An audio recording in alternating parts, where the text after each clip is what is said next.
Just leave them on. When we start.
One, two.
Good morning, Mr. Musigidi.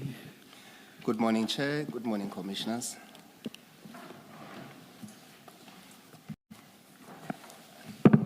Chair, today we have Warrant Officer Mahane. Mahane. Yes. Thank you. Good morning, Warrant Officer Mahane. Thank you. Chair, if you can swear the witness in, he has. I'm told your mic was off. Yeah. Please. Okay, thank you for that, Commissioner. Good morning, Commissioners. Thank you. Thank you. Yes, Chair, the witness will take an oath. Do you swear that the evidence you are going to give is the truth, the whole truth, nothing but the truth? If so, please raise your right hand and say, "So help me God." So help me God. Thank you, Warrant Officer. Yes, Chair, today we are continuing on the stream. Oh, just a minute, Mr. Musigiri. Please switch on both mics and pull them as close to you as possible. Thank you, Commissioner. Thank you, thank you. Thank you, Chair. Chair, today we are continuing on a stream of drug busts in Ayrton. Yesterday we had a witness, Colonel Stein, giving an overview of what transpired at that drug bust. Evidently, Chair, you would have heard that Colonel Stein arrived at 1 o'clock, which was towards the tail end of that drug bust. So who we have today, Chair, is Warrant Officer Mahane, who was right at the beginning when the tip-off was given to attend to the drug bust. Is that correct, Warrant? That's correct, Commissioners. Thank you. Then a bit of housekeeping, Warrant. You should have with you 3 white files. Can you confirm that? No, I only have 2. Okay, then I the only third have one 2. will be provided to you. For now, focus on the smaller of the 2 files you have. It should say I think you're talking about this one. that's the one with your name, yes. Thank you. If you open the first page, you will see that it says Statement of Warrant Officer Marumo Joseph Mahane. Do you see that? That's correct. And it says that your statement is 13 pages. And if you go to the last page of that document, you'll see that there's a signature. Can you confirm that that is your signature? On page 12, I can confirm that this is my signature. Okay, use the number on top. So Oh, it will say 12 at the bottom, but use the number on top that will say 13. Okay, I Do see, you see Commissioner. that? I can see it, Commissioners. Yes, thank you so much. And you have at least considered and read the contents of your statements, That's correct, Commissioners. and you stand by it. That's correct, Commissioners. Thank you then. Warrant, I want you to go through your statement. Take your time. Firstly, I would want you to assist the Commission in a number of documents and probably in some of the presentation. Your name has come across with different spelling and pronunciations, from Mohana to Mohano to Mahana, and here it's written Mahane. Can you just clarify so that we know we're speaking of one and the same a person in these proceedings? Thank you, Commissioners. When I first applied for my identity document, it was back then in 1991. My surname was wrong spelled as Mohana. So I recently rectified my surname to Mahane as it appears here.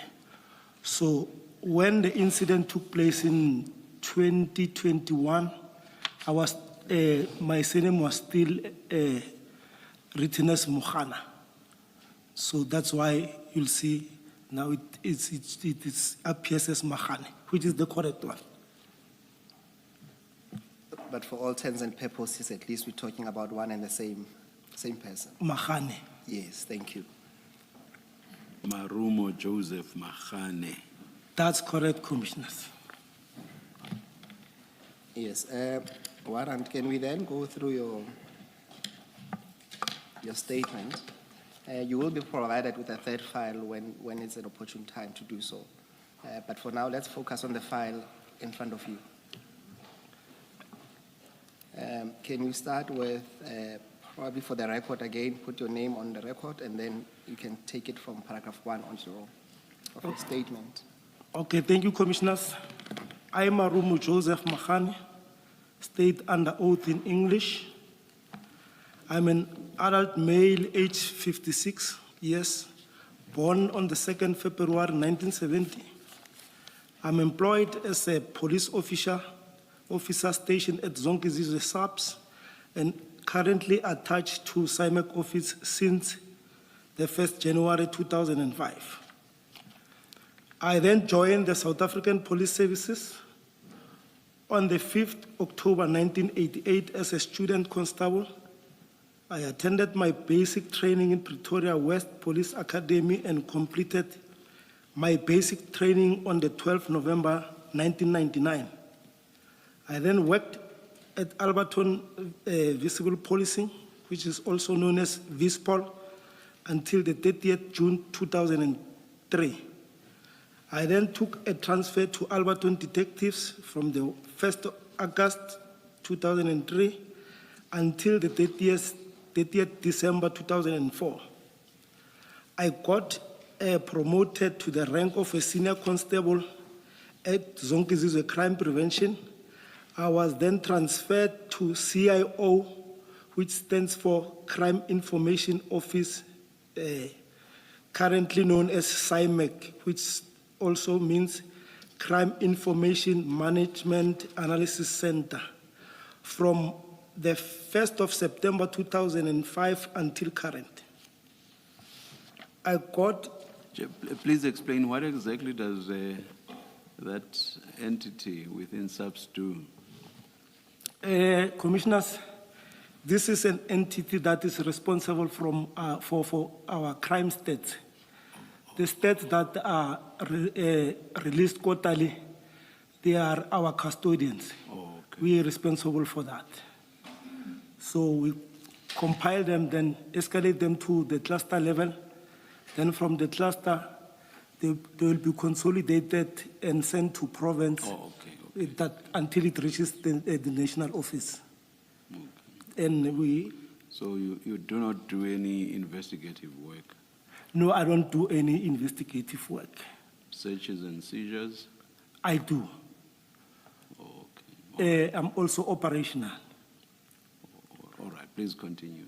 Thank you, Commissioner. Sorry, before you continue, you say CIO stands for what? Yeah, it was then, back then it was named CIO. Which is what? What is the full name? Crime Information Office. But it's the same entity. I got promoted to a rank of a sergeant on the 1st April 2007. I was again promoted to the rank of warrant officer on the 1st March 2019, which is the rank that I'm currently holding. I'm currently a commander of SIMEC office, and my duties are as follows. To supervise members and monitor data integrity at the station, to disseminate analysis product information to the... Sorry, under 3.1, is this all members or members attached to SIMEC? The members that falls under my component. All right. Yes, but let me just I'm only alone, but we are actually supposed to be 3. So I'm supervising myself.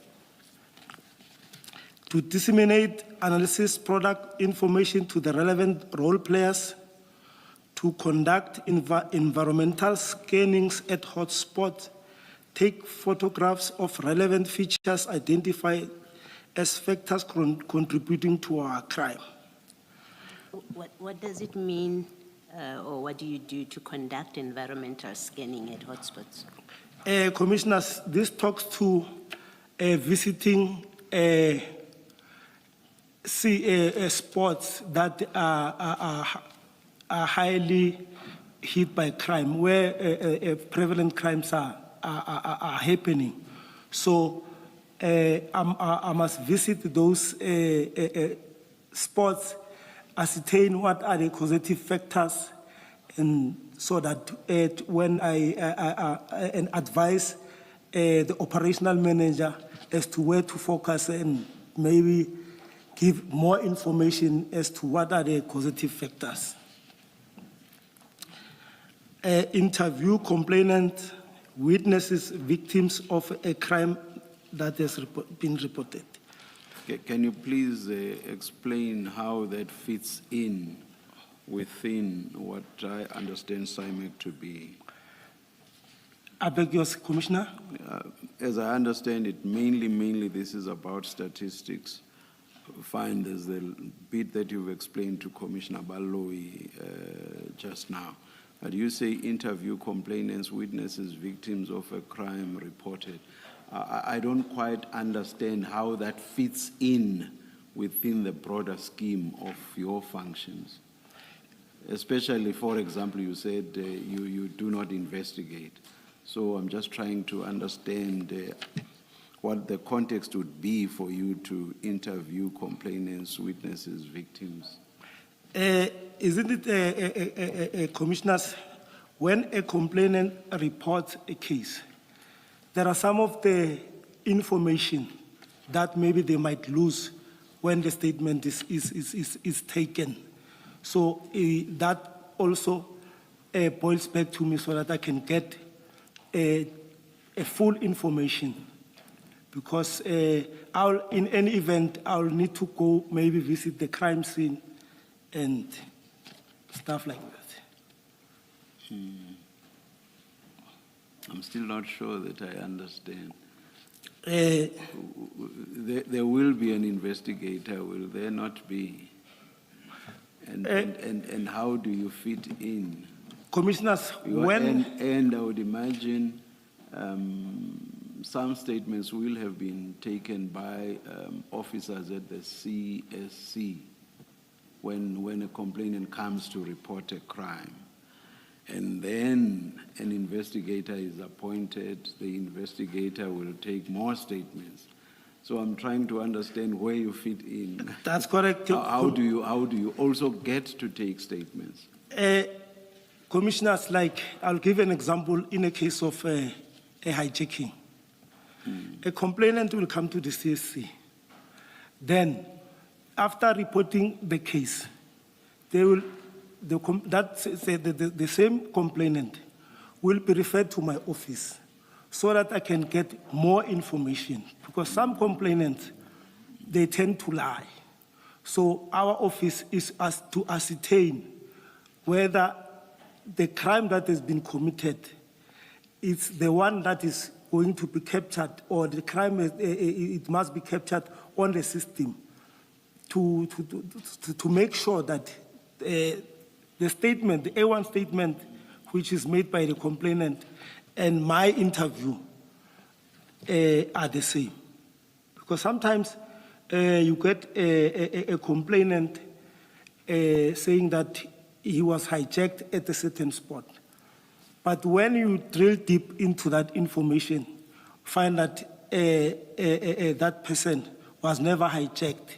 Instead, maybe he handed over the car to someone else. So that is the duties that I do. Oh, please continue. Thank you.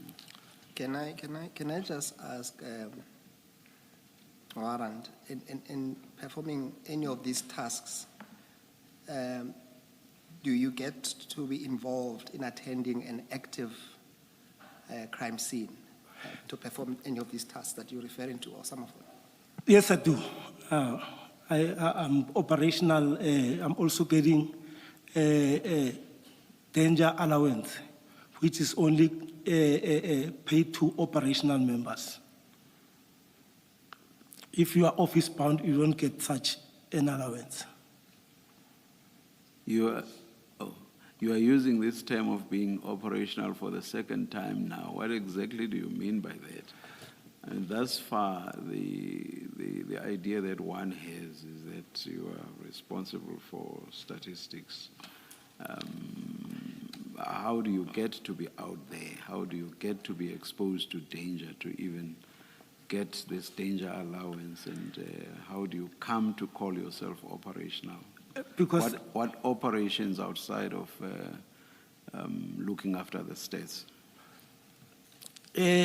Suppose when I'm doing observation are done outside. Maybe I'm there and I see something that maybe a crime is being committed, so I must act. In that sense, I'm operational, and besides, I'm not confined. These duties that I'm doing, they don't limit me for being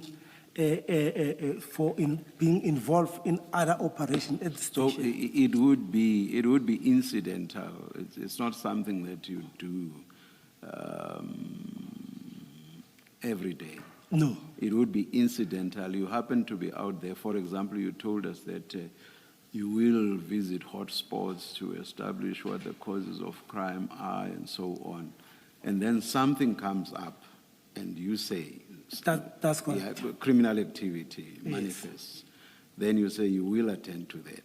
That's So correct. it's in that context that I say, so for you, this is purely incidental. It's not that it's something that you do on a day-to-day basis.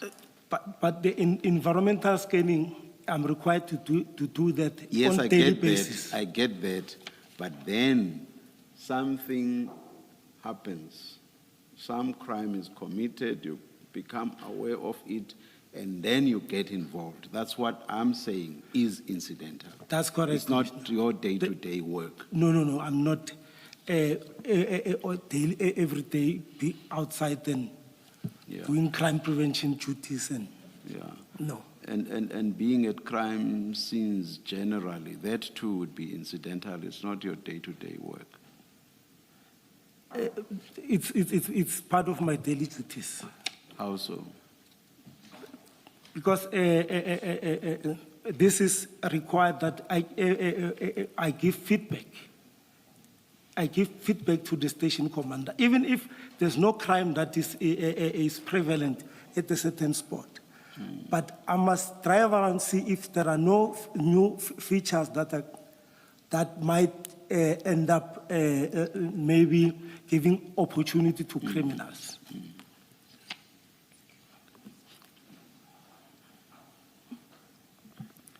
Thank you, Chair. And perhaps lastly, on that score, warrant officer, specifically when coming to this case, do you have any experience where you have encountered or you had to work with what we call drug busts No. prior to the incident that we want to talk about today? No, prior to that, the only thing that I did information was about Taha, not specifically drugs. All right. Thank The only thing that you did was what? To gather information. You said something about information? I'm saying I was involved in a Taha bust. Oh, I see. Okay. So you were part of the team that carried out the bus? Yes, the Dhaka Taha, bus. not drugs. Okay, thank you. Okay, warrant, let's pick it up at paragraph 4. Then. If you've gone through, no, wait, just go back. You haven't listed all your responsibilities. I'm ahead of myself.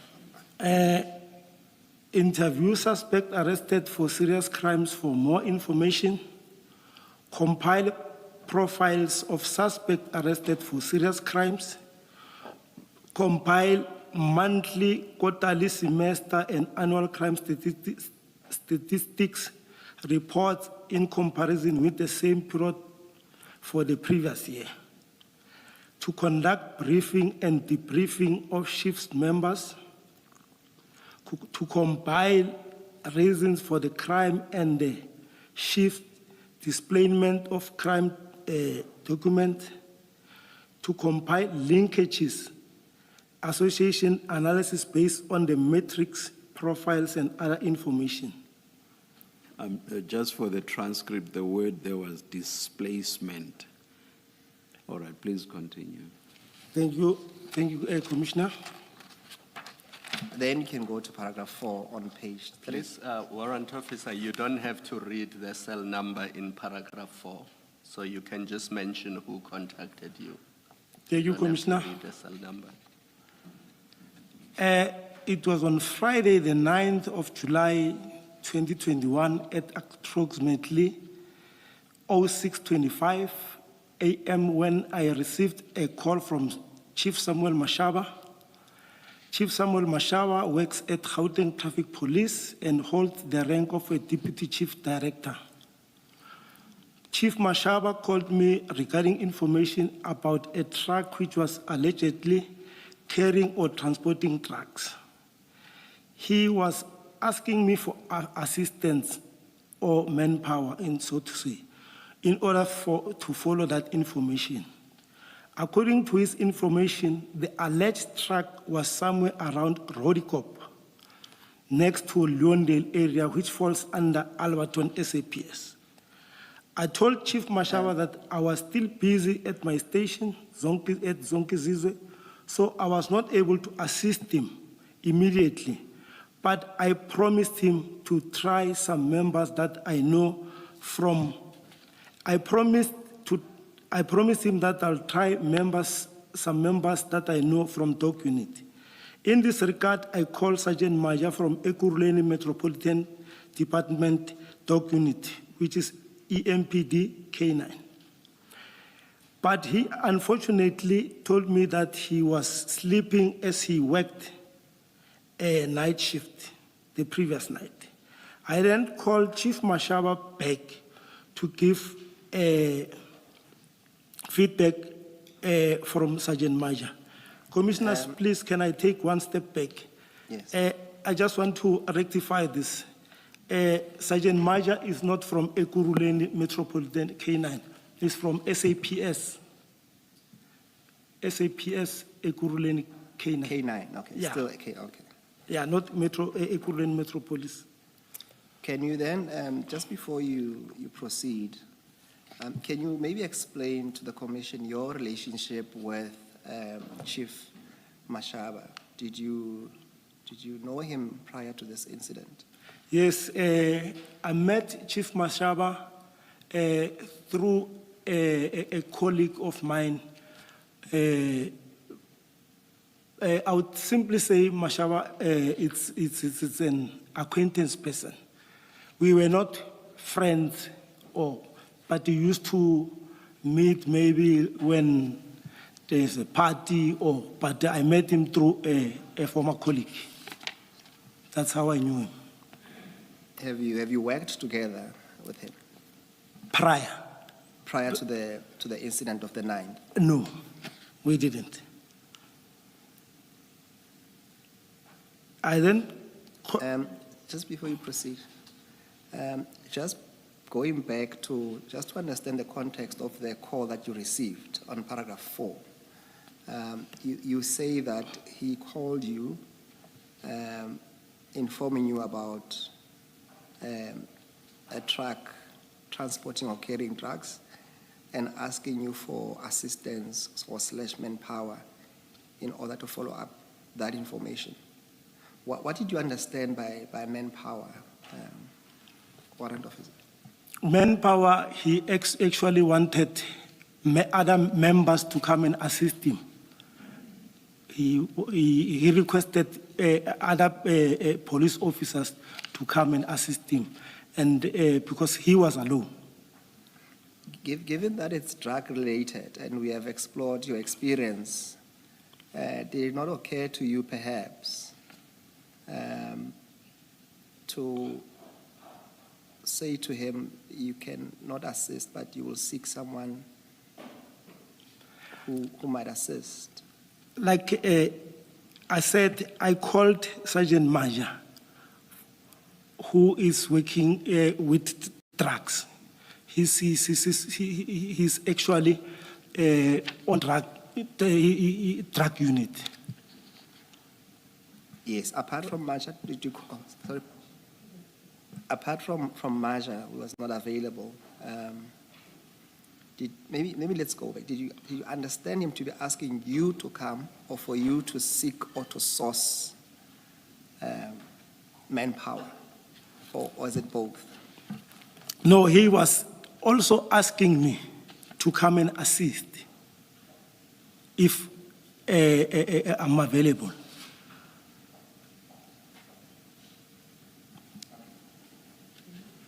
Warrant officer, let me first understand. You said Maja is subs Ekurhuleni. I thought subs was per station, as in subs Boysen, subs Zonke Zizwe, Phosphorus? What do you mean? Ekurhuleni cluster. It doesn't belong to a station, No, it belongs to K9 at Ekurhuleni. okay? And then you say he was also drug unit. I thought Yes. he was K9. Can you just explain how he is dog unit and K9? No, the dog that is handling, specialized on drugs. Isn't it these dogs differs? You get dogs for DNA, Yes.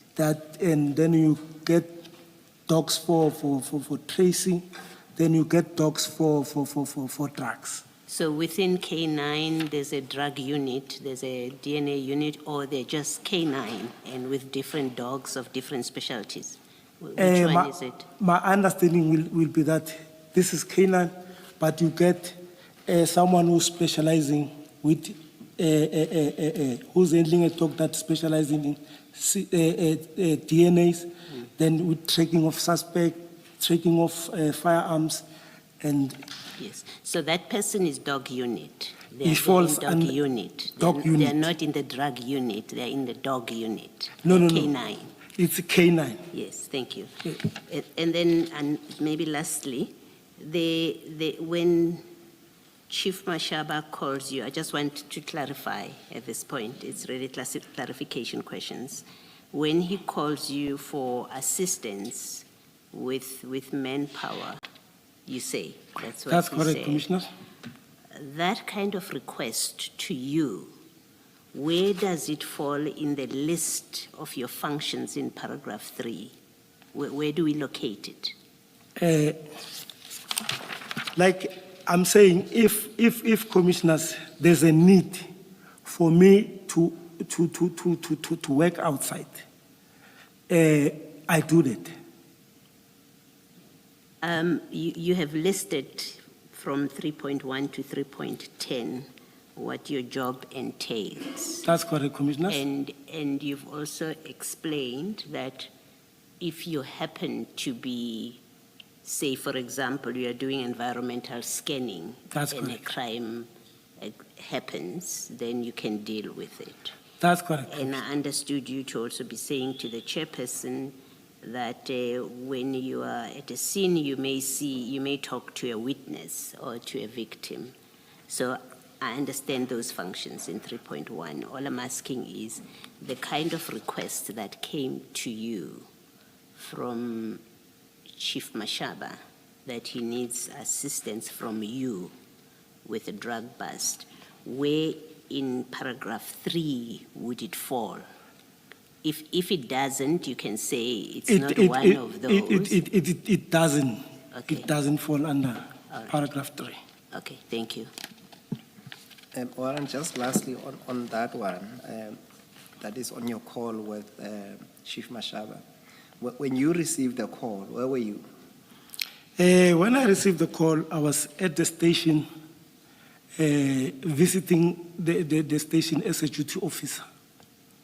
I was visiting the on and off parade.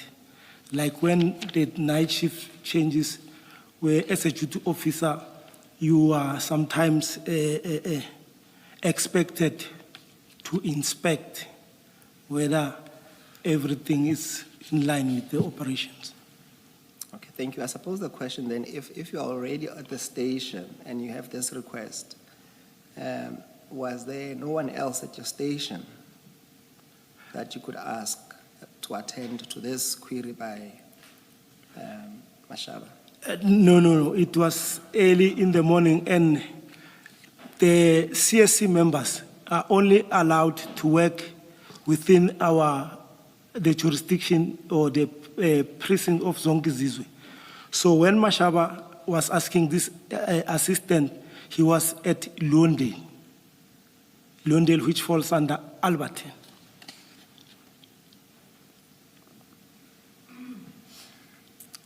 Okay, let's proceed to paragraph 6.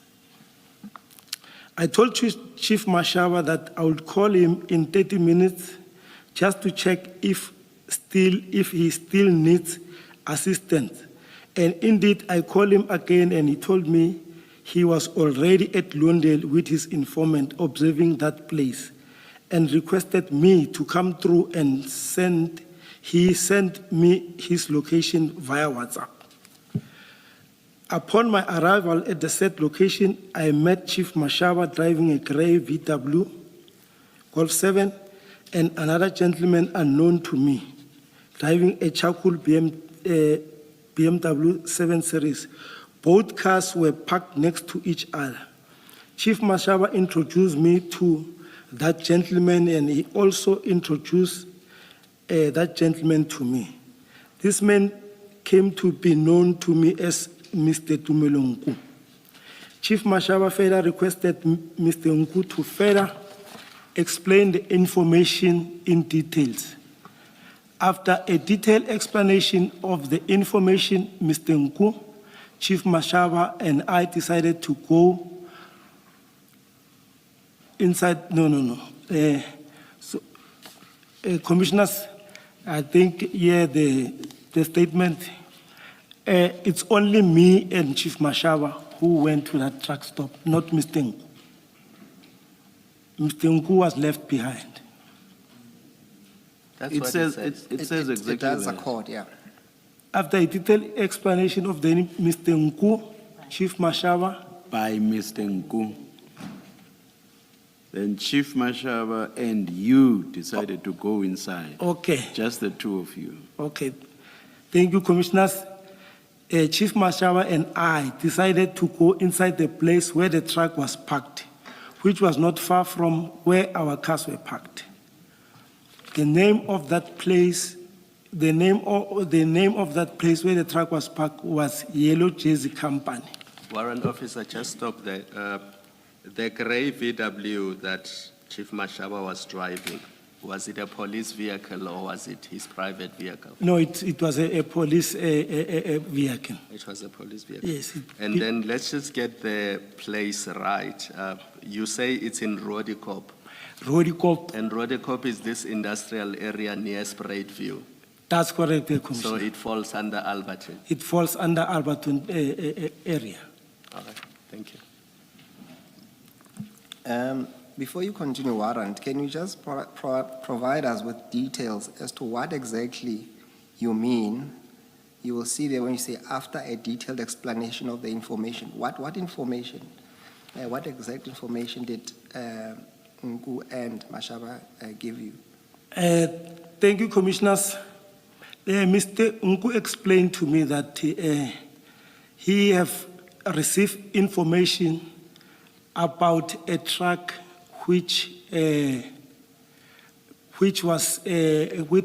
arrived a night before, which was on Thursday the 8th. And according to the Arrived information, where?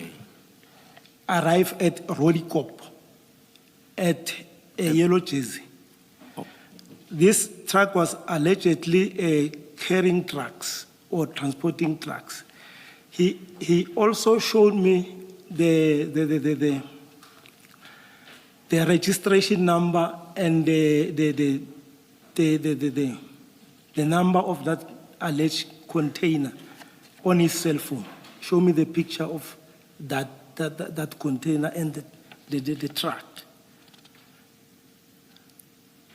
And was he the informant? You said when Mr. Mashaba called you, he was with his Informant, yes, correct. So was this informant Mr. Nku? Mr. Nku, that's correct, Commissioners. And did you ask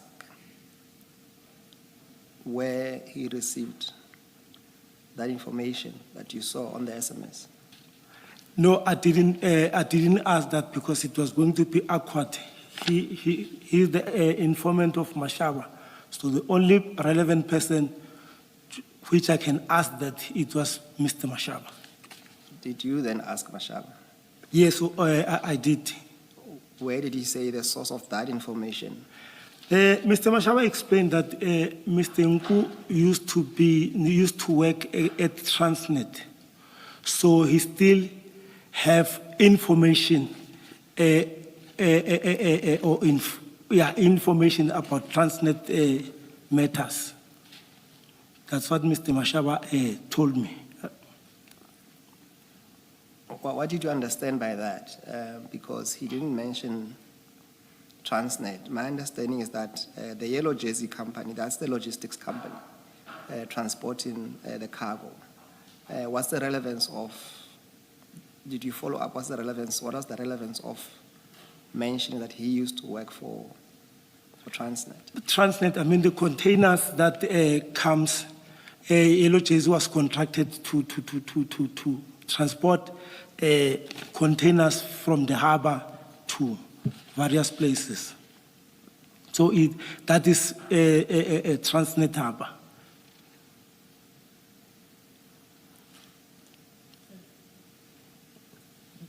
Did Mr. Nku or Mr. Mashaba say, and I'm asking Mr. Nku because in your statement, you do say that Mr. Nku, you say further requested, you say Mr. Mashaba further requested to Mr. Nku to further explain the information to me in detail. So Mr. Nku did explain to you. He did explain. Did he say to you he got this information from Transnet? No. I'm trying to understand where, what his experience or his past employment with Transnet and still knowing things about Transnet, what that has to do with the kind of information that he's giving you. Commissioners, I didn't go deep into getting more information from Mr. Nku as to how is he getting this information because he was no longer working at Transnet. Did he say to you how he got the registration number, whether him or Chief Mashaba, how Mr. Nku got how and where he got the registration number of the truck that you say he showed you? Commissioners, I'll be honest, I didn't go deep. I didn't interrogate that information further.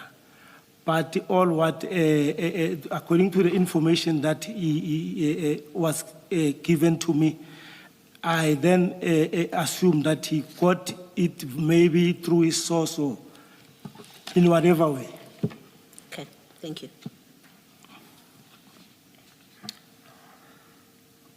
All right, let's proceed to paragraph 8, Warrant Officer. We proceeded to the Yellow Jersey company using Mashaba's vehicle and stopped at the security gate. I introduced ourselves and the reason for our visit at the premises. The security guards then referred us. Just before that, please explain the introduction. How did you introduce yourselves? By name, by work position, or what? We introduced ourselves by showing them our appointment cards, and we also told them that we are from the police. So both of you showed your cards? No, it's only me who produced. You did? Yes. And then about Mr. Mashaba? Mashaba, he didn't. No, you said you did the introductions. What did you say about Mr. Mashaba? No, I said, I introduced myself as a member of SAPS. Yes. Yes. Then Mashaba also is from traffic.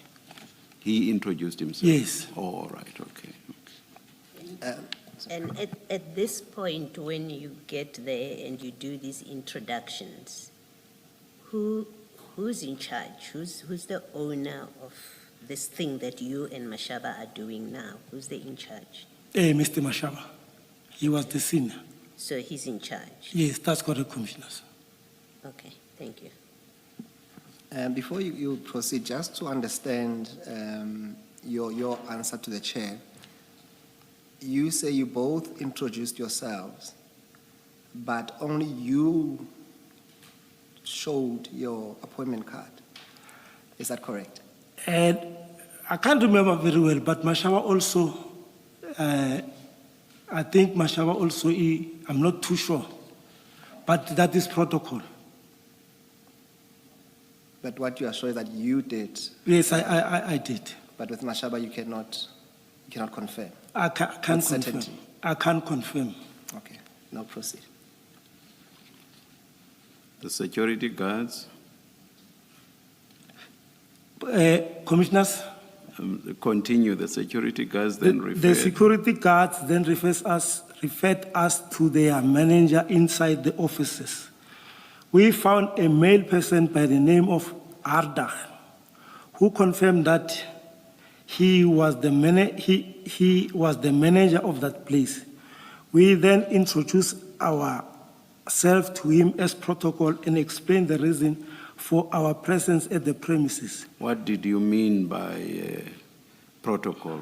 When you said you were protocol, what did you mean by that? As required when you enter when you enter a premises, you must introduce yourself if you as a police and the reason for your visit. I understand you saying that we are police. I'm from SAPS, and he's from Traffic. From the traffic police. I understand that, but here that's not what you said. You said you were protocol. What did you mean when you said you were protocol? I mean, as protocol, that is a requirement, maybe if I may put it that way. Or do you mean we introduced ourselves as is required by protocol? That's correct. That's what I was trying. Yeah, that's not what it says. It says you introduced yourselves as protocol. So I read it to mean that you were saying you are protocol. We introduced ourselves to him as protocol. Maybe. No, I understand. Let's. And explain the reason for our presence at the premises. We explained to him that we were following information about one of their trucks which was carrying a container from Durban, and that according to the information at our disposal, the container was carrying drugs, but we are not sure about the quantity of those drugs. Mr. Hardach explained that he does not know the contents of the container, and we requested him to open the container. But he pleaded with us to at least follow or escort the truck to the custom so that we can open it in front of the owner of the merchandise inside the container. So when you made the request that the truck should be opened or the container should be opened, was your intention to then search the container? Yes, if he gave consent, we were going. And if you indeed found drugs, would you then have seized the drugs? Was that your intention? No. We were going to phone all the relevant role players to come and process the scene. Who are the relevant role players that you would have called? We were going to source assistance from DPCI, national office, because there are people, anyone who was relevant and available. No, I would like you to be more specific. You say all the relevant role players, so you must have had either units or people in mind. So you've started by saying DPCI. When you say national office, you mean head office of the SAPS or of the traffic? Because this is Mr. Mashaba. Of SAPS. This is Chief Mashaba's operation. Remember, I asked you earlier, you said he was in charge. He is. Okay, so you would have called national SAPS. National SAPS, that's correct, and DPCI. Those two, that's what you mean when you say all the role players? That's correct. Okay, thank you. Just explain to me more fully, if the container had been opened there and then, what exactly would you have done? Would you have... We were going to cordon the scene. Sorry? We were going to cordon the scene. To cordon off. Now the container is open. What do you do with the open container? If that exhibit or if those trucks were found, we were going to call.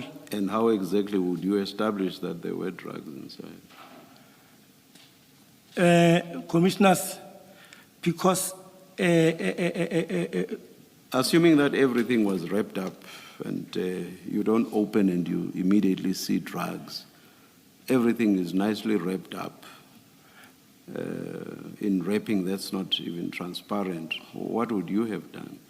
We would have called a K9 or other people who have experience in this field. So I was saying you would have opened for no reason at all then.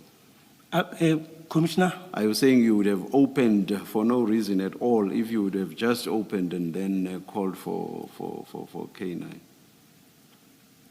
without doing anything further? No, we were going to wait for them to come in But why open then? to verify the information. Verify how? You say, I've just said to you, now you have an open container and you have a lot of material in there, but all nicely wrapped up, and you cannot see what is inside. Then what do? You say what you are going to do is to call K9. To come and My question then is why open in the first place?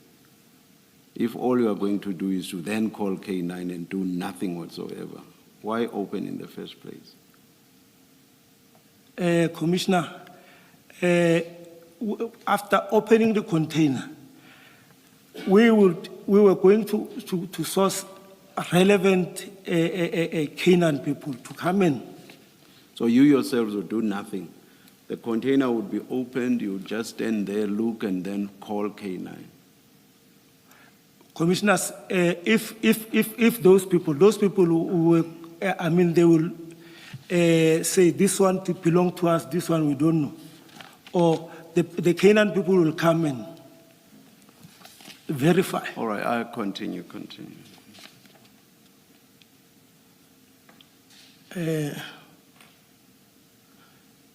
We explained to him that we were following information about one of their trucks, which was carrying a container from Devon, and that, according to the information at our disposal, the container was carrying drugs, but we are not sure about the quantity of those drugs. Mr. Hardak explained that he does not know the contents of the container, and we requested him to open the container, but he pleaded with us to at least follow or escort the truck to the customer so that we can open it in front of the owner of the merchandise.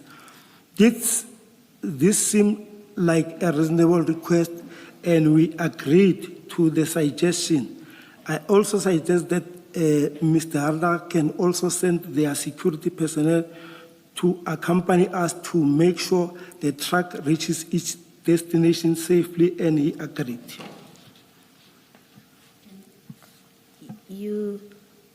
Your informant, you obviously believed him. That's why you go to all these lengths about there being drugs.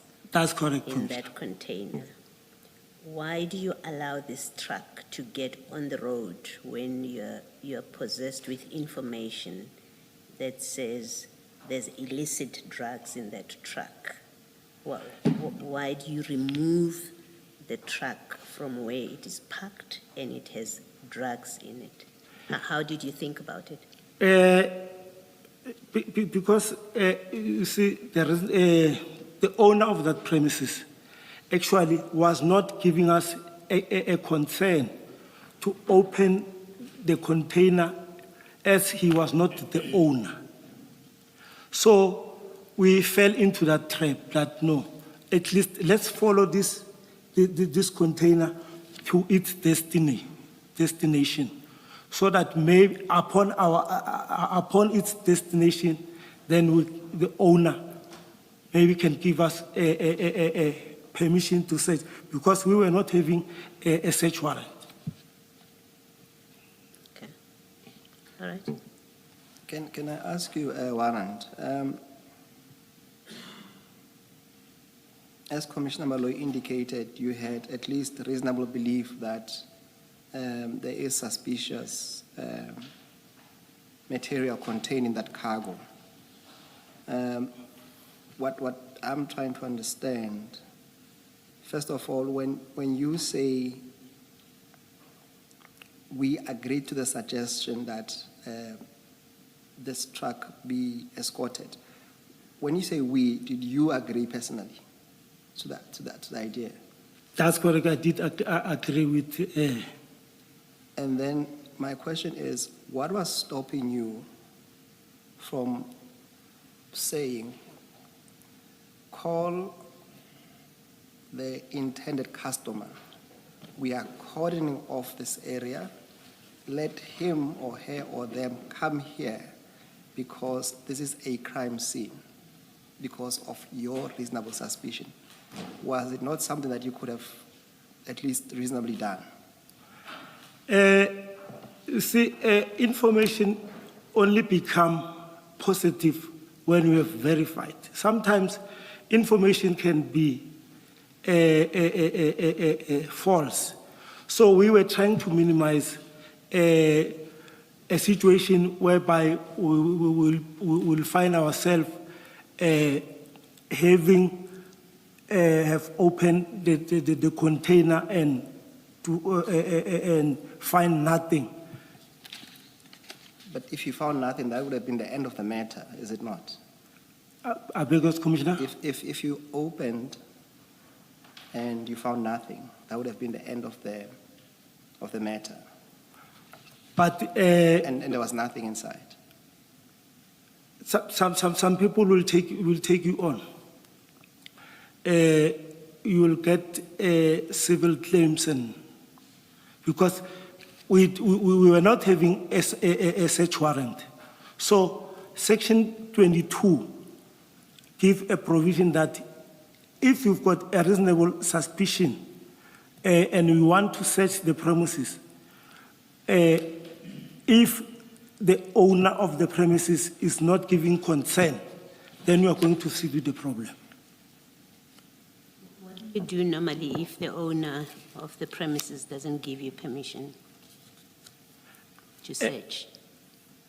We then apply for a search warrant, if that's an option.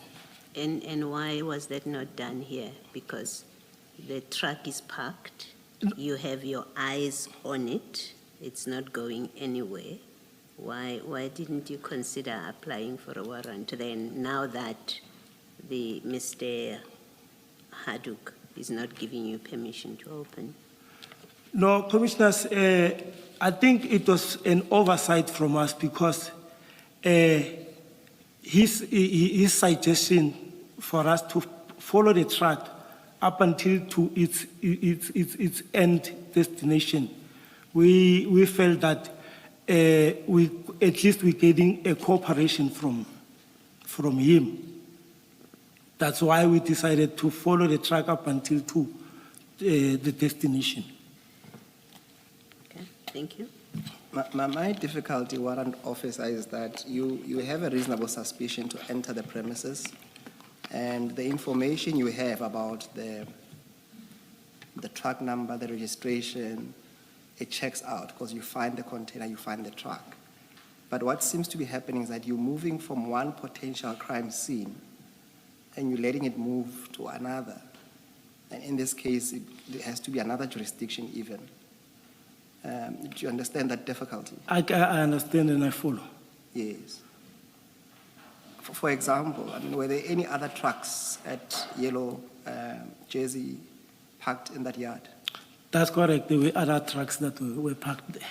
So you see, my difficulty is that if you moved that truck as you did and you followed it to its destination, but you don't even know what other trucks could have contained, because had you brought in the entire team, including the sniffer dogs and whatever, they could have searched the entire premises. Do you follow that?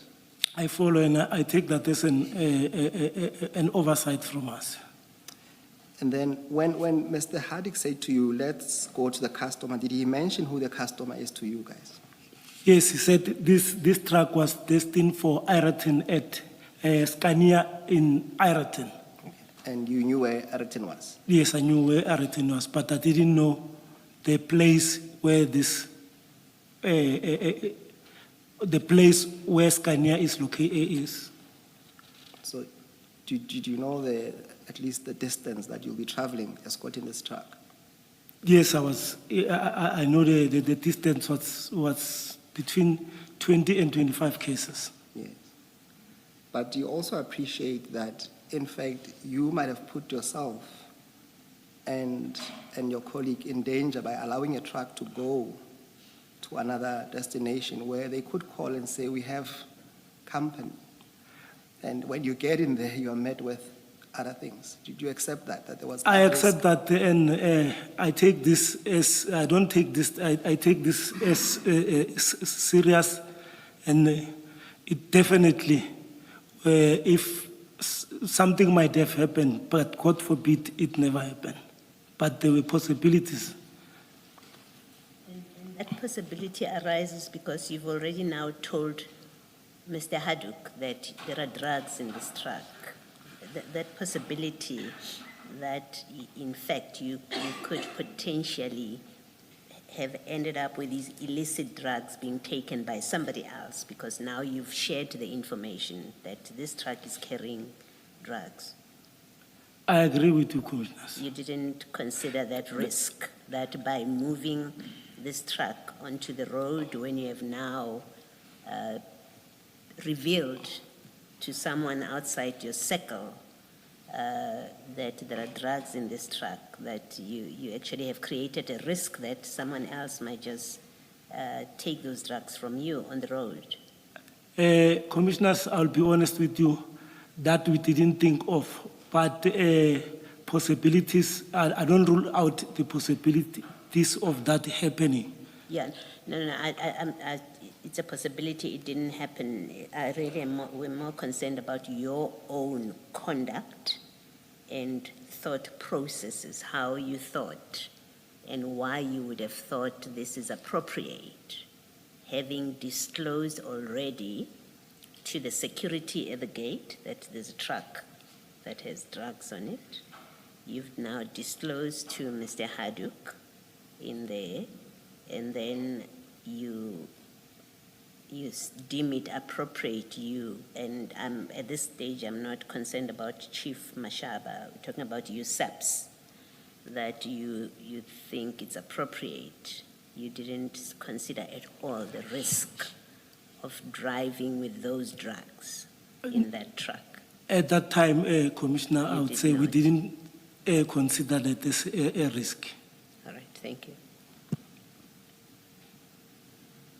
I suppose on that score, Warrant Officer, is it something that you would consider to be an oversight, or it's something that you just did not have appreciation of the magnitude or situation that you were Commissioner, dealing with? I'll consider it as an oversight. And for the fact that at least Mr. Harder gave us his option, another option of maybe searching the truck. But I don't know if I'm answering you. I accept that. We can move on to paragraph 10. We left the premises and followed the truck as agreed. I used my unmarked NP300 black buggy. Chief Mashaba and Mr. Nku followed in their respective cars. I also noticed that the yellow buggy from Yellow Jersey also followed us from a distance. Can I just make a correction? Before we left the premises, the Yellow Jersey premises, I left my numbers with Mr. Harder, and he actually gave me his numbers, then I gave him a missed call so that he can have my numbers. Did Chief Mashaba do the same? No, only me did that. Why you? It's not your operation. Why are you the one that's giving Mr. Haddock your number and not Chief Mashaba? It's not a SAPS operation, you've told us. It's a Yes. traffic department operation. But for a mere fact that I was also part of that, I felt that I can just leave my numbers because we are a team, we are together. Okay. All right. Just on that score, before you proceed with paragraph 11,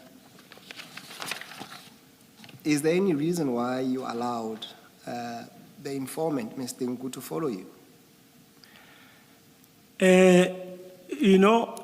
Before we left, we went to our different cars. So we drove together. In my understanding, I thought maybe Mr. Nku, along the way, will take another, because we were now following the truck to another destination. And That you- was not discussed whether Mr. Nku will be part of us or will follow us. And you will accept, at least for a moment, that it's not ideal for an informant, especially having given you the necessary information, to be part of your contingent to a potential second crime scene. I would explain this in this way.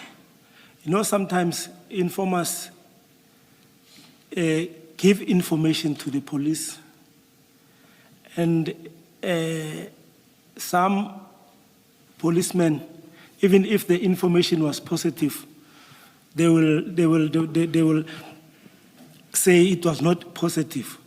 And in this instance also, when we arrived at Scania, I questioned this. I asked Mr. Mashaba, because Mr. Nku was now parked in the premises.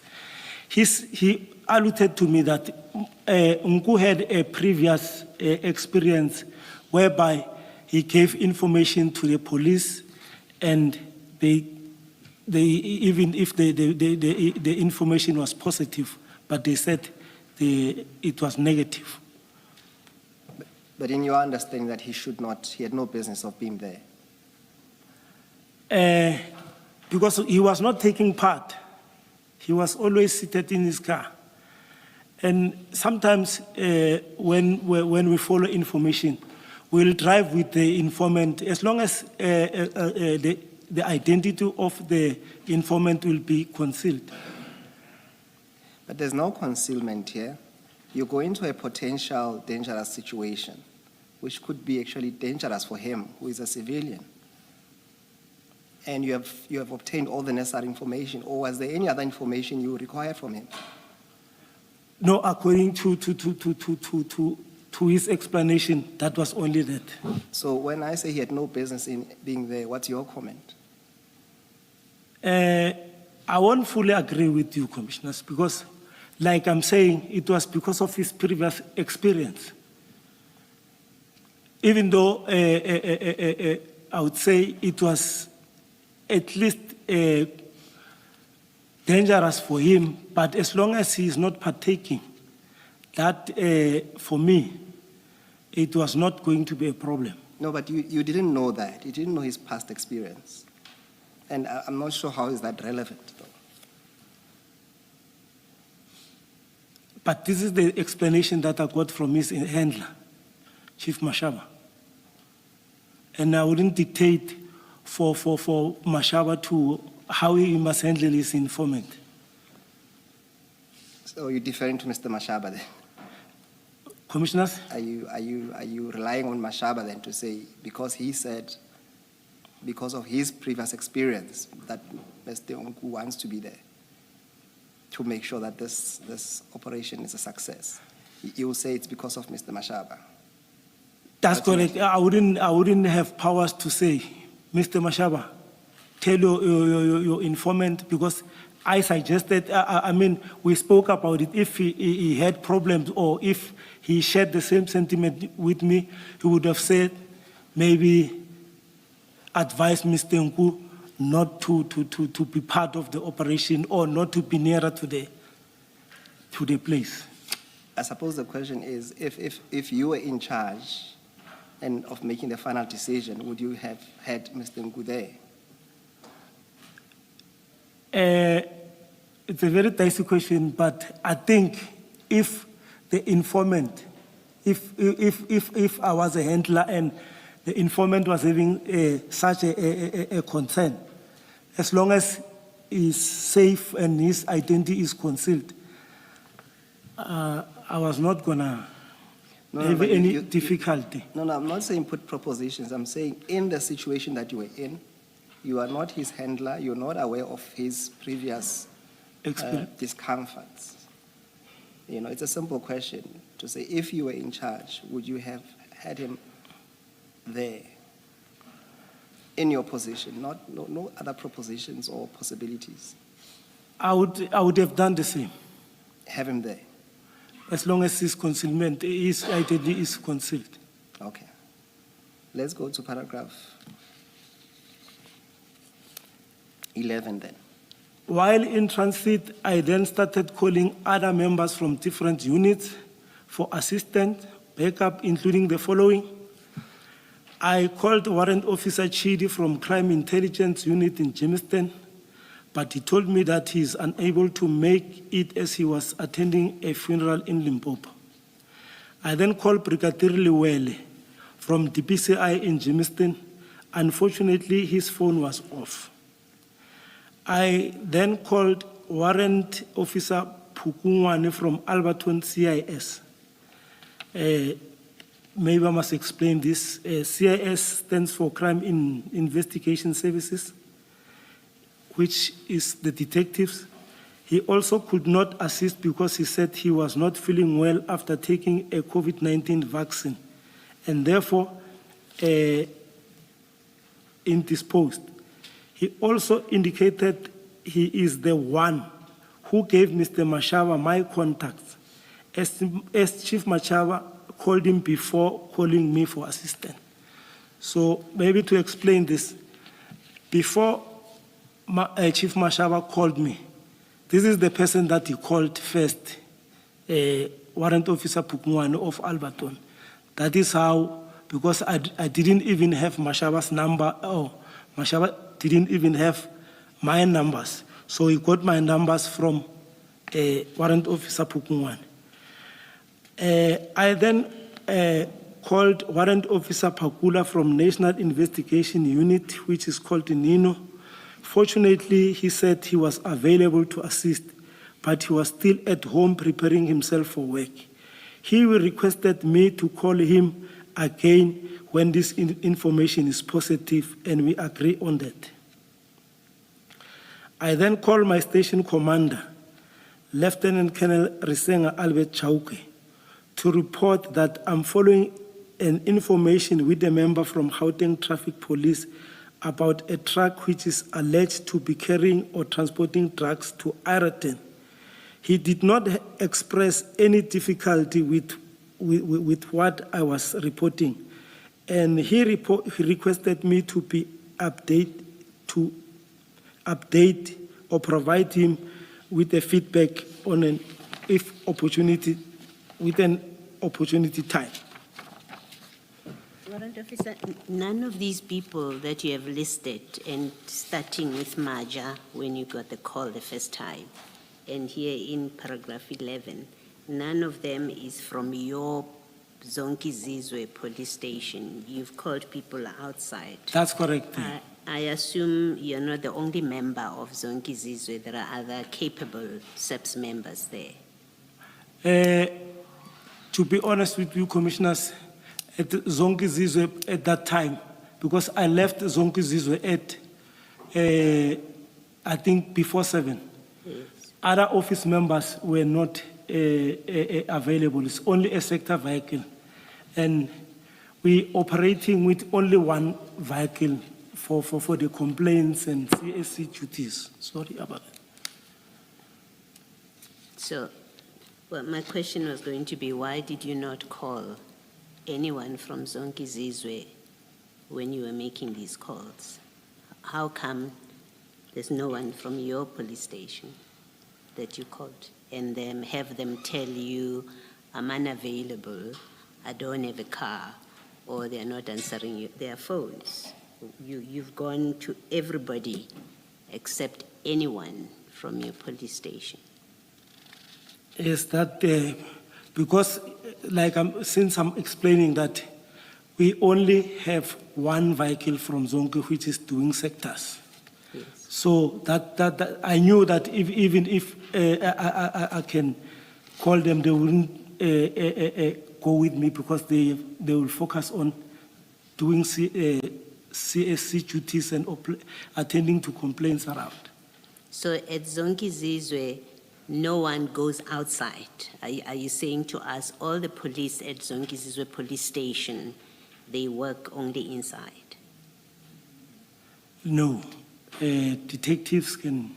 Yes, so why did you not call one of them, or 3, 4, 5, whatever number you have, instead of calling people who say, I'm in a funeral in Limpopo, you called that person, how you choose them, you call DPCI, and then you call Pogungwane, who says, I'm not well, and when all of them are unavailable to you, you don't say, let me try one of, or 2 or 3 of my people in Zonke Zizwe.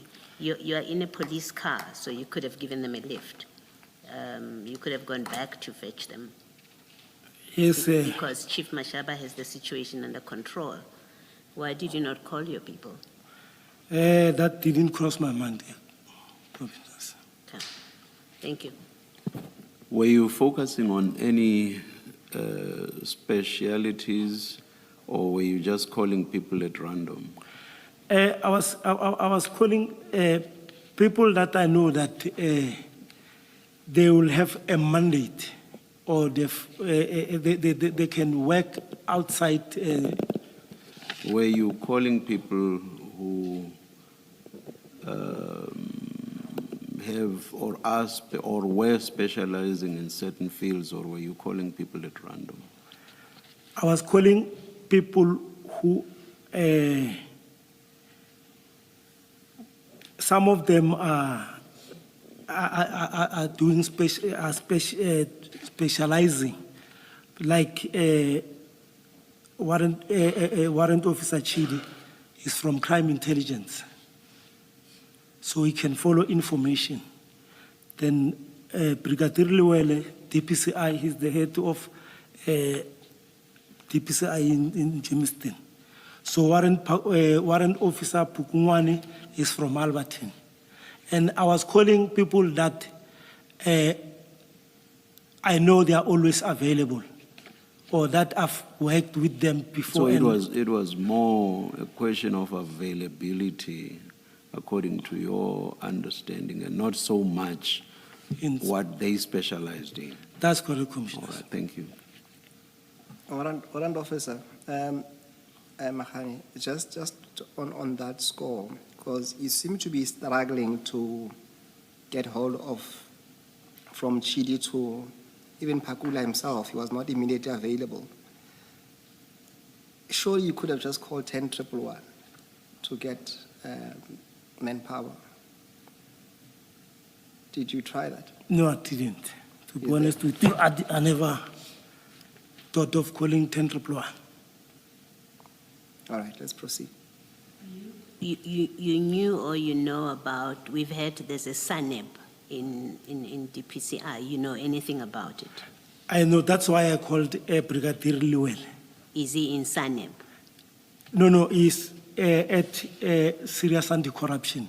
Yes. But because I didn't have numbers of a SANEP member at DPCI, so I was going to ask him to organize a SANEP. That was the whole idea of calling Brigadier Liwele.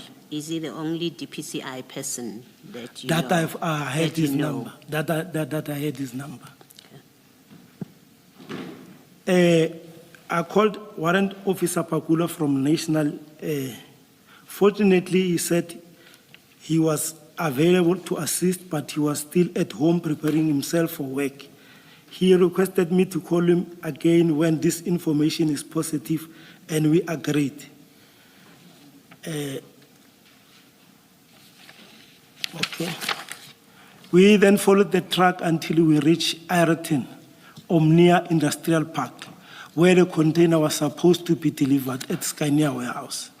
Warrant officer, just stop there. You are now in Johannesburg. Right inside Johannesburg. Yes, because Arroton is that industrial area next to the FNB Stadium. That's It's about correct, 2 Commissioner. kilometers from the FNB Stadium. Now you are in Johannesburg jurisdiction. You've got Boyson's police station nearby. You've got Deep Kloof, you've got Omonde, you've got Mondio, you've got Central Johannesburg possibly. Even Lenesia. Lenesia is a bit off. Did you call any of those stations to say, we are people from Ekurhuleni, we are now going to be conducting a search operation in your area of jurisdiction. Please give us permission and support. I'll tell you why I'm asking this. We've heard from other witnesses in a different stream who said, because they were from Ekurhuleni, specifically EMPD, when they needed to come and conduct an operation within the Johannesburg area, they reported at the nearest police station to the station commander that we will be conducting an operation in your area. And they signed a book in that station. And that's how they were able to continue to conduct an operation. Now, in this case, you are now in Johannesburg. You are there to search and look for drugs. And you did not contact the police stations that are actually responsible for that area. Let me try and understand whether you contacted them, and if you did not, why you did not contact them. No, I didn't contacted them Why did you not contact them? because already Warrant Officer Pakula, who also has a mandate to handle cases of drugs related and other high profile cases, agreed to say no, he's willing to come and assist. But you say he was only willing to come and assist if the information was positive. That's correct. Meaning you would have had to open the container and establish that the information is positive before you called him. That's correct. Now, Commissioner. how were you going to open that container and, as the chair asked you earlier, verify that there are indeed drugs in that container?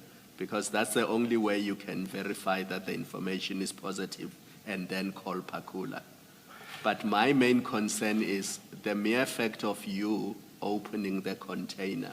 It means you are conducting a search operation in the Joburg jurisdiction, and you are doing so without notifying the police stations that are responsible for that area. True, Commissioners. And you did not even ask for backup. What if there was a shootout or something even more serious?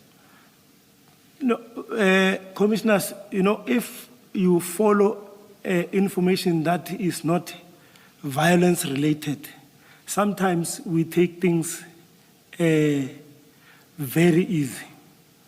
When you do calls, you tend to even forget that the so-called death. You just tell yourself that whatever happened, because we were not, if this thing was like a robbery or what we'd have called for backup. But you're following a container that comes from a foreign country and landed at a port in Durban. And according to the information you have, it is carrying drugs. You don't consider that situation to be dangerous? No. Don't you think the owners of those drugs, assuming there were drugs in the container, would want to get hold of their drugs, and they would do anything to stop you from getting hold of them? That was possible. You didn't apply your mind to that at all? No, I'll be honest with you. That never come to. It never come to that extent. And this Nissan van you were driving in, I'm sorry to say, doesn't seem like a fast vehicle. It looks like one of those slow tortoise-type vehicles that would take you forever to get anywhere. Commissioners, you know, like I was alluding that when duty calls, sometimes you tend to forget about the dangers that you might face. I would expect a trained policeman to be alert to those things. That's correct. That's why we need a refresher course. Because I was at the college in 1998. The other basic things, we tend to forget them and we don't apply them anymore. I agree. It's a very important remark that the commissioner is making.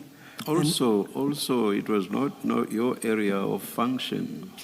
You are a statistics person. It's simply not your area of function. Commissioners, I would like to explain this. The CIMEC, or my duties as an analyst, doesn't confine me from doing other duties out of that scope. I only get rated for those that are on my those that are my primary duties, but I can still do other things which are out of that. But from the answers you've given in response to my colleagues, Commissioners Baloyi and Kumalo, it's quite plain that you were at sea. You were lost as to what needed to be done. It's not your area, as I say. I would agree. And also, you said you go out of the office when you do the environmental assessments, and that you would then attend to whatever may arise incidentally whilst you happen to be out there doing your assigned duties. Do you remember that? That's correct, Commissioners. Now, do you agree that what you were doing here was not incidental? You left your office upon being called and you went to involve yourself in this operation. It's unlike what you told us earlier, which is being involved with something if something happens incidentally. This was totally different. Do you agree? Sorry to interject, sorry. Do you agree? I agree, but to explain this further, Commissioner.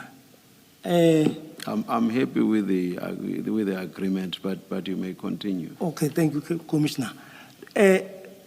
My primary duties, it does not confine me from doing other duties which are operational. You see, we gave you an opportunity, we gave you latitude to explain what more you may do outside of the office, and you explained. And that had nothing to do with something like this, and you've just agreed that this had nothing to do with what you would ordinarily do outside of the office. You have already said so. So you cannot now try to bring this within the fold of what you can do outside of the office. Do you understand me? I understand you, Do Commissioner. you agree with me? I agree. Thank you. Well, I was going to add that, in fact, your commander, in his statement, says your duties are office-bound. That's how he describes your duties. That is Chauke that you've referred to. No, that's incorrect.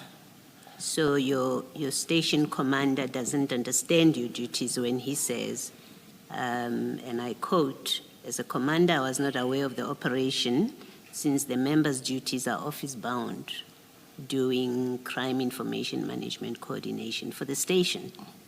That's what he says about your duties. Like I'm saying, my station commander, I know he wouldn't give a positive statement about me. If I called him, if he was not happy about this, he was supposed to stop me and say, "You're not allowed to do that.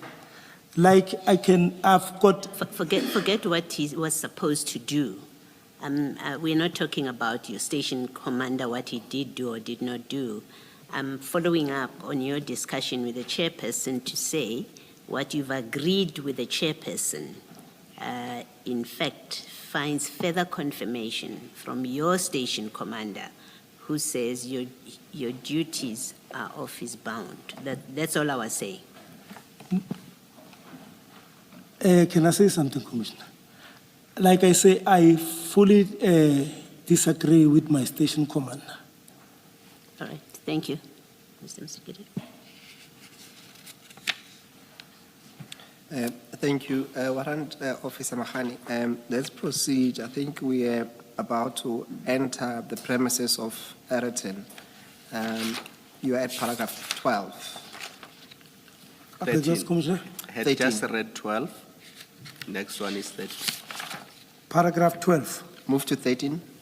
At Scania, we found a person who introduced himself as Miss Jolene Wenzel, and that she was working at Scania as a warehouse supervisor, and she also confirmed that the container was carrying their stuff from Brazil. Equally so, Sorry, can I just understand something? The truck, who did it belong to? Was it a Scania truck? Was it a yellow jersey truck? No, the truck, the container was a load for Scania. Yes, I know. Then that the is- truck belongs to Yellow Jersey. I see, thank you. Perhaps to assist there. So, Commissioner, Scania would have two components. They would have the truck department and the logistics where they transport. But in this case, they are the end user in that the truck by Yellow Jersey was carrying their so-called body parts. They call it the caps. Perhaps, Warrant Officer Mahani, let's go to on the Sorry, further- let me just finish my point and then you can clarify. I think what I was seeking to clarify is, so the driver of the truck is in fact employed by Yellow Jersey, not by Scania. That's correct. Yeah. Thank you. I think that's all I needed to clarify. You can continue to clarify what you wanted to clarify. Yes, Mr. Msikiri. perhaps go to paragraph 14, and we'll come back to the point that I wanted to assist you with in terms of the cargo. Equally so, we introduced ourselves to her and explained the reason for our presence at the premises. We requested Mr. Wenzel and her colleagues to open the container so that we can verify the information. The container was open. At that point, it's still Mr. Mashaba and you only. I understand the presence of Mr. Nku, but I'm referring to police. It was still me. Still and just the two of you. That's correct. All right.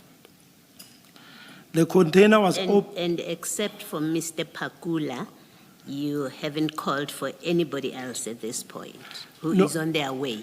Yes, On their way. during my conversation with Mr. Pakula, he said, even though it's not on my statement, he said he'll try to source other members from his unit. Okay. And Mr. Pakula is based in Pretoria. Yes, head office. Okay, thank you. The container was opened by one of their staff members, and to our surprise, as soon as the doors were open, some black bags started falling from the container, and others were trapped at the back of the container. I also found a seal which was inside a white plastic. The said seal had the same serial numbers as the seal that Scania employees has just broken when opening the container. I then inquired from Ms. Wenzel if this is how they receive their stuff, but she said this was very strange and unusual. What did you mean by that? Oh, sorry. What did you mean by that? When you say, when you ask if this is how they receive their stuff, what did you mean by that? I meant there's a seal that matches the one that was used to lock the container. I was trying to ascertain if this, does it comes with a specie that is inside the container? So the focus of your question was about the seals, not so much about what was contained in the container. No. It was also on the drugs also, because I also asked her if this is what they were expecting, the load, the bags that fell down. Do you want to maybe go to page 35 and then answer Chair's question with reference to the photo? So in the annexures after your statement, there's page 35 and 36. Please look at that over the tea break, and let's resume at 11:25. Page 35. Yes. If you can hear it. I'm saying look at that during the tea break. We'll resume at 11:25. Okay. He's asking for the page. Page 35. Okay, That's thank you, adjourned. Commissioner.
Warrant Officer?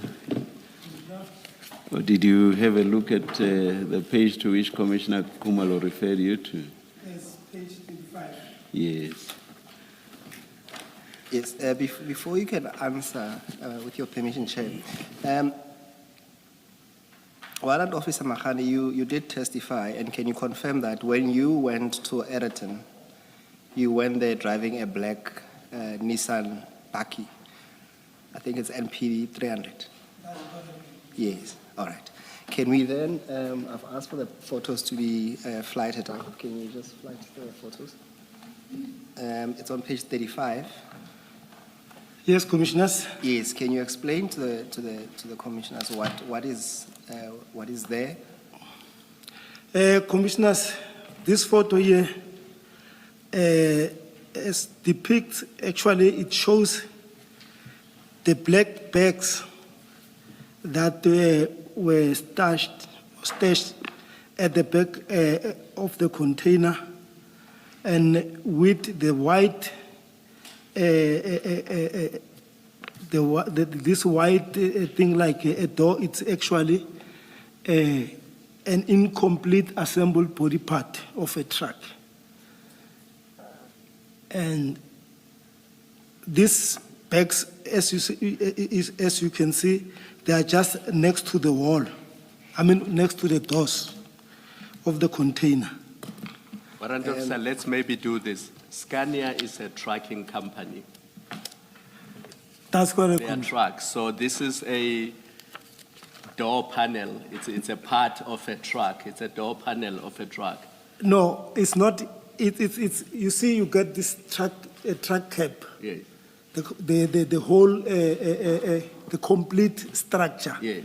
So it's a complete structure, but without wheels and engine.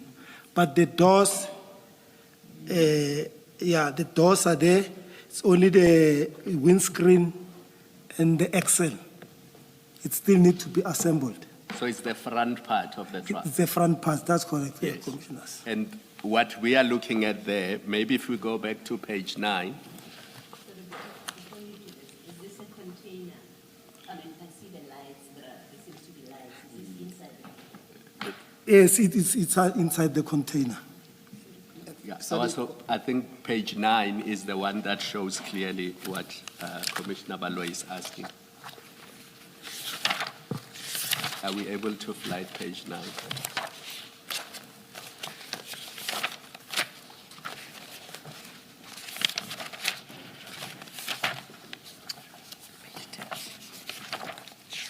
That's correct, So the Commissioner. container is still in the back of the truck. It has not been offloaded from the truck.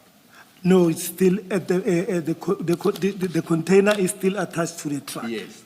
That's correct. So what we are looking at there on page 9 is the bottom part of the truck with the container on top of it.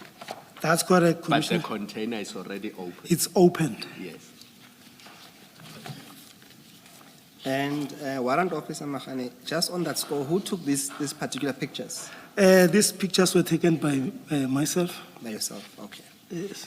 And it is at this stage when you say, when you opened the doors to the trailer, to the truck, that's when the bags fell off. That's when the bags fell off. Yes, I think it's page 9 and 10. That's correct. Yes. And then can you then pick it up, because you were on paragraph 15, and the question that I wanted to ask you, it's about the emphasis on the where you say that the said seal had the same serial numbers as the seal the Scania employees had just broken when opening the container. What is the relevance of that, Warrant Officer? Page 6. Page 6, paragraph 15. Yes. So now we're back to your statement. The container was opened by one of the staff members, and to our surprise, as soon as the doors were open, some black bags started falling from the container, and the others were trapped at the back of the container. I also found a seal which was inside the white plastic. The said seal had the same serial numbers as the Scania employees had just broken when opening. I then inquired from Mr. Wenzel if this is how they received their stuff, but she said this was very strange and unusual. Yes, can you tell us the relevance of this seal that you mentioned, that it had the same serial number to the one that was cut off to open the doors? What is the relevance of that? Because, this was making actually, I was asking myself if this seal will be inside and the other one it's locked. So that's why I asked Ms. Wenzel, as when their stuff is delivered, do they also get a spare seal? I don't know if I'm answering you correctly. So you yourself had no idea what this was about? That You yourself had no idea what this was about? the seal, I had no idea. All right. It just happened to catch your attention, as it were. That's correct. Okay. We'll come back to the seal. And is it because you didn't know what it was about, and that must be because you've never done a drug bust before? That also added to my confusion. And Okay. I think we will have a later discussion with you, and you'll realize that is the only explanation why you didn't know the significance of this seal. It's because you've never done a drug bust. that's correct, Commissioners. Okay, thank you. Chair, just for completeness, warrant officer, go to, so there's a file that you should have 3 files now. There's one that says file 1. It will say exhibit file. So it's one of the thicker files. This one. Yes, just if you turn it on the spine, just check it should say exhibit 1. Just assist.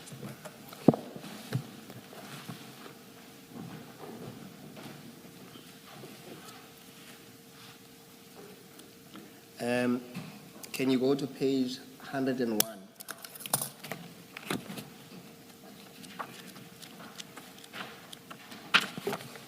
Before you do that, while they're still trying to get you to page 101, since this operation, have you learned anything about the significance of another seal that is in the container, which has exactly the same number as the one that you say was at the door? Have you inquired and learned anything about it? No, Commissioner, you say since after this operation. Yeah, we know that at the time of the operation, you didn't know anything about the significance of there being another seal in the car, in the cargo, or in the container.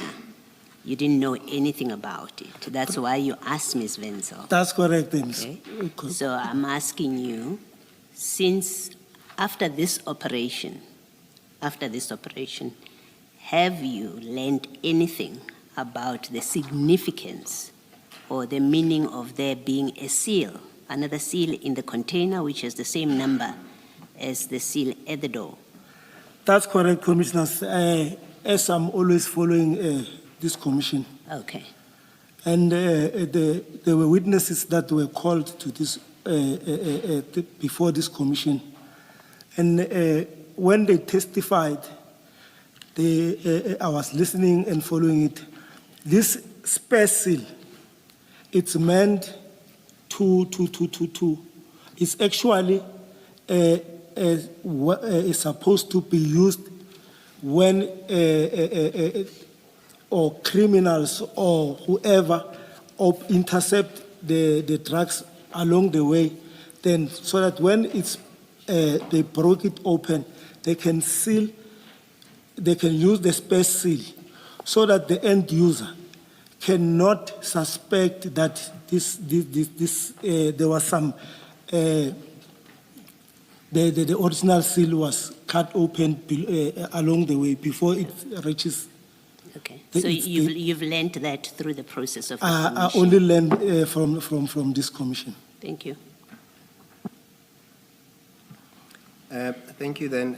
Warrant Officer Agane, then go to page 101. Are you there? It's triple one. Yeah? I don't know if I'm at there. Maybe if you can just help me.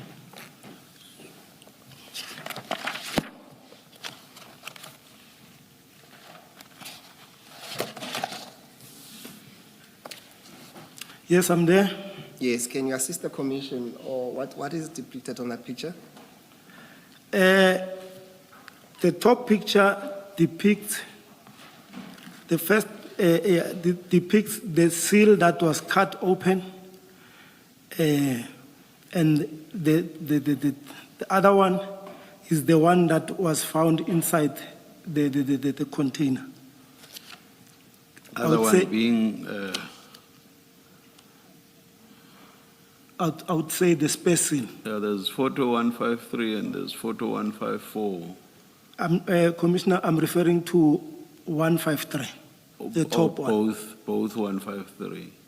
Yes, 153, and because I think, Or rather, both seals are on 153. Yes, you yeah, say. Commissioner. Okay. Yes, you were explaining, Warrant Officer?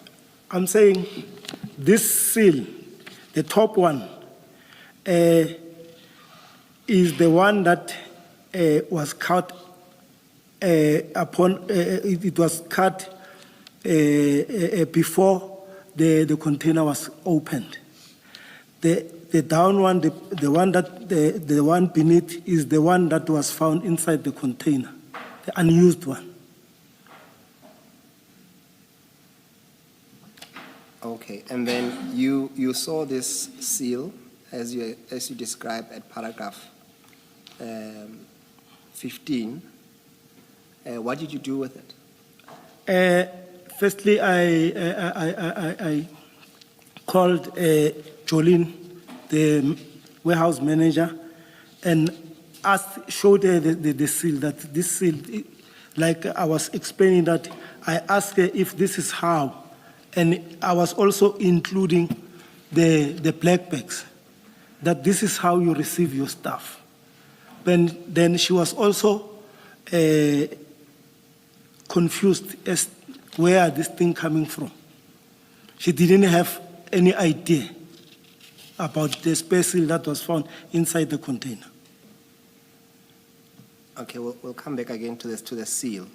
Can we then proceed with your conversation with Ms. Wenzel? So you go back to the first file. You've just asked Ms. Wenzel if this is how they receive their stuff, but she said this was very strange and unusual. That's correct? Can you pick it up from there then?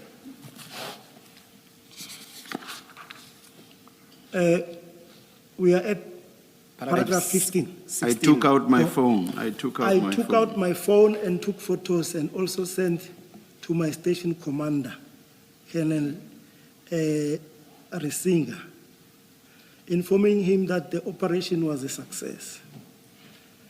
We had to use... Sorry, before this and before you opened the truck, when you got there and the container is closed and sealed, did you take any pictures so that you have evidence that shows that you found the truck locked with a seal?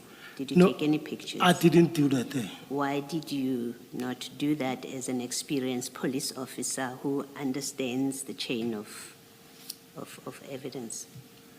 No, actually, I was interested, or I was more concerned in what is inside the container. Yes, we understand that. Yes. Quite obviously, you were more interested in what was inside. That's correct.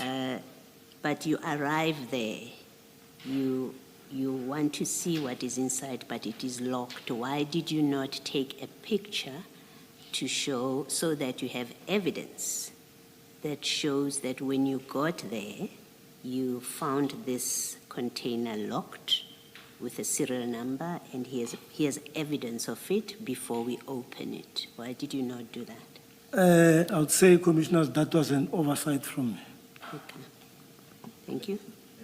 This warrant officer, are you familiar with the National Instruction on Crime Scene Management, Instruction 1 of 2015? That's correct. Were you familiar with it at the time when you went to Eroton? I was, even though some of the aspects where I was no longer, I couldn't remember everything, but all what I know that a crime scene must be preserved and all the exhibits must be kept safe. Yes, it follows up on Commissioner Baloy's question that you have now contaminated the crime scene by instructing people to open the truck and things fall out, and you're looking at the seals and things are then being taken out. But in all of that, you do not follow what the national instruction requires that a person must do. And I think it's a function of you simply not being familiar with what happens at crime scenes. When you come across a scene like that, what are you supposed to do? It's not just a simple matter of cordoning it off. It's also preserving the scene so that if it has to be used as evidence in future criminal proceedings, people need to know, what did the truck look like before? What did the container look like before it was opened? Who opened it? What happened after it was opened? What did you do after it was opened? And all of that evidently was not followed in this case. Commissioners, I'm not disputing that, but I took a few photos. I took few photos to have the originality of the scene, the original scene, so to say, how it looked like. The only omission that I think I made is not by taking a photo of the original seal. Yes, Because and that's Commissioner Baloy's point. I agree with That that. the scene is contaminated. Simply by doing that, it means there's a problem. I fully agree. Thank you. And in fact, the more serious proposition I'm making to you is that happened because you have absolutely no experience in drug busts, and you're in fact ignorant of the national instruction on handling crime scenes. It happened because of that. Otherwise, you were if that's not the reason, then you were being deliberate in compromising the crime scene. So I'm giving you propositions that, one, you were either deliberately compromising the crime scene by contaminating it from the get-go, or you were ignorant about handling a crime scene such as this, because you have absolutely no experience in drug busts. It's not part of your job, and you are ignorant of the national instruction on how to handle a crime scene. Which one is it? I'll take the second one, that maybe I wouldn't be comfortable to say ignorant, but all what happened, it was not through intention of contaminating the scene. But then I thought, I'm trying to preserve the scene at the best of my ability. Thank you.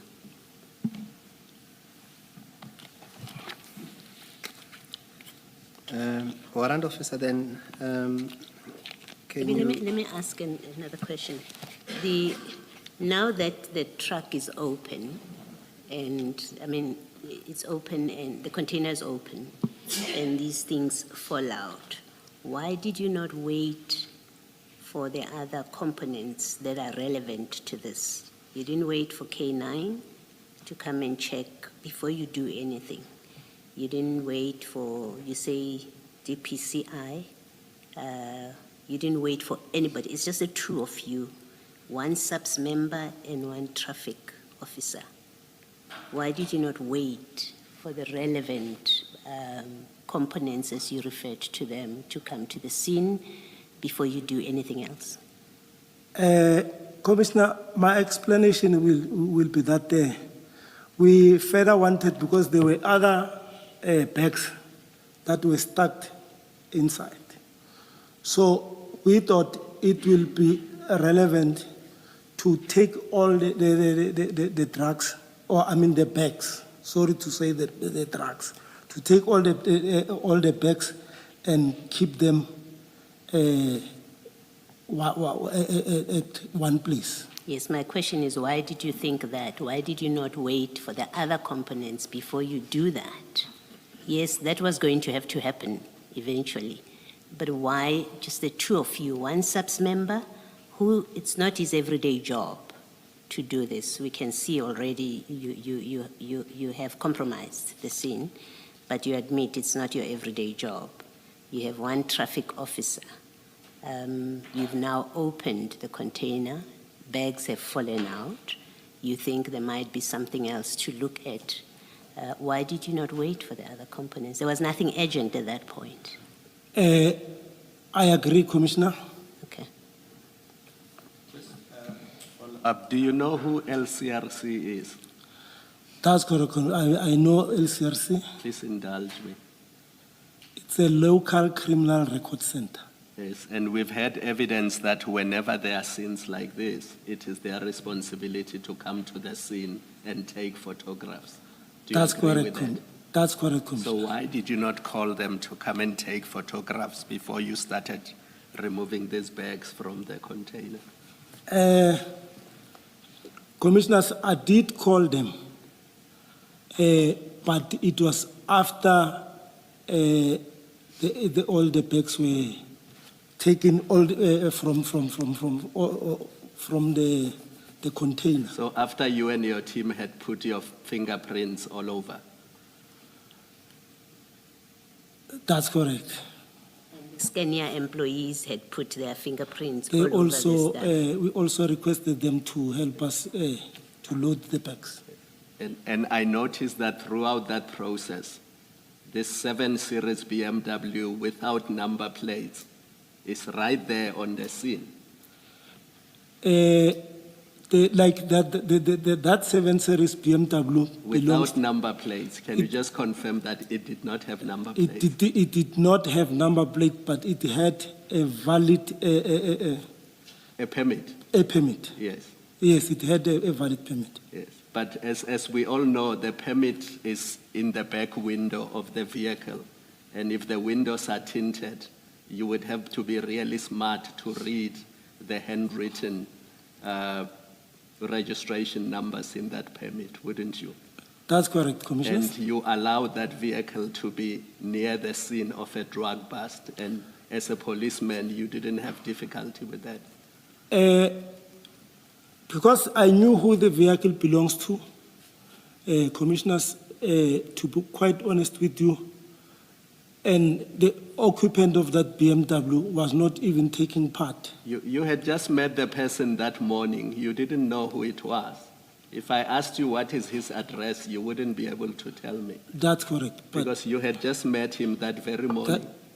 And you said it was Mashaba's informant. that's correct, Commissioner. Now you go to a crime scene, a drug bust, a major drug bust, with somebody who's driving a BMW 7 Series, and it has no number plates, and it parks right next to the very container that is being searched, and things are being pulled out of the container. Isn't that problematic? Commissioner, I'm not trying to be defensive, but the car that the Commissioner is referring to, it was not, it was parked, but inside the vicinity, but it was not closer to the scene of crime. It was about 300 meters from the scene. No, but it's inside the Scania. I happen to know where the Scania premises in Aeroton are. It's right inside. Can we just look at page 28 or 30 of the exhibits bundle? Page 28, can we just fly to that photo of the exhibit?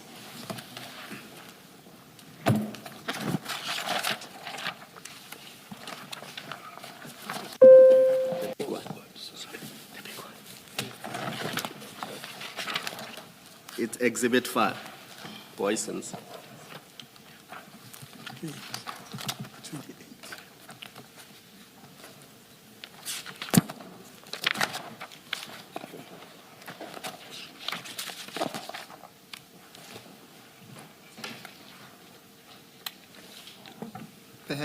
Perhaps, are you there? I've got it there, Commissioners.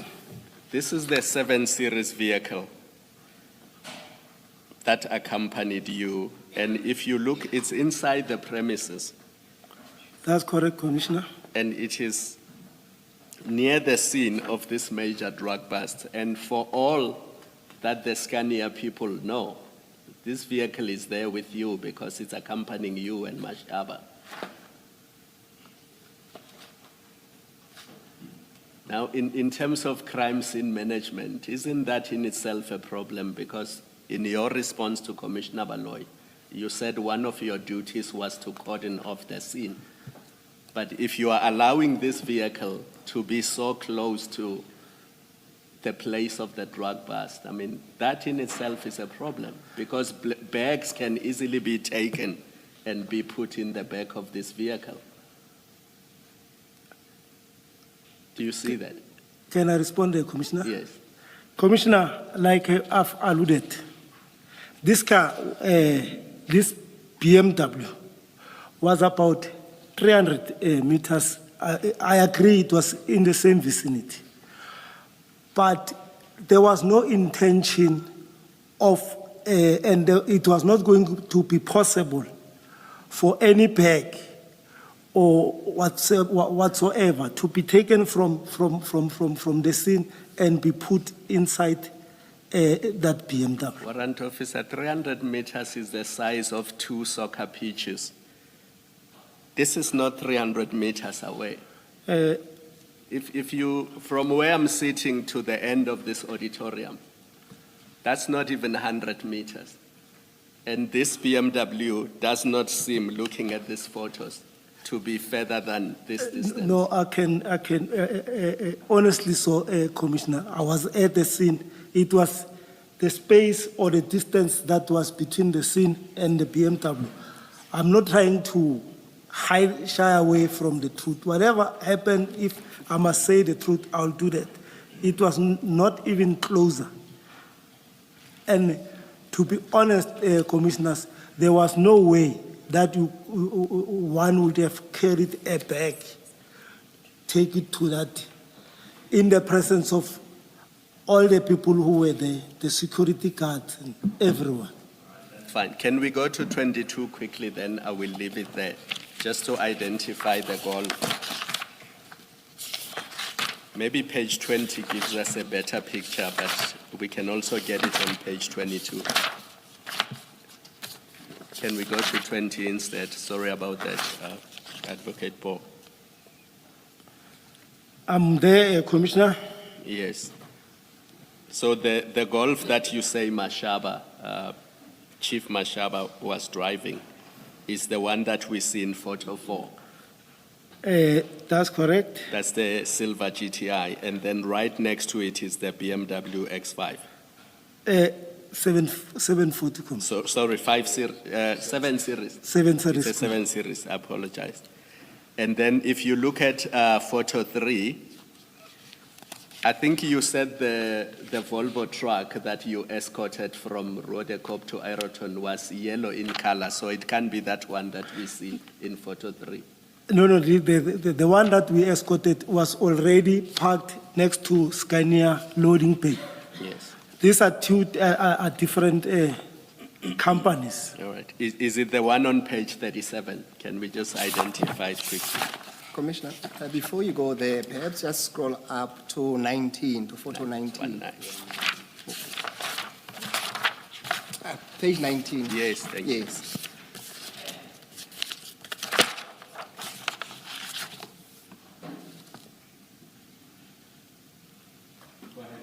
I'm there, Commissioner. No, I was trying to assist with the proximity of the yellow truck on your questioning.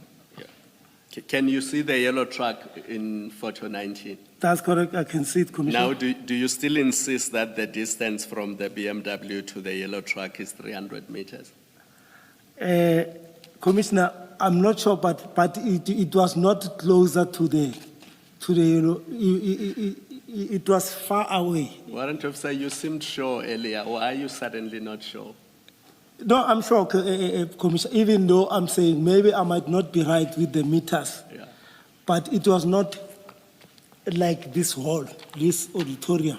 No, this one is small. Yeah. Yes, that's because it's not even 100 meters, this one. I'm saying, looking at these photos, that cannot be 300 meters. Can we maybe suggest 150 meters?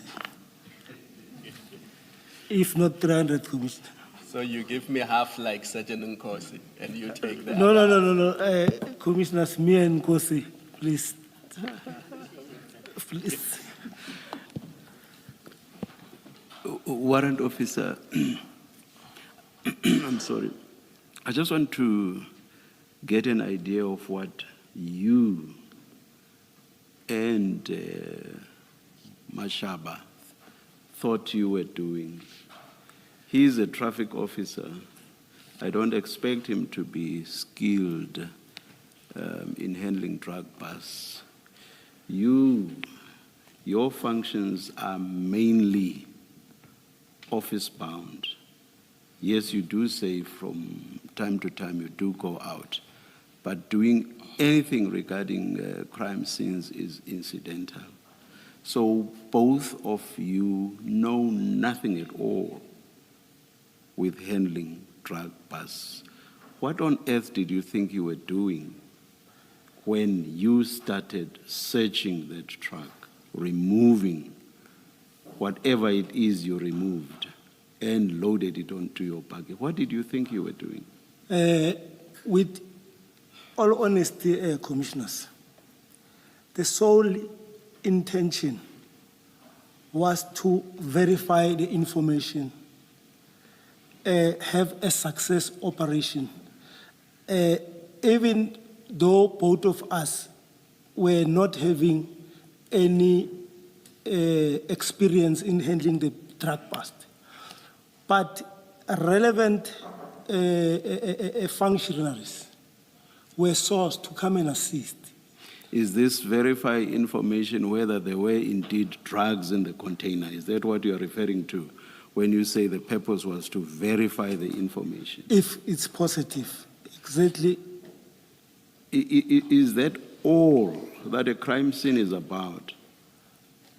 No, like Commissioners, like I alluded earlier, that I tried my level best to preserve and make sure that the scene is not contaminated until a warrant officer and other members arrive. That's a serious problem. That's a serious problem because Commissioner Baloyi said by opening that container, you are already tampering with the scene, and you agreed. For that, I take a punch. Yes.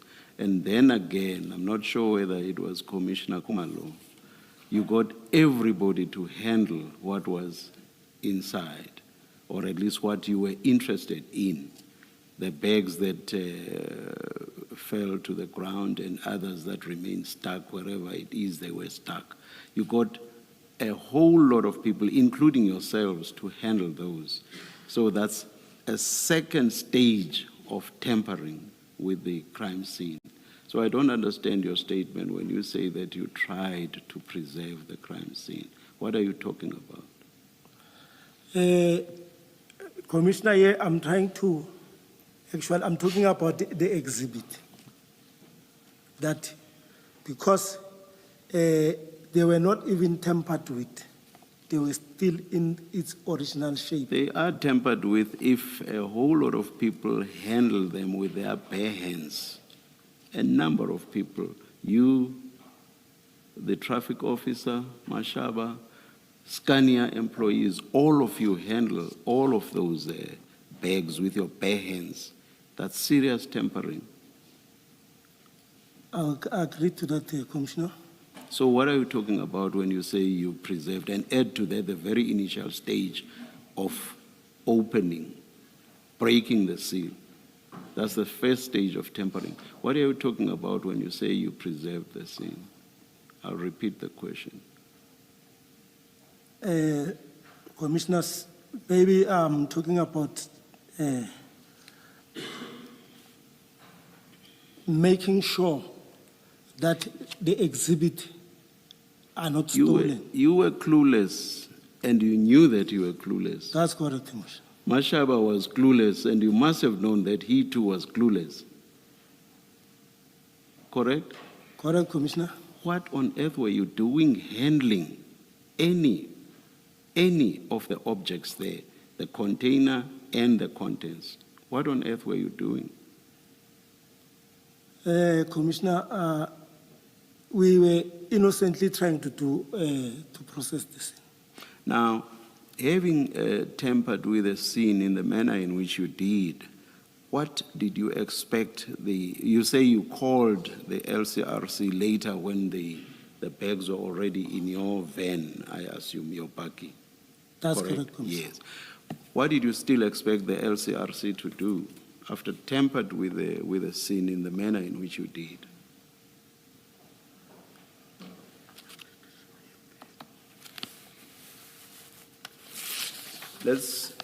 Let's just go to, is it page 14? It's in file 1 in the annexures. Page 14.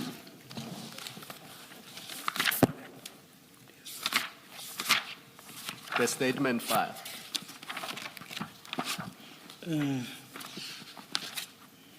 Mine ends at page May it be flighted. 13.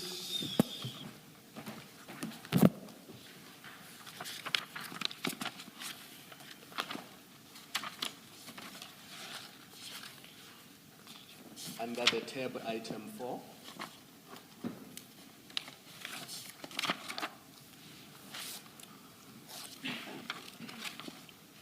Or you may look at the screen. So when you called the LCRC, they were already like that, That's correct. heaped like that onto the back of your bakkie, having been handled by many people with bare hands. That's correct, Commissioner. I can confirm. So my question is, what did you expect the LCRC to still do after all this serious tampering? Actually, we called the LCRC to come and take photos and when we count, because that is the procedure. So all they would have been involved in was in counting and not doing what they ought to have done right at the beginning, before your tampering. We didn't anticipate that, Commissioner. Because you were clueless. I will take the punch. Now, at paragraph 16 of your statement, page 6, you say that I took out my phone and took photos and also sent to my station commander, Lieutenant Colonel Risenga Albert Chauke, informing him that the operation was a success. You've read that already. You want to see it? Have you found it? No, I was trying to Please find search it. for page 16. I was trying to search for this. 6, not 16. Paragraph 6, paragraph 1(6).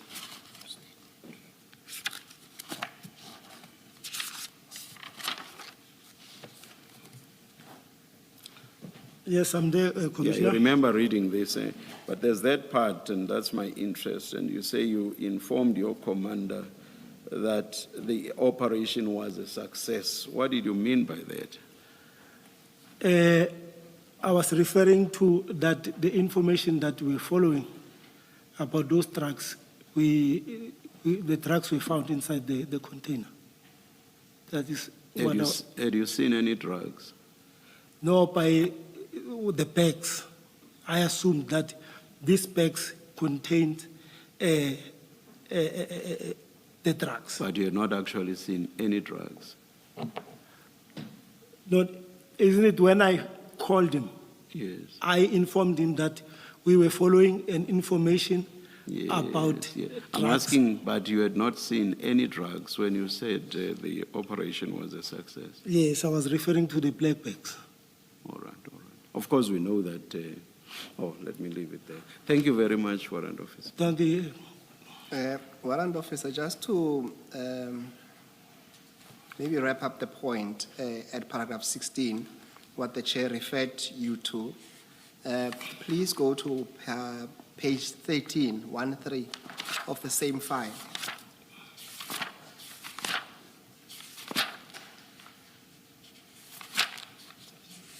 In the statement or the exhibit. In the same statement file, No, I'm saying Page 13. 13.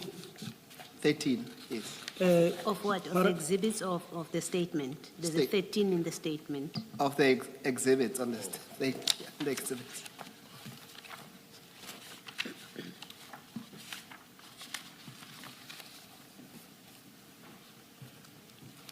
I'm there, Commissioners. Yes, so this is, perhaps you explain in your own words, what is depicted there on that page?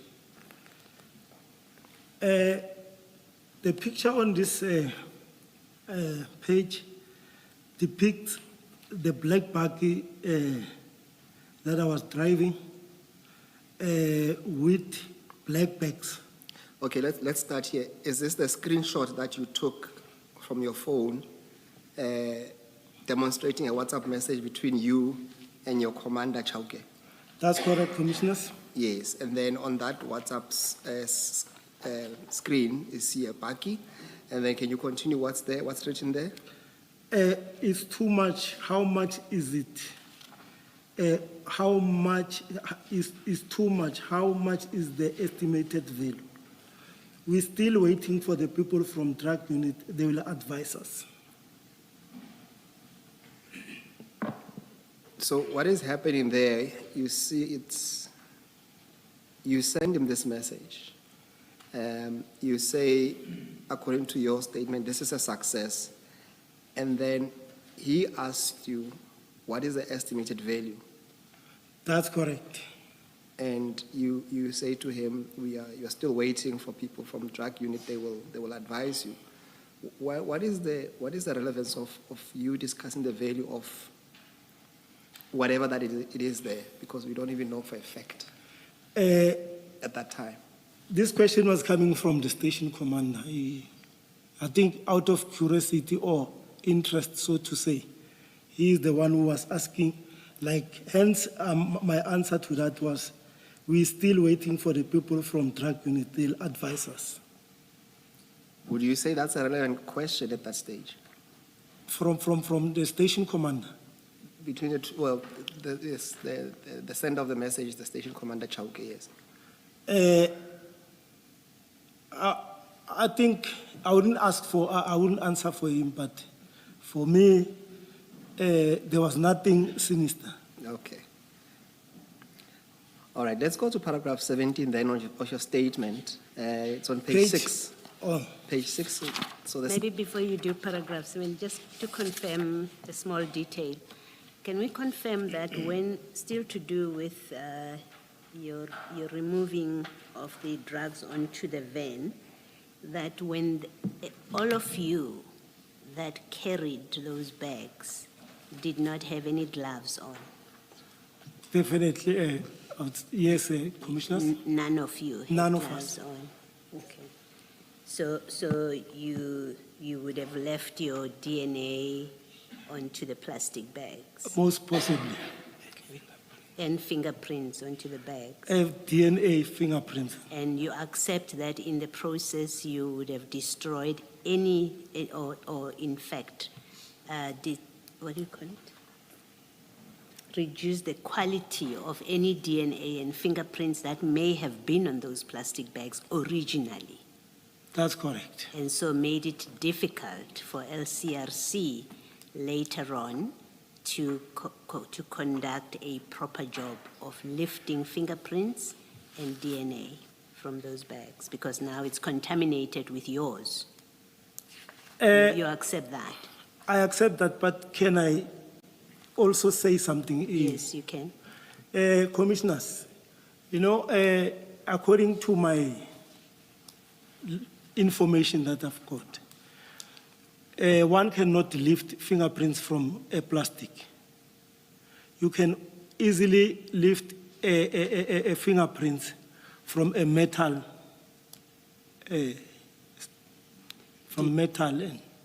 Do you know, as a matter of fact, that we've heard from evidence here that the LCRC attends these scenes and one of their functions is to try and lift fingerprints and DNA from these coverings and from the bags? Do you know that?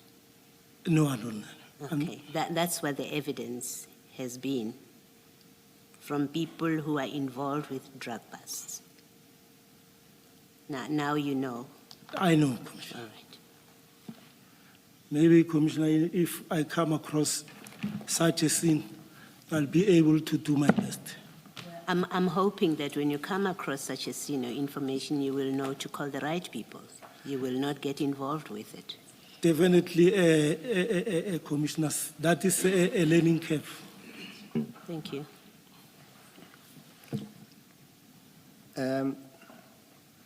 Warrant Officer, let's continue on paragraph 17 of your statement.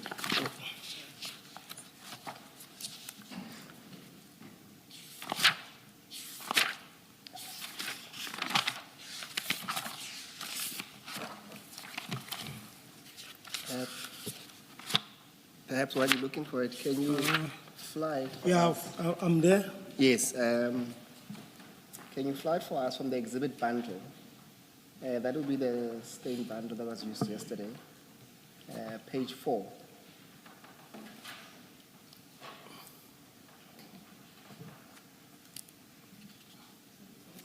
Page 4, stains bundle. So it was the one, Commissioner, that was used by Stain yesterday.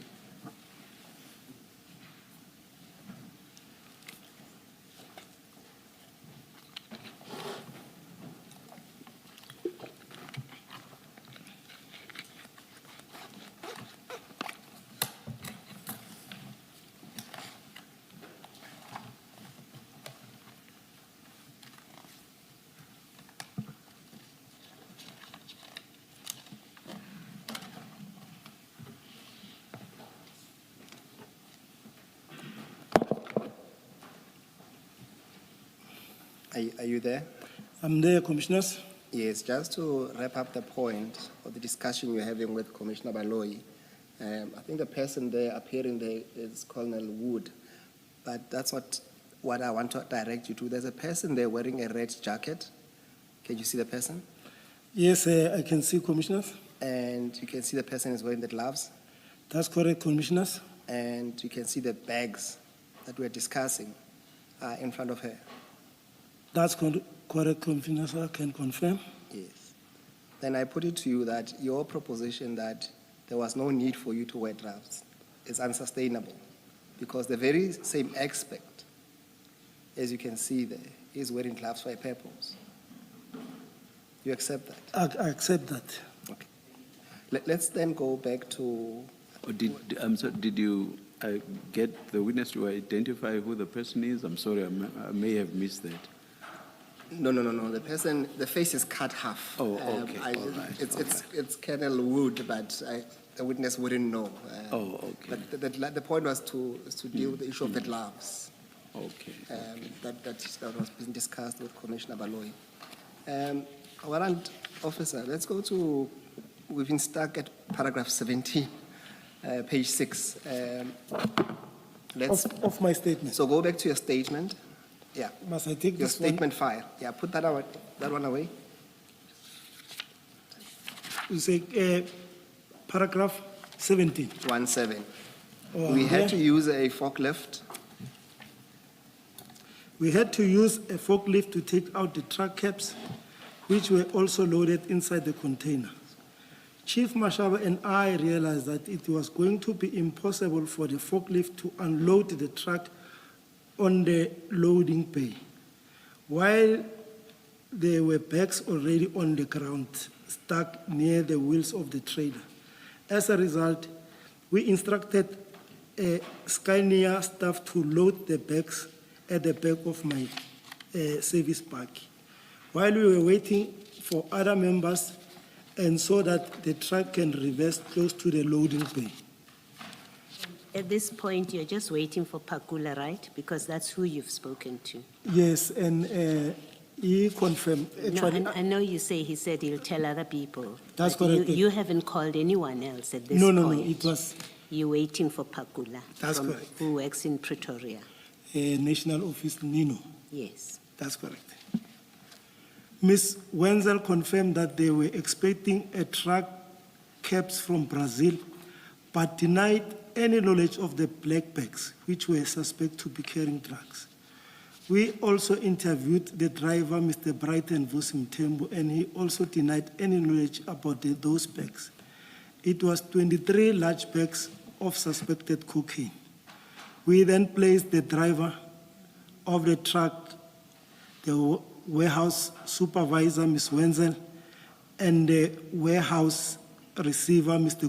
Cornelius, under arrest for dealing in drugs possession. At this stage, Now- you did not even know that it was drugs. For all you knew, it could have been blankets in those bags.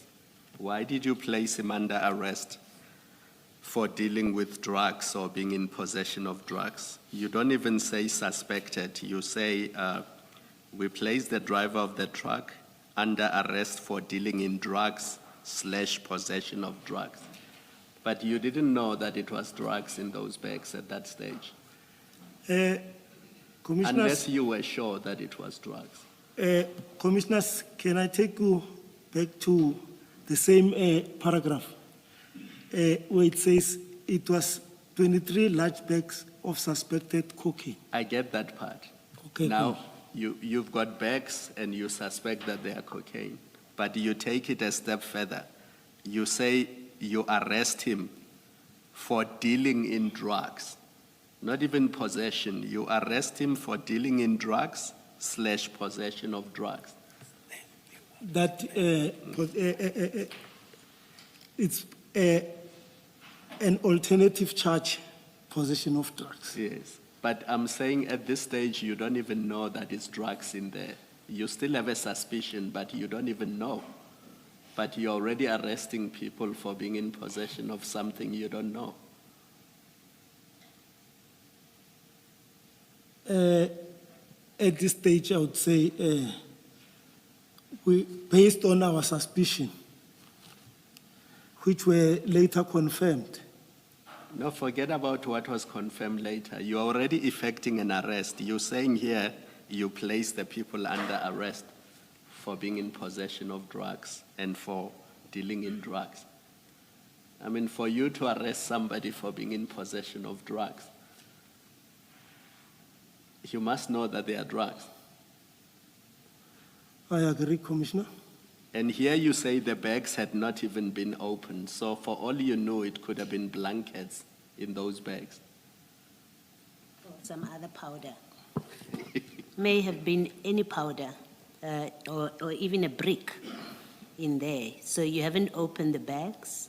All you have is the informer, who's not even your informer, is Mr. Mashaba's informer. But you SAPS, not Mr. Mashaba, you are the one that effects an arrest based on suspicion of matter that you haven't even had a look at. All you have is black bags.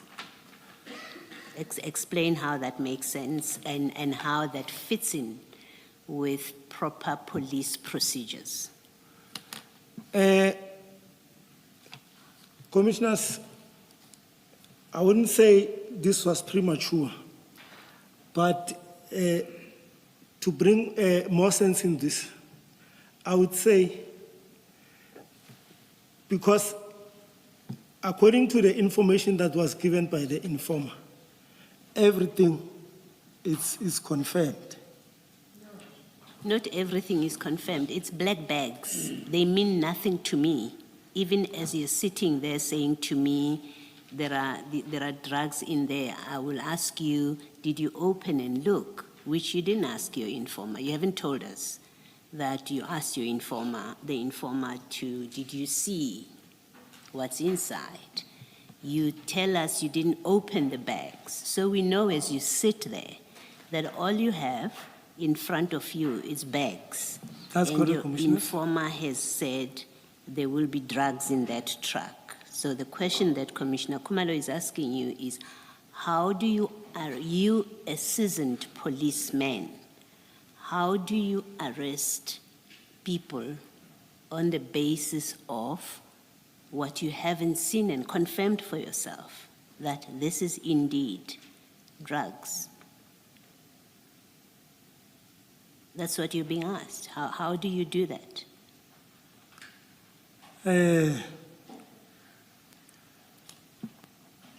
My answer to that, Commissioner, would say it was premature. Unless you already knew that there were drugs in this container, and that was your reason for going there. Yeah. Commissioner, I don't want to come defensive. I take that other punch. The premature one. I take this one that maybe the arrest was premature. Not that you knew that in the container and in the bags it was cocaine, and you knew that in advance. Because yes, it was just drugs. Okay, let me test this. Why did you not open one bag and satisfy yourself that, yes, the information from the whistleblower or the source is correct? I've opened this. I've opened one of the bags. I can actually see that it is white powder. I have not tested it, but based on what I know, it might be drugs. Why didn't you at least open to check? And I'm not suggesting that you should have opened it. I'm just testing. At that stage, Commissioner, I think it was still too early. And our personally will think that we will be tampering with the evidence. And moreover, we don't have any experience. And just remind us last time, you may have said it already, so I apologize for asking again. What was your reason for loading these bags in your van, which does not have a canopy? And the reason I'm asking you this is you saw later on when the LCRC people arrived, the bags were put on the ground in the pavement and photos were taken of the bags. I'm trying to understand why you did not pack these bags on the pavement so that you wait for LCRC or other people to arrive and attend to them. Why did you see the need to load them in the back of your van? Commissioner, I think at this stage, when the bags were loaded at the back of the park, it was only me and Mashaba at the scene. And Yes, what was the reason for that? Why did you not pack them on the ground? I'm trying to get the Commissioner. Being that the case, the scene, it was now getting more chaotic. So for us to safeguard, because if the scene, if the bags were loaded at the back of, we could easily see if someone will go in, maybe try and grab one. That was the main idea.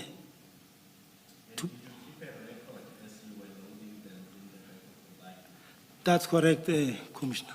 Did you keep a record as you were loading them in the back of your buggy? Yes, Commissioner,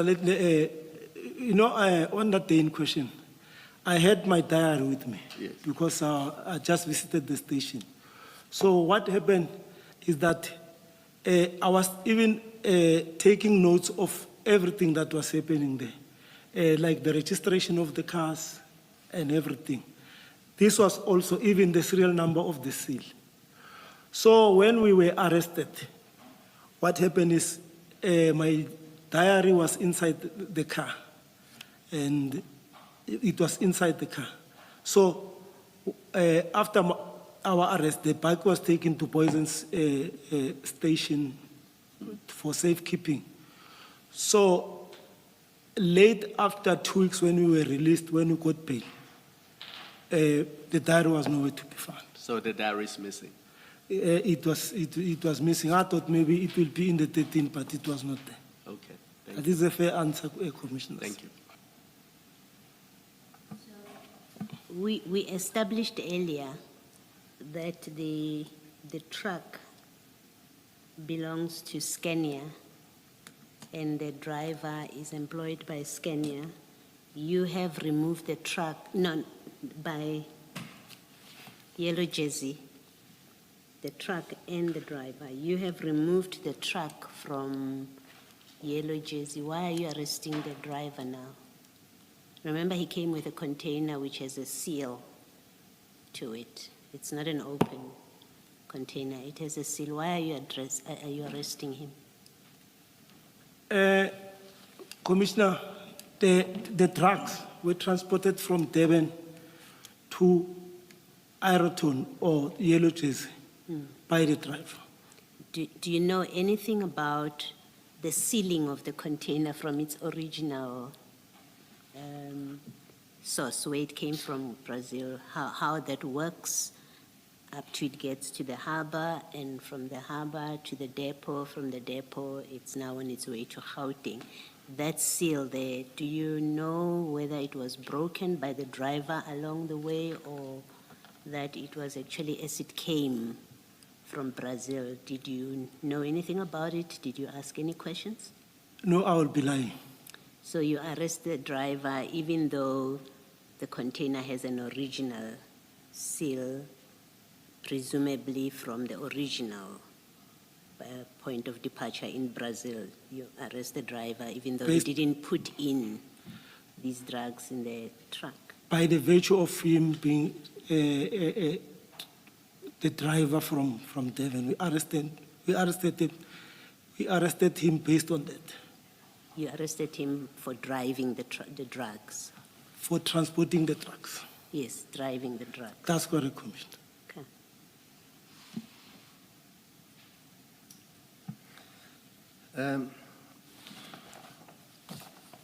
Warrant Officer Mahane, you came here to testify and assist the Commission to the best of your, at least, recollection of what transpired. What I really need is for you to be very pointed on some of the issues. More often you refer to the royal we, and you are here to testify for yourself.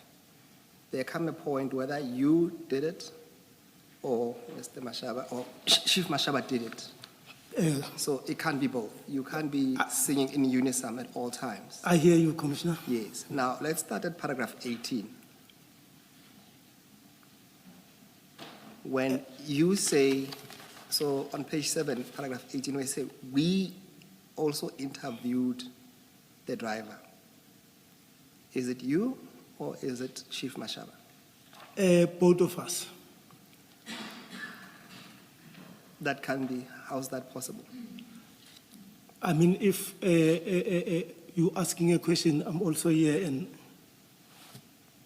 so it will be you asking a question. When you answer, then I also pose my question. Then the very same sentence, well, the very next sentence, you say, we placed the driver of the truck. No, this one, it was, the arrest part was done by Chief Mashaba. Mashaba. Yes. Okay. Please, the next time we see the word we, and where it's possible, let's try to identify whether it's you or Mashaba as we move on, please. No, that's fine. For now, I'll take that. Let's move on to paragraph 19. I'm just saying, keep in mind when you see the word we, try to identify who said what, who did what. Point when you taken, can. Commissioners. Thank you so much. Let's go then to paragraph 18, while busy at the scene. While busy at the scene and waiting for other SAPS members to arrive, 2 members from Poisons Vispol, Sergeant Doe and Constable Mkwambiri, arrived in a marked police buggy and told us that they have received a call from 10-111 about people who were impersonating to be police officers. Just to be clear, while waiting for other SAPS members, you're still referring to Pakula. That's correct. And whoever you're hoping he has called. Yes. Because you haven't called anyone else. No, it was still Pakula. Thank you.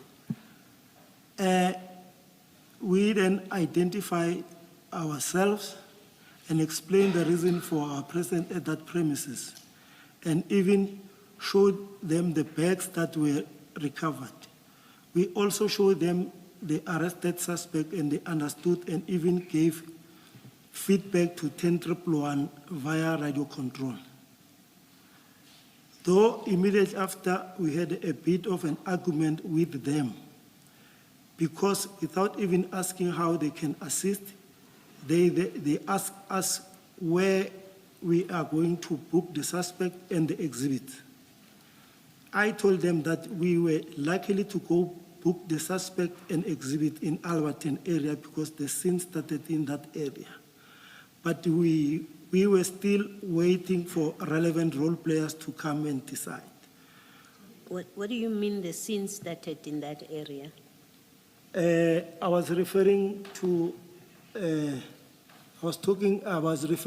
fact that where we first went in Rodikop before we came to Ireton. So you're being in Rodikop, you're saying that's what determines, that's where the scene started, your physical presence. Is that what it means, that the scene started there? I would say that, but technically so, commissioners.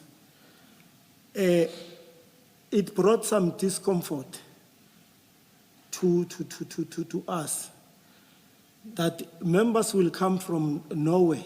We understand they got a complaint from 10-111. Upon arrival, they are now asking about the place where the exhibit will be booked and the suspect. I didn't meant that those things, I was just pulling their legs. So you were lying to them? Not lying necessarily. No, it is. Testing their... You were being untruthful to them. If now you say you were just pulling their leg, you were not telling them the truth when you said to them, we are going to book this in Alberton. You've just said it wasn't the truth as you said it. No, not in the context of telling lies. It wasn't the truth.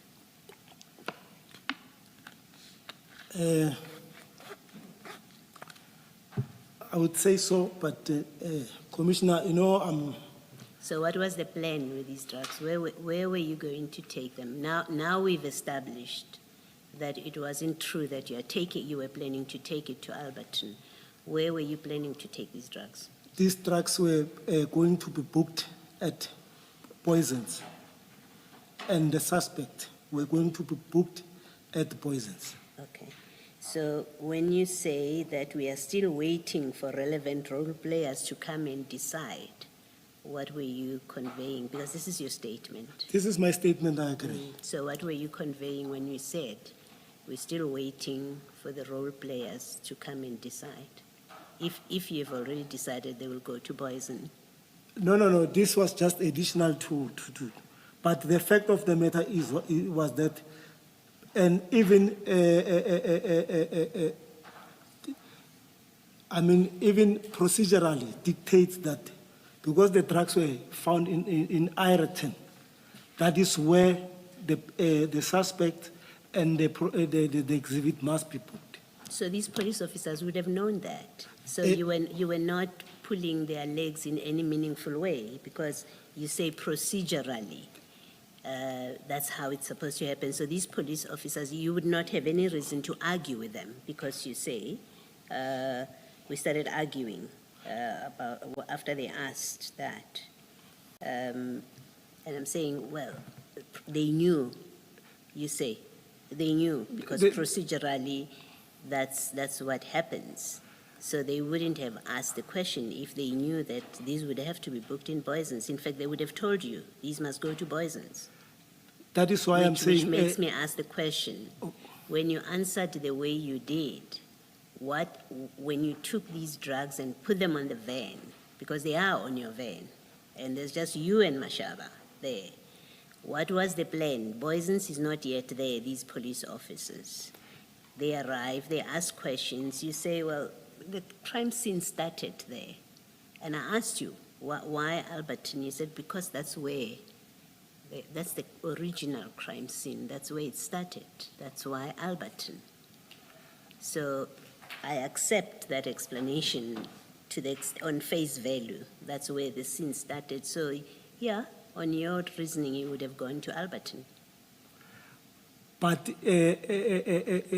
rightfully, it was the drugs were not gonna, the drugs, including the suspect, we were not going to book them in Alberton. And because another thing, commissioners, it was very strange.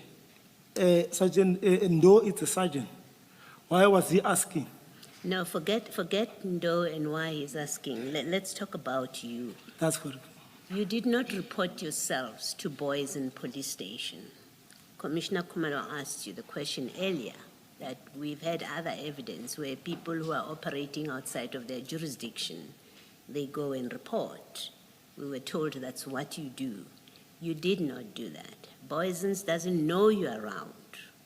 Boyson doesn't know that you've got this amount of drugs.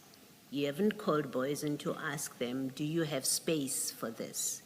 But you say to us, well, they are on your truck. You had already decided they will go to Boyson. Make that make sense.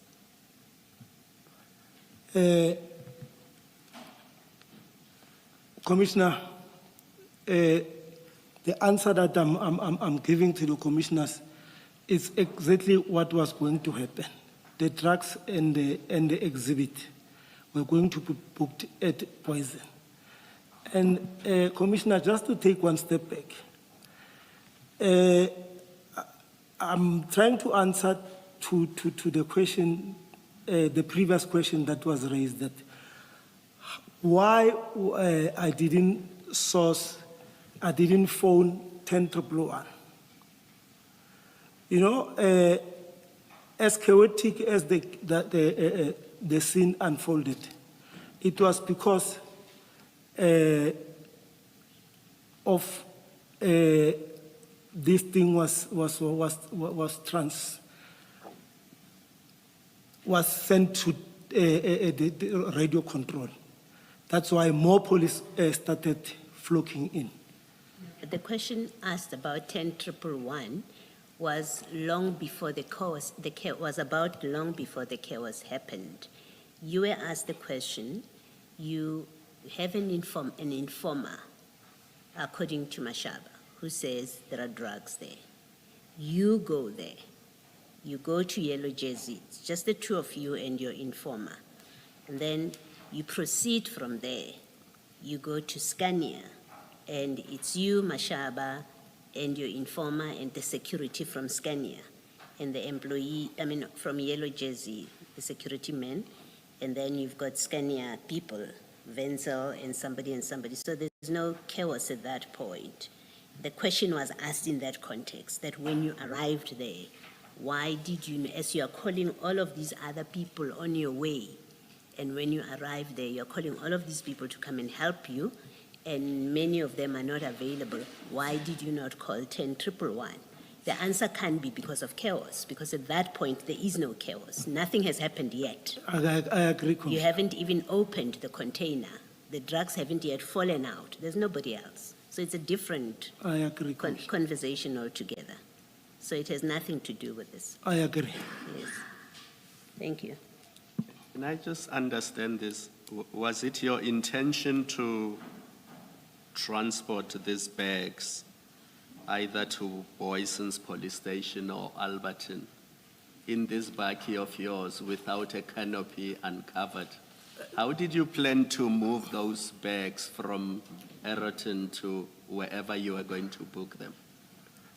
Commissioner, I would definitely wouldn't have risk to to transport these trucks without proper escort and without like in an open park like this. But you hadn't called any escort. No, You had only called Pakula, and if he hadn't arrived, what would you have done? No, Commissioner, the scene was still far from over. We were not going to leave until the scene was properly handled and everything processed at the scene. It was still very early. But you had taken no steps to call the people who were supposed to process the scene. You had only called Pakula, who said he was busy. And once you verified that there are drugs there, then he might make a turn. But at this point, as we had already agreed, all you knew was that you found bags in the container and you loaded them on your bakkie and you had arrested people. That's where you were. Commissioners, yeah, maybe because there's no timelines. It was not even an hour that we were at the scene. It was because if I must be approximate, we arrived at the scene between 8 and 10 past. The Poison's guys arrived maybe 20 minutes later, while the scene was while the scene was not even processed as yet. So it was still very early to say, no, this is how we're going to transport. The intention of loading these bags at the back of the parking was solely to secure them. Nothing else. There was no other ulterior motive. There's one thing I need to test with you before you deal with your interaction with other officers and even your arrest. I think it's in the stain exhibits.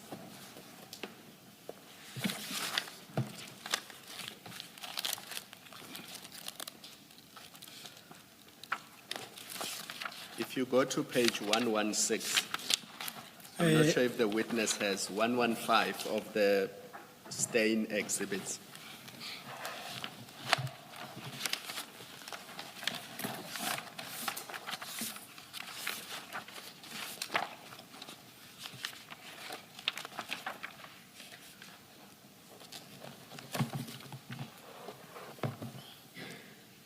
Maybe to be fair to you, warrant officer, for the purposes of the record, it's CJC 217. And then it starts on page 109. Just go back to 109.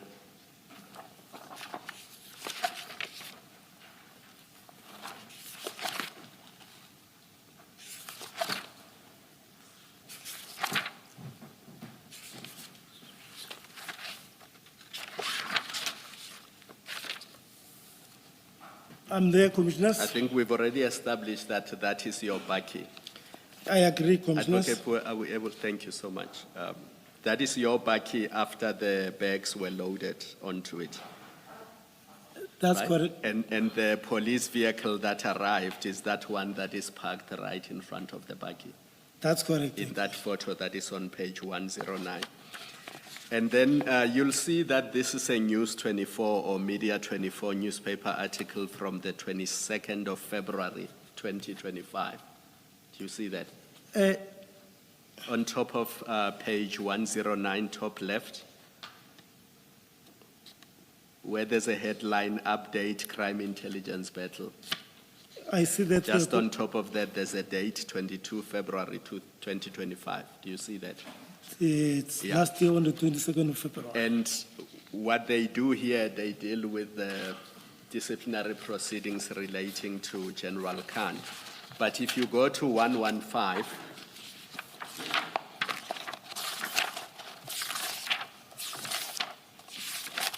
and this is what caused the confusion. Remember, I was confused about the 5 series, 7 series.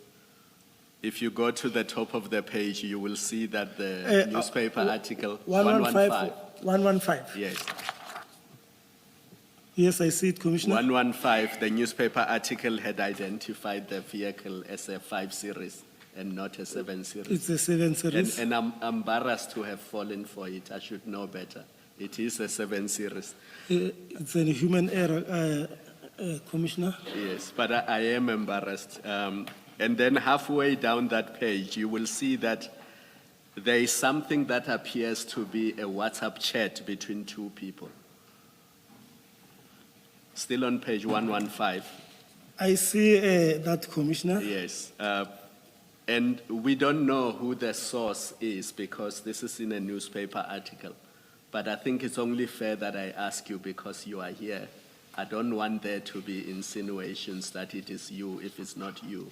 So to be fair to you, I want you to respond to this You are more and than tell welcome. us whether it is you who's participating in those WhatsApp chats. Because what is clearly happening here is that these people know that there was cocaine and it belonged to somebody and they had located where it was and they were reporting back to the owner of this cocaine that it is at this place and this is what is happening with it. So I just want you to tell us if it is you who is participating in these chats. If it's not you, whether you know who is this person who is participating in these chats. I'll be honest with you, Commissioners. Yesterday, as I was following this, I was also, I don't have a knowledge as to where is this thing coming from and who are the people who were involved talking, who were chatting on this. I saw it for the first time yesterday while Colonel Stein was testifying. And I hope you did not fashion your evidence based on what you were watching yesterday. No, somehow you align yourself and see, I mean, if... No, you must tell the truth. There's no need No, to align. I'm telling the truth. That's why no I'm so need to align. comfortable. But you can clearly see, looking at that chat, that it refers to the containers and that the containers are still there. And whoever the other person is, if you look at the blue bars, they say, then send the pics with the seal so I can show the people. I'm getting heavy threats. Give me till 7, boss. I'm pressing all these guys. Do you see that? Commissioner, maybe because I don't follow, I see this 2021, but this article was for last year, February. Am I correct? No, but remember the point is, this chat was taking place while the scene was still live on the 9th of July, 2021. That's the point of it. What time was this chat made? Warrant officer, let's not concern ourselves with the time. Remember my simple question was, are you participating in these chats? Not if at the all. answer is no, do you know who was participating in Not the chats? at all. And if you don't know, you don't know. I don't know. So don't try to analyze them. No, I'm sorry Because about as I said, we don't know what the source is. And I was only being fair to you by referring you to them so that we don't leave it unattended and people assume that it was you who was reporting back to the owners of this drug. Like I'm saying, on this day in question, on the 9th, I was the first one to be arrested, and so my phone was taken away at around 12 o'clock, and this chat, I will like to distance myself from this chat. I don't know the origin. If we manage to access your phone, we will not find the chats that put you in trouble. Not at all. I can even, this is the phone that I was using during my arrest. Even today, I'm still using the same. You know we can retrieve. the one-time view. Yes. Yeah, so it happened. Let's leave it there.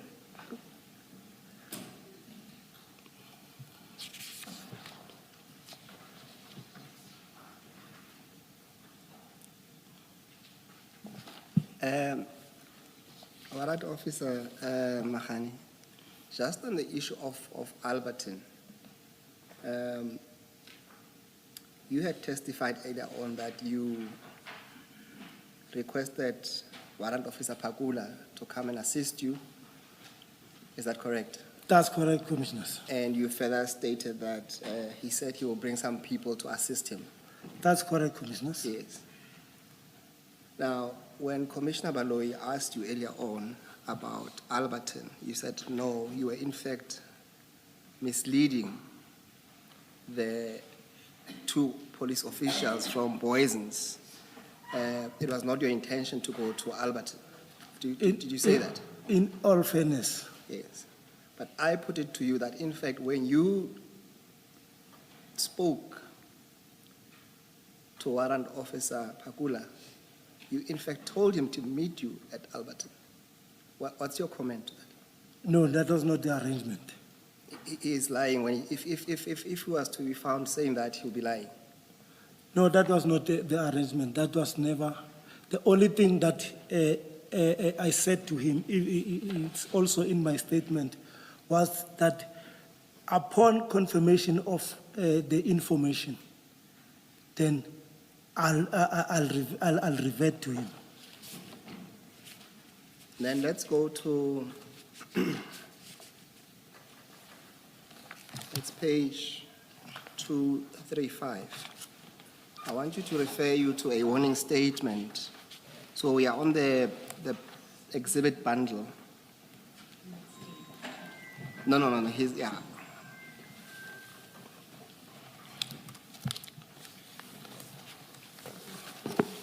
Two, 3, 5.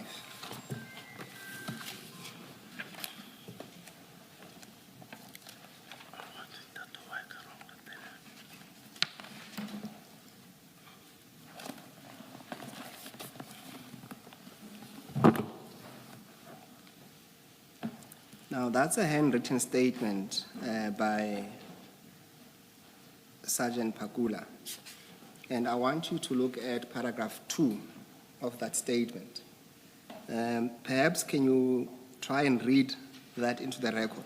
What's said at paragraph 2? It's right at the bottom.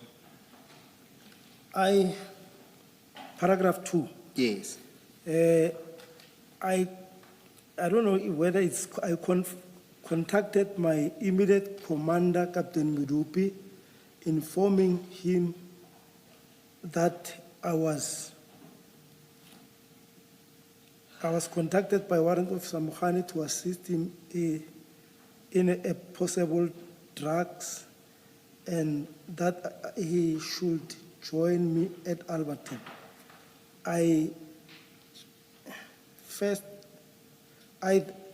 proceeded to Alberton SAPS. I waited for him. I called Mohana to ask if he will come, and I should wait Let me for assist. him.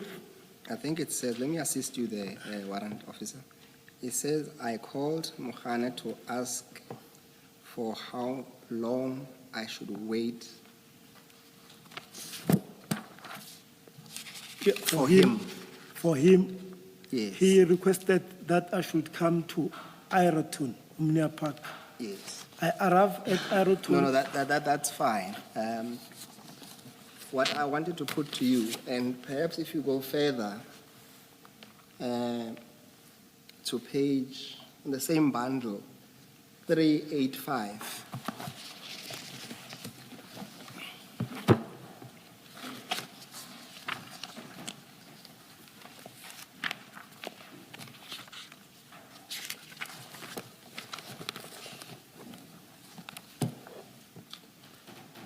There, are you there? Some of the commissioners. Now, that is a written statement by, and this is under Boyson's 25210 of 2021.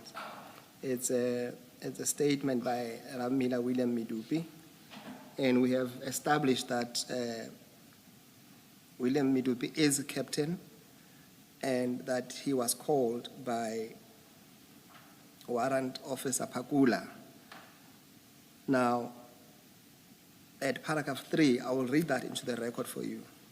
It says, on Friday, 2021, 0709, in the morning, I was at home as we were working rotation when I received a call from Warrant Officer Pakula informing me that they are following up on a certain information and I must join them in Alberton.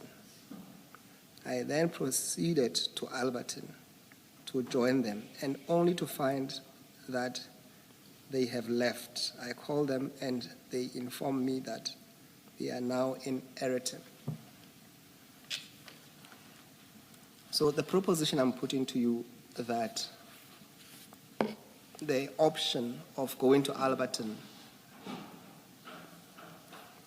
was a reality and only it was disturbed by the presence or arrival of the Boyson's Vispol police. What's your No, what's your take? that is incorrect.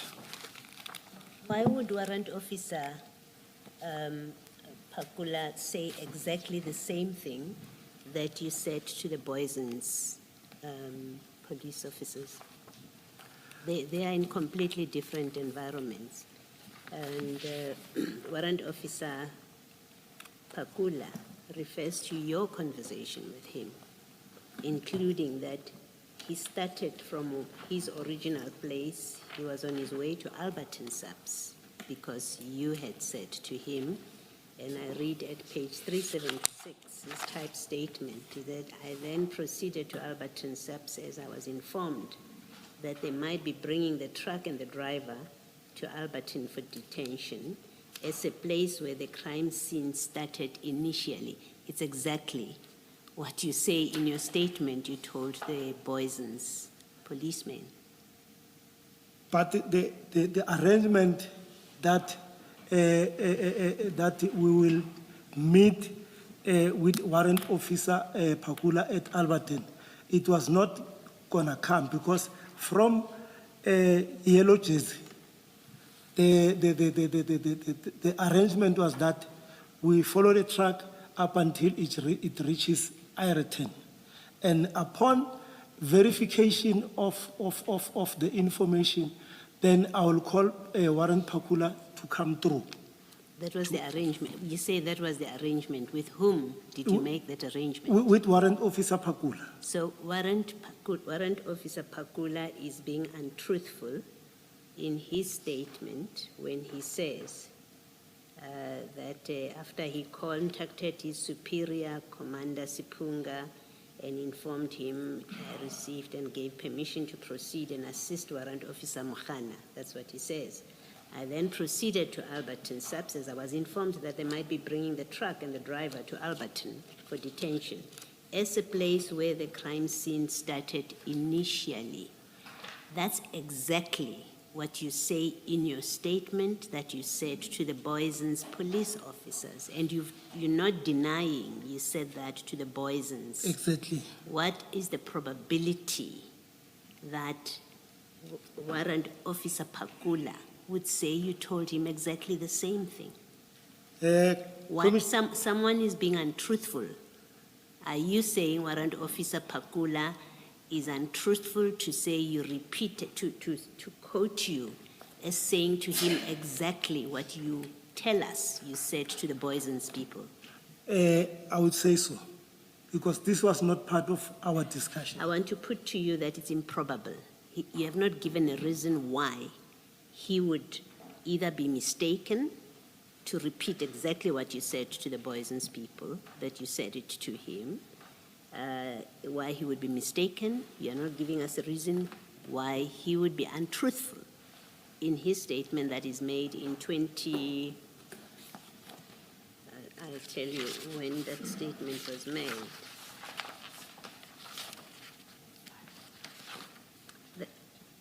It was made in October 2021, when this happened in July. You haven't provided an explanation why he's mistaken and why he would be untruthful about it. And I want to suggest to you that it indicates, or the probabilities, that you are the one that's being untruthful about what you said to Pakula, 1, 2, and the real intention about what was going to happen with those trucks. And in fact, the real intention was they were not going to Boyson's. You were taking them elsewhere, you and Mashaba. And that's why it was your operation, just the two of you. That's why it is not your everyday job to do this. You go out of the office to go and assist with a drug bust about which you are completely inexperienced, know nothing about. You don't tell anyone of your colleagues at the station to say, come, let's go help. You leave alone, you call everybody else that has nothing to do with it, and then you go and you mess up the scene as badly as you did. You put these bags in an open bakkie that's going to transport them, and it's just the two of you. You haven't called LCRC. You haven't called TRT to come and escort you. You've done nothing that is about ensuring that these drugs are properly processed. What it indicates, I want to suggest to you, what it indicates is there was no good intentions on your part to get these drugs to be properly dealt with as prescribed by the law. In fact, you had ulterior motives about putting them in that van, and you were going to take them where they would not be accounted for. What do you say to that?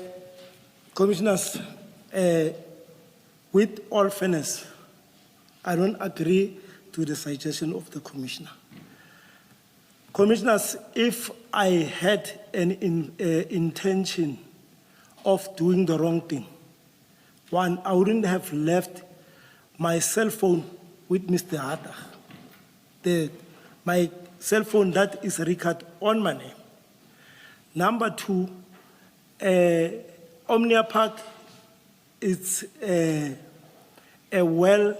it's a modern industrial area, which I think it has cameras all over. And so I wouldn't be so dumb to go steal in front of everybody. Meanwhile, I know that my identity was not concealed.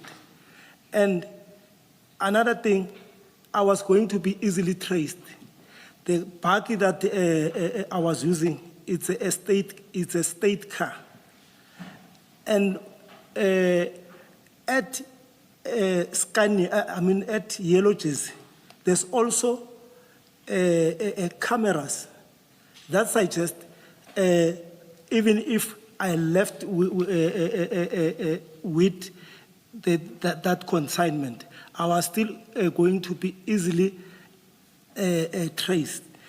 If commissioners, me and Mashaba, or we had an ulterior motive, I think this was going to need a proper thorough planning. Badly planned. That's why it was such a mess. That's why you are handling bags of exhibits the way that you're doing. It's because you poorly planned this thing. It's poorly planned. Firstly, you didn't know that there are cameras at Scania. You didn't know that. You go there for the first time. That they happen to be there, well, it's poor planning. You hadn't scoped that place first. So that doesn't count. It's irrelevant for purpose of what I'm suggesting to you, that there were cameras. It's an after the fact.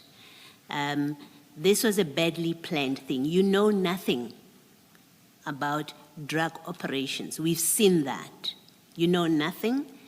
We've seen from your evidence and from what your commander says, you had no business to be there, to leave your office job and go there to assist someone that you say, well, I've met him before, I don't have a relationship with him. So you know nothing about him. He could well have been corrupt. On your evidence, you know nothing about him. You say, I went there to help.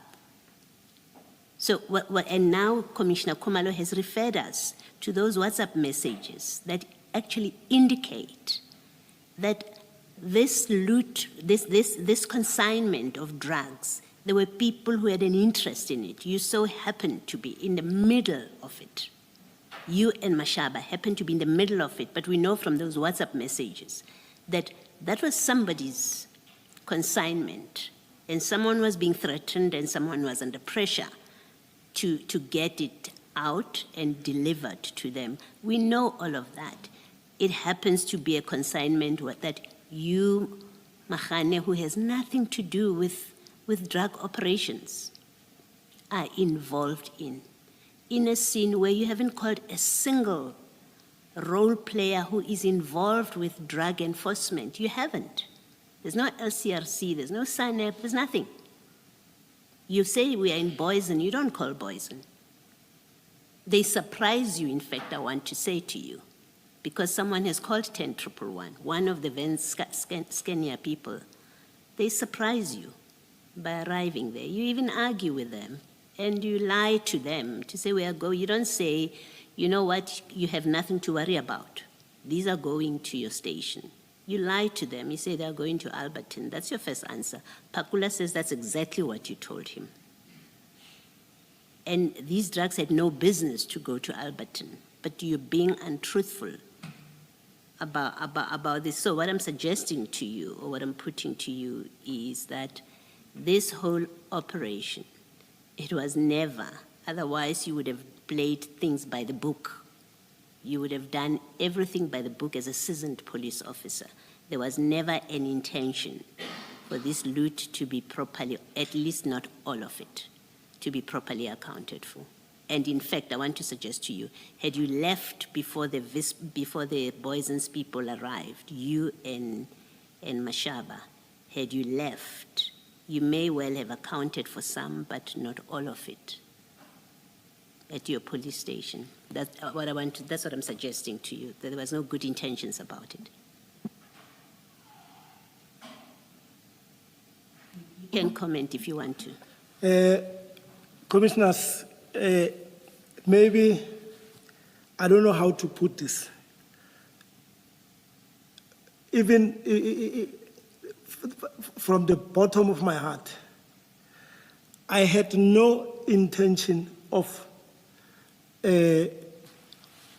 driving away from the scene before the scene was properly processed. That's why, and I'll stand by the truth. If I had intention, I'm still repeating this, if I had intention of stealing the drugs, maybe I would have used, and like I'm saying, I only received the call from Mashaba that particular morning. And from there I was briefed. And honestly, I contacted, like, the trail of calls that I made were from different people. Unfortunately, like Warrant Officer Chidi. Warrant Officer Chidi is from Crime Intelligence. And Warrant Officer Pukungwane is from Alberton. So I'm trying to demonstrate my fairness of saying I had no intention of stealing the drugs or taking them elsewhere. Hence, I'm saying I was not even. I'm not lying to the commission. I'm not part of this conversation between whoever is here. That's my innocency. I'm trying to demonstrate that I had no intention of taking the drugs from where they were recovered and to another destination. That is, with people that I mean, Nku, I've only known Nku that morning. So why would I risk with my career with someone that I don't even know? It was for the first time that I met Nku. And to further demonstrate my innocence in this involvement of a drug bust, I had not even a clue as to how much is the consignment. If I've known that this is such a big with the little knowledge that I have, I mean, the approach would have been different. And I call Warrant Officer Pakula because he was involved in other investigation or that were drug related. That is, with all fairness and innocence. Let me ask you a last question, perhaps. When you say you had no intention of leaving the scene with those drugs in your baggie before the scene was properly processed, we know that by the time, even before Pakula arrived, you had already put the bags onto your baggie. You say so in paragraph 20 of your statement.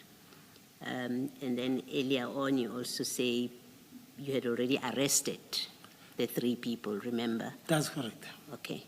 According to you, what was still left to be done at the scene once you've loaded the bags onto your baggie and you've arrested the 3 people? K9 unit, we were waiting for K9. To do what? To come and further confirm, to come and further confirm that this is are real drugs. And they were coming, and they did arrive. So you called, so K9 was going to do that and not FSL. You know there's a forensic science laboratory, right? No, K9, the dog unit, which also came. They came from Pretoria. They were also at the scene. Lieutenant Colonel Maluleke, who... So when they arrived, you would have taken the bags back onto on the ground. What was the Like, kind of elaborate thought? Had like gone into normally, that? how it was supposed to be done before.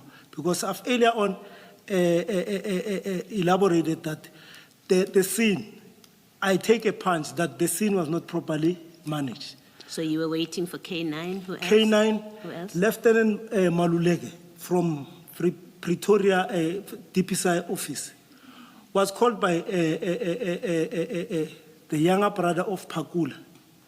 He also came, he arrived at the scene. Yeah, but you didn't know he's coming. Remember, we're discussing you saying, I wasn't going to leave with that consignment until the scene was properly processed. So I'm asking you, what had you done? What steps did you take in order to complete that process, to make sure that the scene was going to be properly processed before you leave? What are the steps that you took? Before leaving?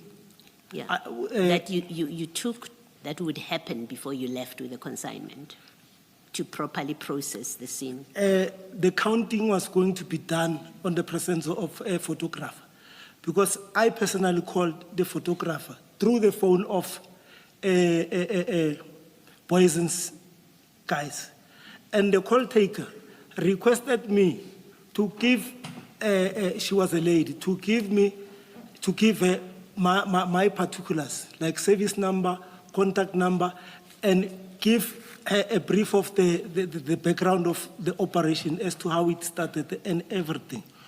So, commissioners, with all fairness, I don't know if I was still going to leave the scene with that baggie, open baggie, which cannot even drive 60. Yeah, well, you were going to leave with it. You were. You were blocked by the Boyson's subs motor vehicle, as we see in the picture, and other statements say you were in a hurry to leave. So the plan, you didn't put them on the floor. You could have left these things on the floor, then it would be believable that you were waiting for other people to arrive. No, you don't.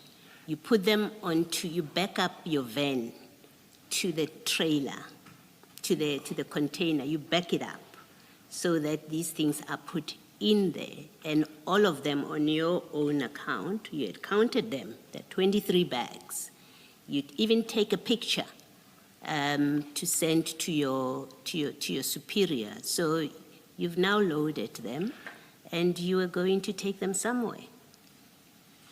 You are going to take them to Alberton, in fact. If Boyson's hadn't arrived, you would have taken them to Alberton. That's what you told Pakula. Commissioners, really, I need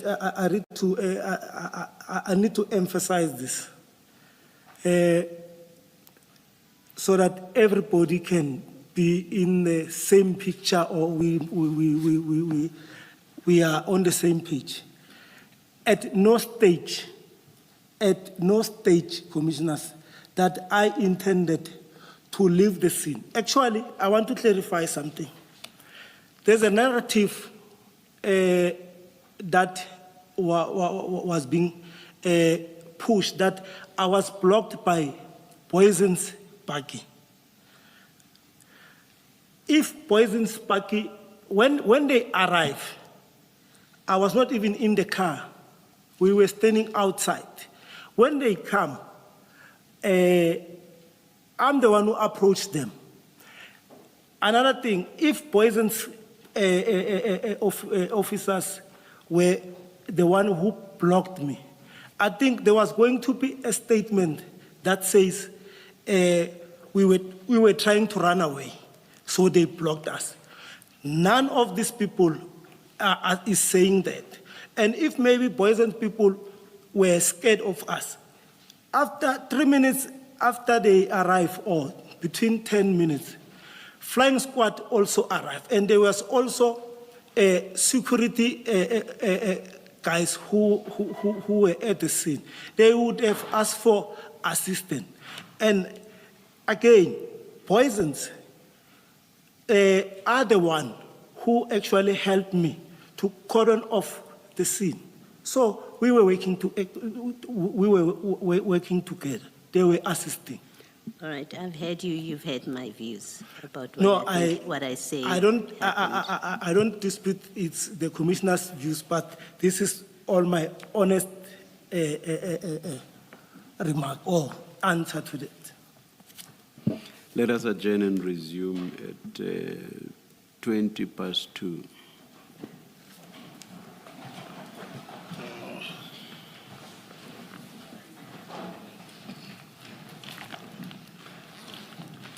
I never.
Good afternoon, Mr. Musigidi. Good afternoon, Chair. Good Yes. afternoon, Commissioners. Thank you. Perhaps if the warrant officer could just go through the statement and then let the probing come afterwards. Indeed, We are sure we'll try to do our part in that regard. Indeed, Chair. Thank you, thank you. Warrant Officer Mahane, we are about to talk about the arrival of Warrant Officer Pakula. That will take us to page 8 of your statement, and then we can resume at paragraph 21, when it says, upon Warrant Officer Pakula's arrival. Can you pick it up from there, please? Yes, thank you, Commissioners. Upon Warrant Pakula's arrival, we then briefed him about the scene, and as protocol, we handed the scene over to him for further investigation and processing. Warrant Officer Pakula requested me to cordon off the scene and also instructed me to call LCRC. Sergeant Doe assisted me with the tape to cordon the area off, and he also called LCRC office. While busy at the scene, more police officers from different units started arriving at the scene. Amongst them, I can mention the following. Warrant Officer Rikotso from Crime Intelligence. He arrived and started asking if we have any authority or any inquiry file registered that gave us any permission to effect the arrest. He was causing some obstruction and distraction, distracting us from doing our work freely. He specifically said that Major General Feroz Khan from Crime Intelligence was coming to the scene. I'm not sure what he wanted us to do with that information. So we ignored him and proceeded with our duties, but there was a lot of police members, security officers, and civilian members at the scene, which made it difficult for us to work. Colonel Moloi from Crime Intelligence also arrived at the scene, and she was more than happy about the arrest and even complimented of the good work that we have done.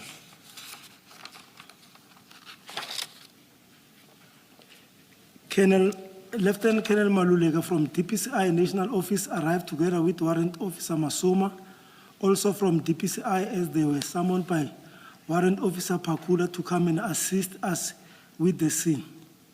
Sergeant Pakula and Sergeant Sape came together from Provincial K9 Unit as part of our team.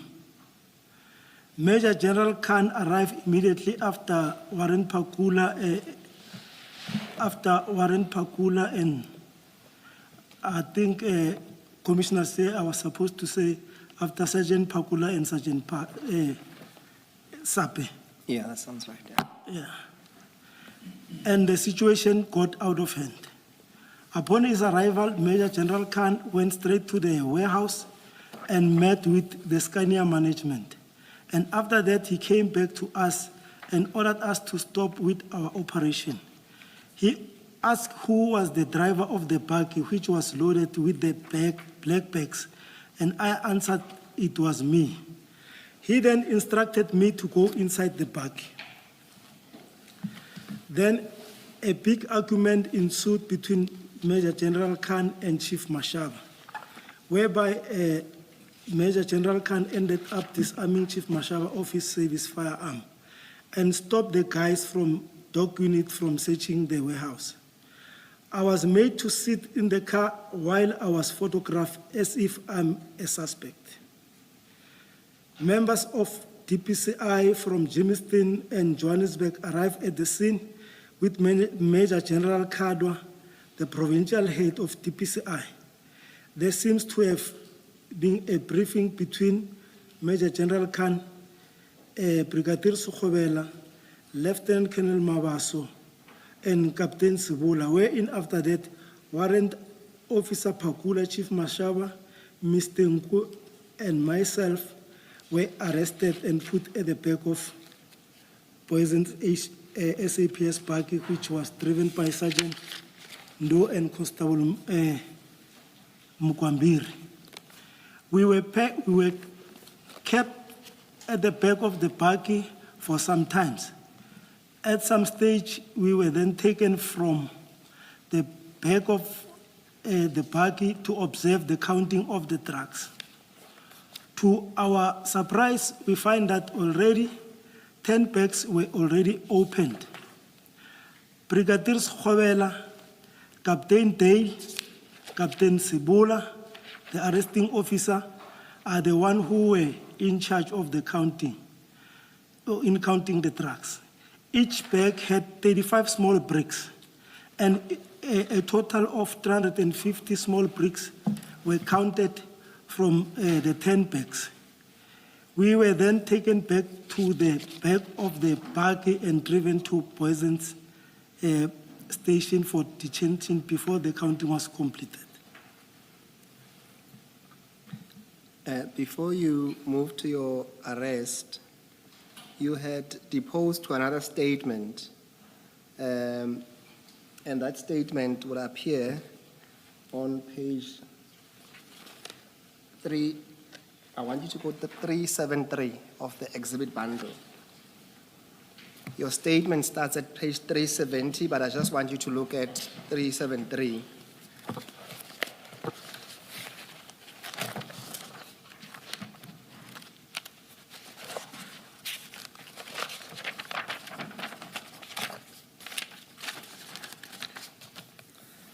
Now, on that statement, I want you to focus only on paragraph 23, 24, 25, where you speak of your encounter with General Khan. Can you just read that into the record? As a result of General Khan's unprofessional behavior and obstruction, the driver... No, sorry, just that paragraph up, ne? Which one? Paragraph 23. While busy at the scene, a certain Indian male who was later known to me as General Khan of Crime Intelligence arrived while with his crew, and all hell broke loose. As he started giving instruction, he asked who was the driver of the black Nissan buggy, and I told him I was the driver. He then ordered me to go sit in the buggy. I did as instructed, and General Khan, started calling us Zotsi police and said, he's going to teach us a lesson. I was not even allowed to move and talk to my colleagues, not even to go to the toilet. I was escorted. Different police officers among the Colonel Mawaso came to interview me and explained to him how I got information and came to the scene. I was also interviewed by Brigadier Sekhobela, and later a certain gentleman who introduced himself as Captain Sibula placed me under arrest. Photos were taken of me while seated in the car. As a result of General Khan's unprofessional behavior and obstruction, the driver, Brighton Mtembu, who was already placed under arrest, was released. The lady called Jolene and Cornelius were no longer cooperative. Information on who the receiver was no longer pursued, as we were now considered as suspect. All right. When you say General Khan told you to sit inside the car, how long did you have to sit inside the car? Rough estimate. I was made to sit in the car I'm not too sure as to what time did the general arrive, but I was made to sit inside the car for almost 2 hours. And how was it in the car? What was the situation? The situation was uncomfortable. I was sitting there, the sun, it was hot and everything. And you also mentioned in that paragraph that you had to be escorted. What does that mean? At some stage, commissioners, I wanted to go to the toilet, or yes, to the loo. So one gentleman who arrived with General Khan escorted me to the law, back to the park. Did you feel that you couldn't leave at your own volition or accord? I beg yours, Commissioners? Did you have a sense that you could not just leave unattended? That's correct, Commissioners, because that's correct. All right, let's then go back to your statement. I want us to go to paragraph 23. So we are on page 10. So you go back to your statement file, and then you talk about our arrest and detention. That's the topic there. So must I start at paragraph 23? Yes, start with we were detained. We were detained at Boysen Station for a weekend until Monday, the 12th July 2021, when we appeared at court. While at Boysen Station holding cell, we were told, allegedly per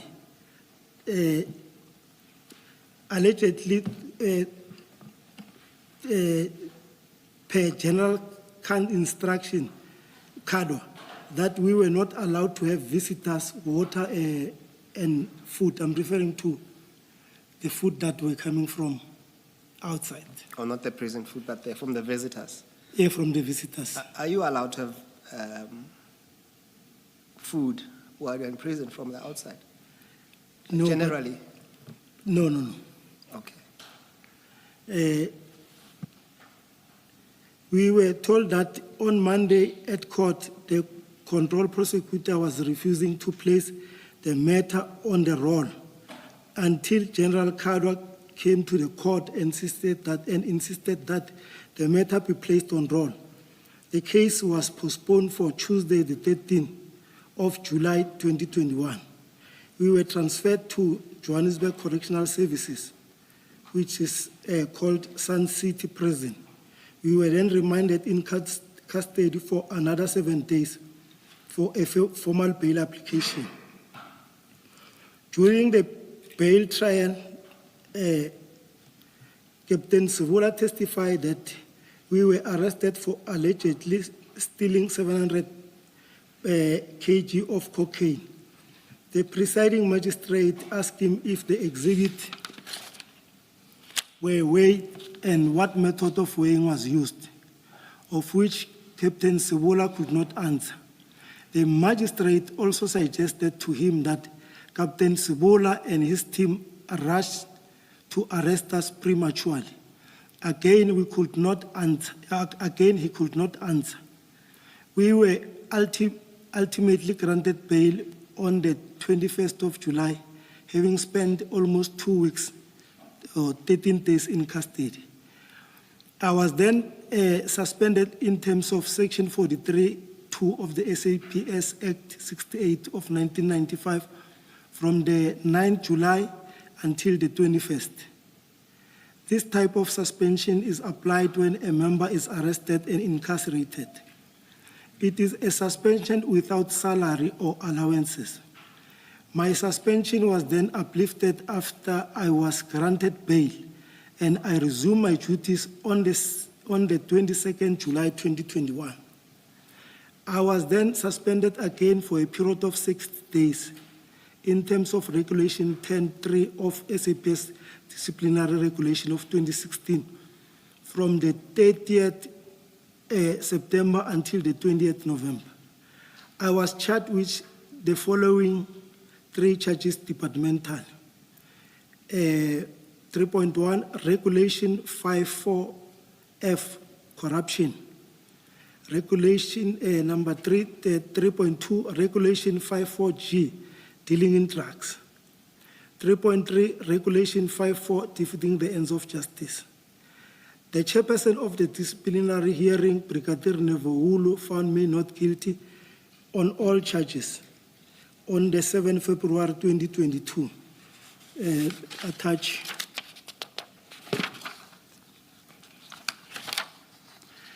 Then can I proceed? Do you want to go to that ruling or you want to proceed? I don't know. You direct me, Ekon. Okay, let's proceed. If you want to come back to it, we can. But let's proceed to the next paragraph. That will be 31, under the topic Poisons, cast 25210 of 2021. Poisons Cast 252 of 10/2021, defeating the ends of justice and obstruction of police officers from executing their lawful duties. This case emanates from our arrest and detention at Aeroton as overseen by General Khan, Major General Kadwa, Brigadier Schobela, and Captain Sibula. After a thorough and proper consultation with our legal representatives, we then decided to open a case of defeating the ends of justice against all members mentioned above. The case was transferred to IPID National Office for investigation. After a lengthy, slow investigation by IPID, the matter was taken to the Deputy Public Prosecutor's Office in South Gauteng for decision. Advocate Chauke's office decided not to prosecute the suspect in this matter, and amounts reason given were that this matter was just a misunderstanding between different law enforcers, which was contrary to the reason or motivation given by the same office of Advocate Chauke when we presented our representation for our case to be withdrawn. IPID then recommended that all members who were involved in our arrest must be charged departmentally. General Khan was charged separately and members of DPCI were not charged. The departmental hearing of Major General Khan was presided by Lieutenant General Nhlanhla Mkhonazi, the KwaZulu-Natal provincial officer.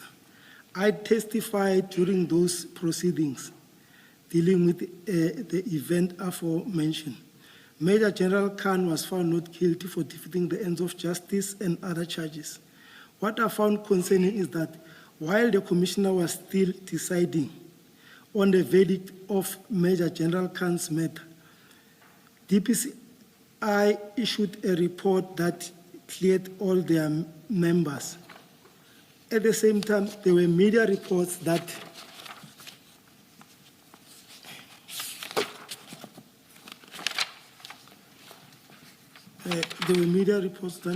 I think when you go to paragraph 34, it's a repeat. So what you can do is that if you go to, at the same time, you see on that paragraph, then you can pick it up from there. Perhaps what we should do, Advocate Msikiti, we must just scratch out the first paragraph 34 on page 12, and he reads the complete paragraph 34 on page 13. That seems to be practical. Thank you, Commissioner Kumalo. So, Warrant Officer, just go to page 13 and read that paragraph in its entirety. from the beginning. Yes. 34 years. Thank you. IPID then recommended that all members who were involved in our arrest must be charged departmentally. General Khan was charged separately and members of DPCI were not charged. The departmental hearing of Major General Khan was presided by Lieutenant General Nhlanhla Mkhonazi, KwaZulu-Natal Provincial Commissioner. I testified during those proceedings dealing with the events aforementioned. Major General Khan was found not guilty for defeating the ends of justice and other charges. What I found concerning is that while the Commissioner was still deciding on the verdict of Major General Khan's matter, DPCI issued a report that cleared all their members. At the same time, there were media reports that the witnesses of Major General Khan's hearing, which is us, were facing an imminent re-enrollment of their case. Our case was provisionally withdrawn on the 12th November 2022. I know and understand the contents of this statement. I regard the contents of this statement to be binding on my conscience. I have no objection in taking the prescribed oath. That's the end of my statement. Thank you, Warrant Officer Mahani. Can I just ask you, when you spoke about your arrest and detention. What are the charges that are proffered against you? I think you read the charges that were proffered against you departmentally. In terms of the criminal proceedings, If I remember very well, dealing in drugs was one of the charges. I can't remember very well. Officer, you don't have to guess. Please go to page 19 of the annexures, item 6, after your statement. The charges are there.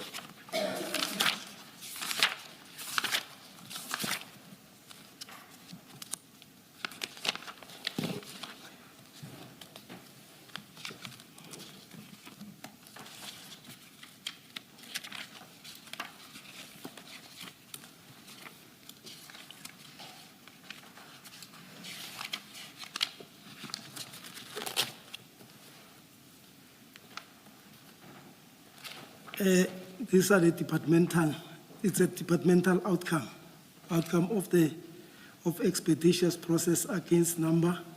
That's my service number. Must I also read the service number in? No, don't read that. We have Okay. we have those charges. I was asking about the criminal charges. Perhaps for complete sake, go to page 276 of the exhibit bundle.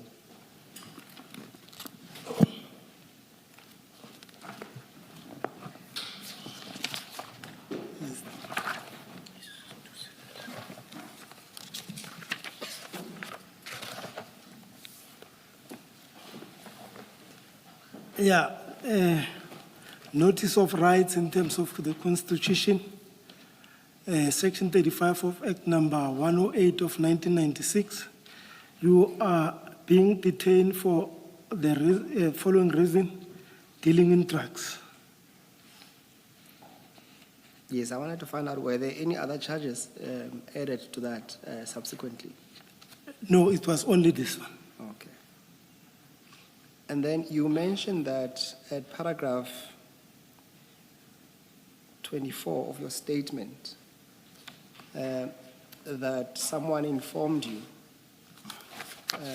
that General Kadwa had issued instructions that you are not allowed to have visitors, water, and food. Back to your statement, yeah.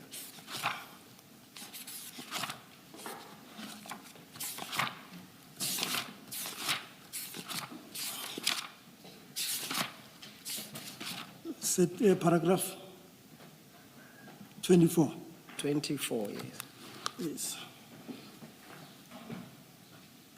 While at Boysen Station holding cell, we were told, allegedly as per General Kadwa's instruction, that we were not allowed to have visitors, water, and food. Yes, what I'm asking you is that, is there a reason to believe why would General Kadwa issue such an instructions?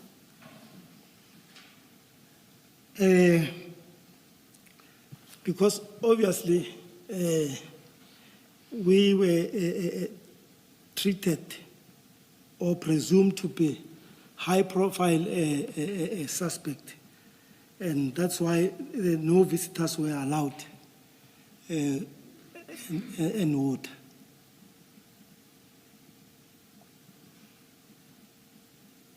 And also, you gave, you read in on the record that you and when you say we, because you say we opened a case against General Kadwa and them, can you explain exactly who the we is? We is the four of us that were arrested. That will be myself, Chief Mashaba, Warrant Officer Pakula, and Mr. Tumelonku. And the complaint was against who? Can you remember all of them? The complaint was against General Kadwa, Major General Kadwa, Major General Khan, Brigadier Sukhobela, and Captain Sibula. Why would you open a case against, is it General Sekhulela? General Sukhobela, yes. Yes, why would you specifically open a case against General Sekhulela? Because she was also active in that scene. But being active does not necessarily warrant a criminal case being opened. There has to be more than just being active. This was based on her seniority, because she was a senior to Captain Sibula. So, by so saying, we assumed that maybe the instruction might have coming to her. And I think for the record, it's Brigadier, ne? Brigadier Sukhobela. Sukhobela, yes. I think we Yes. have to keep that correct. It's Brigadier. Brigadier Sukhobela. Yes, Yes, I'm talking about her. yes.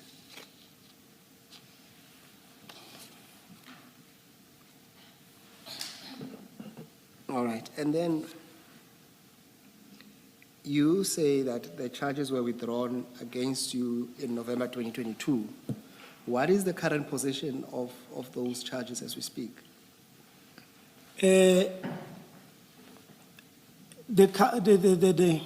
current situation in regard to those charges, the case was finally, we made representation to the NDPP's office through our lawyers and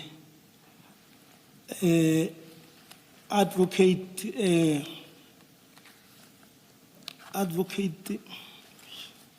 Chauke. No, not the one who passed on. He was working at NDPP's office. Is it the cock? Advocate de Kock, may his soul rest in peace. He is the one who decided on our matter. So the charges were finally withdrawn. And that was in 2022. That's correct. Now, if you go to, on the very same file, the statement file on page 33,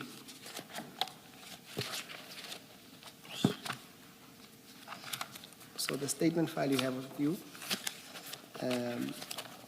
Yes, I've got it there. you see that there's a letter from the Director of Public Prosecutions, I see it, Commissioners. and the letter is directed to Major General E.A. Kadwa.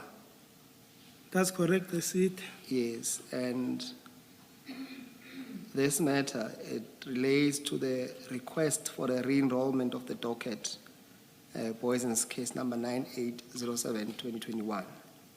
And that's the matter, or the state versus Mohana and 3 others. That's correct, Commissioners. And you see that the last paragraph on that letter, it says this: the office has decided to prosecute the suspect in this matter. This matter will be enrolled as soon as practically possible once the pending investigation have been finalized. And then it says on the next page, the investigation officer must please consult the advocate dealing with this matter as soon as possible. And then the letter is signed by J.M. Serepo. What is your understanding of that letter, Warrant Officer? My understanding is that this matter, the case that was finally decided, or which was finally withdrawn by the NDPP's office, there was, I don't know, where is this letter coming from, that the matter must be re-enrolled. Have you been contacted since the letter in February 2025 No, about the possible re-enrollment? not at all, Commissioners.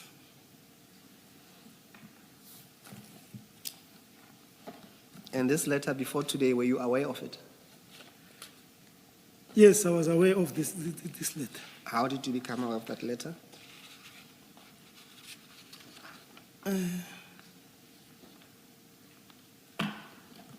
I can't really remember whether it was from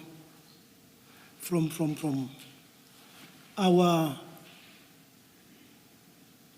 legal representative that is dealing with our litigation.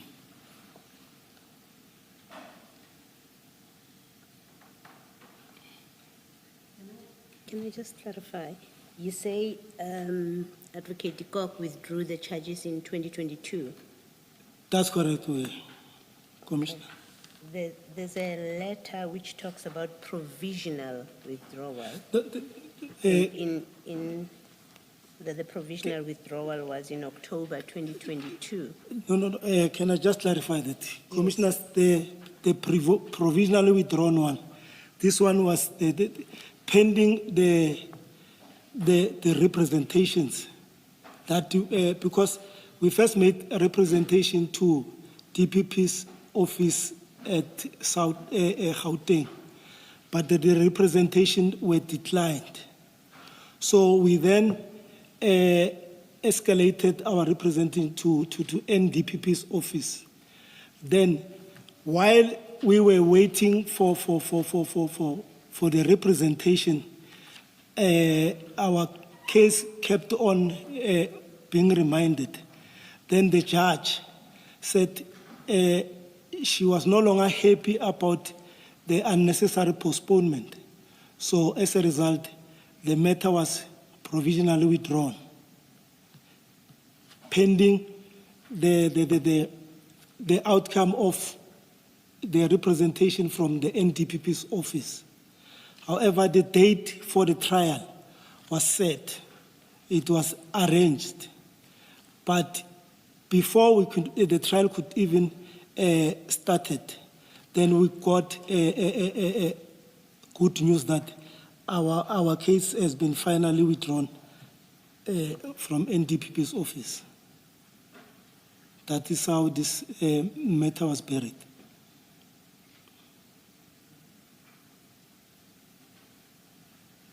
Mr. Msikiri, do we have a letter that confirms that final withdrawal? No, Commissioner Baloi, what we have is it's an order, that order of provisional withdrawal, nothing else. Perhaps to warrant Mahane's benefit, there is a letter that was sent by his attorneys to follow up on this alleged re-enrollment. But that letter was never responded to, but that letter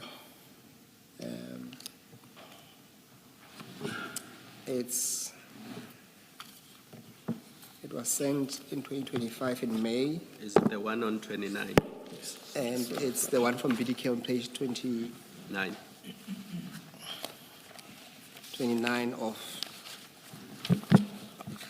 of the statement file. Yeah, but that letter speaks, from the attorney, speaks of a provisional withdrawal while awaiting the decision of the National Prosecuting Service. And then it speaks in paragraph 3 of correspondence in 2024. So it doesn't mention a final withdrawal in 2022. Yes, that's as far as we can take That's it, what, Commissioner. yeah. We're not aware of anything further than that. Thank you. Commissioners, sorry, can I just clarify something? I think I've shared this with the findings by Advocate de Kock with the evidence leader. So I don't know, maybe he might have missed it, but here's the ruling from the office of the NDPP. Just wait, I'll try and direct you to that. That should be the outcome of the representations and providing reasons why the state is not prosecuting. Is that what you are referring to? Yes. Yes, no, we Does have that not have a red pagination top right-hand corner? I beg your say, Commissioner? Does it not have a page number? A red No, page this one I just said. You took it from elsewhere. No, yes, but I shared All with right, the evidence all leader. right, So all right. luckily I had, Look at the date on the last page of that letter. We will tell you if it's in the bundle or not. Is it 21 June 2024? It is in here. yes. Yes, then it's on page 23 of your annexures. After item 8.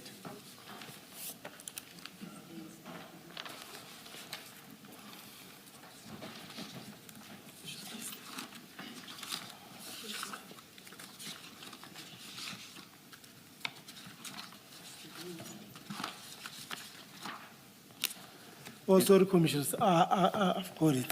It is the Yes. same letter. Yeah. This is the same that I'm talking about. I Yes, don't know so if, it is in the bundle.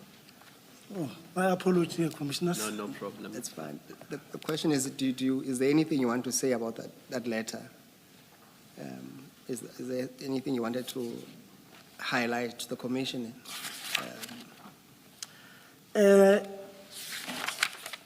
Commissioners, I'd like to take the commissioners to paragraph 6.6. This talks to the reasons as to why Advocate Tikok decided to withdraw the matter.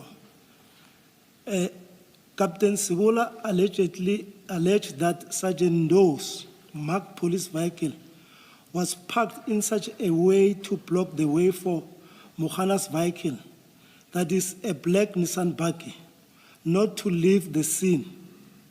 8.18. During the consultation with Mr. Brett, it became known that photographs were taken by Scania personnel when the container was open. The said photographs were sent to Mr. Brett, who made them available to the state during consultation. Among requests by the prosecutor, it is clear from the photographs that there was no vehicle blocking the way for Mohana's vehicle not to leave the scene. Upon request, not among. Commissioner? Please continue, please continue. Further, the photographs show the moment before the containers were opened until the contents were removed, clearly indicating that Scania's personnel were not prevented from the accused from taking photos, and suggesting that nothing untoward was taking place at the scene.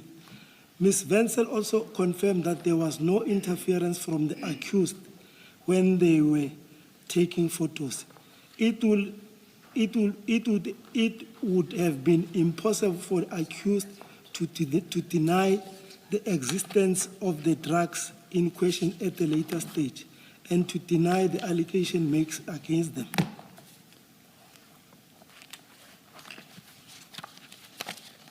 Sergeant Sape stated that photo album was incomplete as their vehicle was also photographed during the incident, which was done on the instruction of Warrant Officer Ricoto.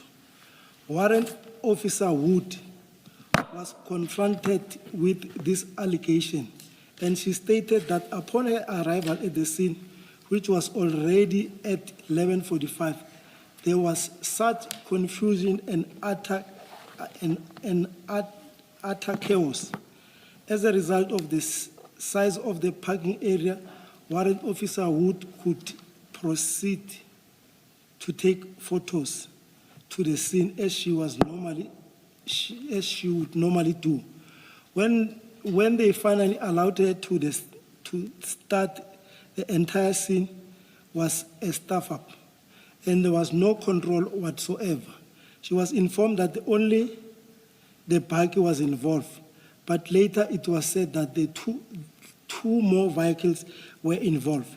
She stated that initially it was everybody was involved, then nobody, then somebody. The scene was a joke. She also indicated that she only left the scene at 2 the next morning. Further, warrant officer Wood denies that she took photographs of Sergeant Sape's vehicle. The seals that were photographed in the accused possession. May I just find out, warrant officer, whether you're going to read all the way to paragraph 10 at page 26, or you want to select certain parts? Commissioner, I'm being guided by the evidence leader. I don't know if I must proceed or think you can advise me. You are the one who said, I have a document that I have shared with the evidence leader. And so That's correct. I thought there were certain salient points that you wanted to No. Actually, to draw our attention to in that document. Now I see you are reading this entire document. actually, I wanted to read 6.6. No, because I thought the evidence leader will stop me. So thanks for that. I was going to read right through. Thank you. Can I ask you about 6.8, where they say Officer Wood says the entire scene was a stuff-up? Do you agree with her assessment that the scene was a stuff-up? A person like as I have already alluded that the scene was not properly managed. And who stuffed it up? Initially, it was myself and Chief Mashaba. Then, because now at this time, the scene was already under the control of DPCI members. But you had not secured it. That's why it was a stuff-up. I agree with you, Commissioner. Yes. I want to go back to the 7 Series BMW.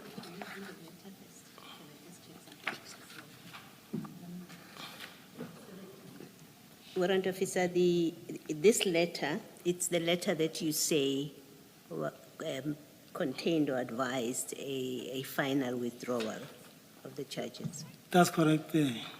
Now, you had said 2022. If you look at page 26, it's in 2024, June 2024.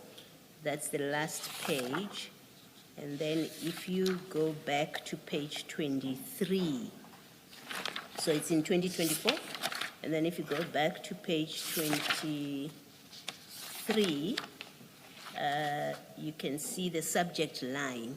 The letter is addressed to Major General Kadwa, and then the subject line is request for reasons by yourself, meaning Kadwa, in the matter of State versus Mahana and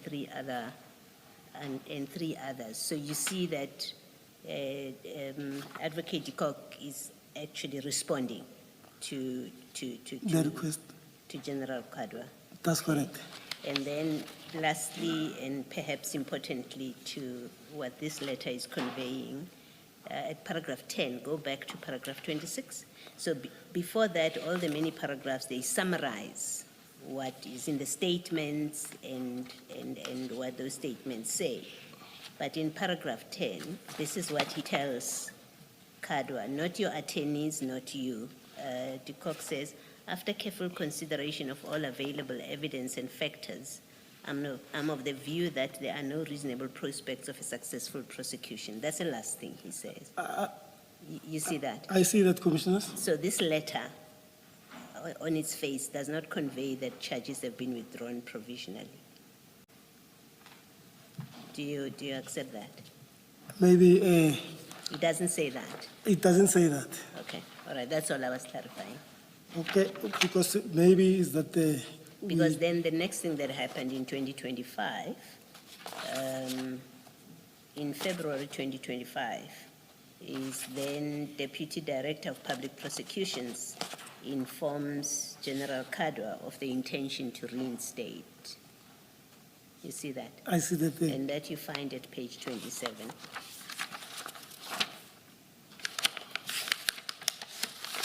I see that, Commissioners. Yes. Okay. I was just clarifying. No, that no, there's it's, now it's clarity. It's So clear. meaning the matter is still, Alive, sorry. Sorry, still alive. I think to be fair to you, Warrant Officer, on page 32, the NPA wrote a letter in which they say they agree with the recommendations not to pursue the prosecutions herein, and they say they are aware that the matter was struck from the roll. So it may be that this is what you're referring to when you say there was a provisional withdrawal. Because you said there was a date and the matter went to court, they kept asking for postponements until the judge or magistrate got upset with them. that was in 2022. 2022. Yes. Okay. And then in 24 is the letter that Commissioner Kumalo is referring to, where they say we agree with the recommendations not to pursue the prosecution. That's in January 24. You see that at page I see that and I 32. follow. Then in 25, you have the prosecution, the deputy director saying they will reinstate. At page 28, it ends at page I see 28. it to page 33. Yeah. Is it the one that Commissioner is talking about? Yeah, there? it's the same letter, actually, there. Yes, it's exactly the same letter that is at page 27. So yes, that's in 2025. I see that, Commissioner. Okay, all right, thank you.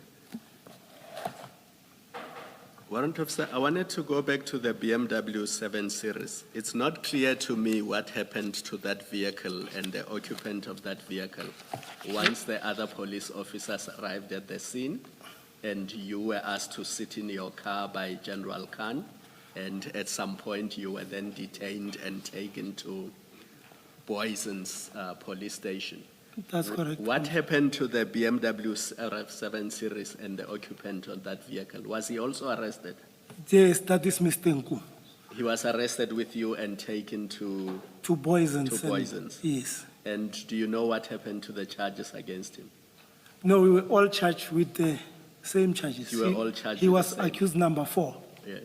in our case. And throughout the process, as you were instructing the Scania people to assist you to load the bags onto your van, what was the owner of this vehicle doing? Because we know he was there at the scene, we saw the vehicle. What was he doing as the bags were being loaded onto your bakkie? He was sitting in his car Sitting in his car, the whole time. just observing. Yes, that's correct, Commissioners. And why did you not ask him to leave? Because you had now established that there were bags in the truck that were not supposed to be there. You've taken custody of them. They are now in the back of your Nissan bakkie.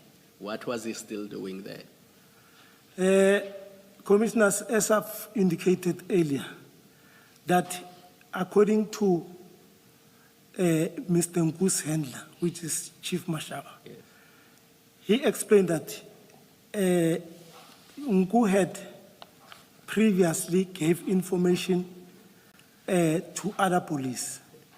So the outcome tends that the information was positive, but Nku was told that they didn't find anything. Yes. Now, we are at the stage where his information has checked out.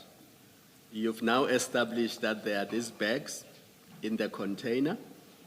You've asked that the truck be moved forward so that you can remove the bags from the container. The bags are being removed. You even said you effected arrest of 3 people, the driver and 2 other people. My question is, the information has checked out. What is the occupant of the BMW still doing there? Because now you know that he has given you the information with Mashaba. The information has checked out. Why do you not excuse him? Why does he remain at the scene together with these bags while all of you are there? Was the plan that you were going to live together with him and go book these drugs in his presence? No. So what was he still doing there? I definitely cannot answer to that one. Because you now had custody of the drugs. They are in your van. They are not in Mashaba's car. That's correct, Commissioner. And you can explain why he remained at the crime scene. I would say so. But you are a police officer, warrant officer. No, I agree. Were you not putting him in danger? You've recovered, we now know, 715 kilograms of cocaine. And you know who the informant is who assisted the police in that regard. Are you not exposing the informant to danger? Because if those drugs belonged to the people at Scania, then surely they would know who the informant was, because he's in plain sight, parked his car next to Mashaba's vehicle. Was that not a concern for you? No, it didn't cross my mind. I have a worry that the presence of that person there was to look at those drugs and to see what was to happen to them.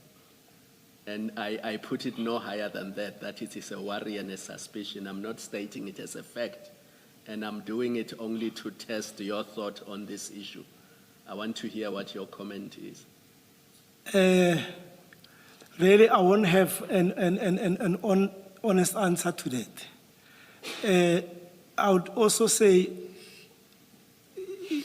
it can, in fact, it was worrying, but since commissioners, this guy was not taking any part, and he was always in his car. Yeah, because informants usually don't want to be found out. They don't expose themselves and show whoever the perpetrator is that I'm part of this operation. That's not consistent with behavior of an informant. An informant gives information and they have nothing to do with the operation. But this one that follows the police and goes to the scene of the raid and remains until he's arrested later in the day, I find that really troubling. I don't have any comment for that, Commissioner. Thank you. We also heard from evidence here that, in fact, police officers refuse to tell other police officers who their informants are because they don't want to place their sources at risk. And here you are in full plain sight of everybody, the police, the Scania people who are members of the public, really, but as Commissioner Kumalo says, the person who has made a disclosure about the drugs, you, the one SAPS member who was early on the scene, do not see the risk or problem of exposing someone who has been said to be an informer. I share that concern. Do you know anything about handling informers? That's correct. I know I've attended the handling informal course. Okay, and you had no problem here? You didn't see the problem that you've got an informer who not only is exposed, but in fact ends up being arrested, actually?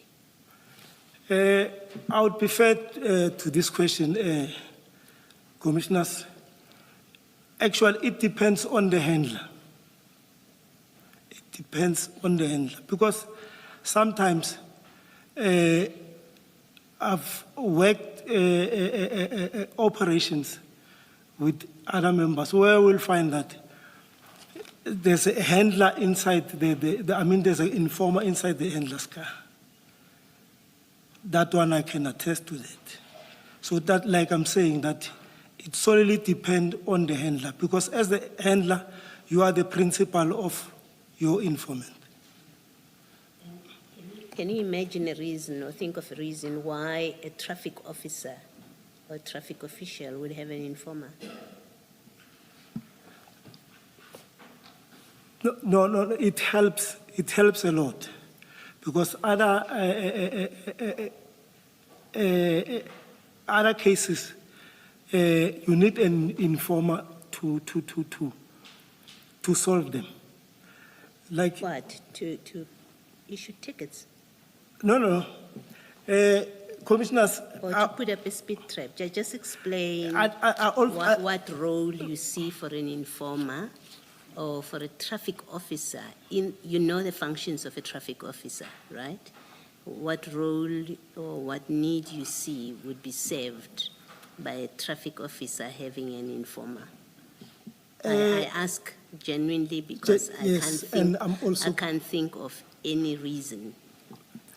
To be honest with the commissioners, Gauteng Traffic Police, they are the only thing that they don't do, of which I can put my neck on the block. They don't do investigation. They've got units like their crime intelligence within them. They've got a saturation unit that deals with hijackings and other crimes. And I understand from Mr. Mashaba is currently a head, a provincial head of a unit called SLEU. It's for Special Law Enforcement Unit. They do almost everything. That's why they even have an airwing. When there are CITs, they also respond. But thank you. Warrant Officer Mahani, can you, on the exhibit file, go to page 31, 3-1. That's the bigger file, the 3.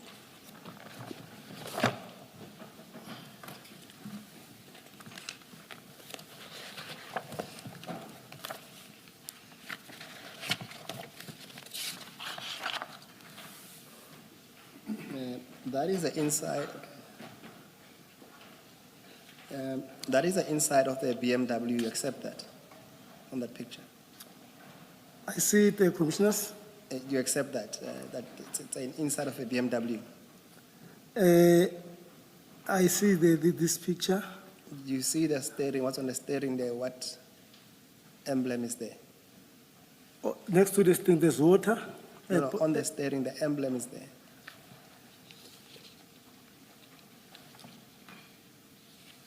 It's the BMW. Thank you. And then if you go to the next page, you will see that on photo 23 and 24, it's the same inside of the BMW, but in particular on photo 24, you will see that there in orange, there is what looks like amount of money. I see that, commissioners. And then if you go on page 33, the top picture, there is it's quite clear there that there is an amount of money there. Do you know anything about that money? Not at all. I don't have any idea. Okay, what we are told is that that's Mr. Nku's car, and he had with him, that amount was a total of 60,000 rand.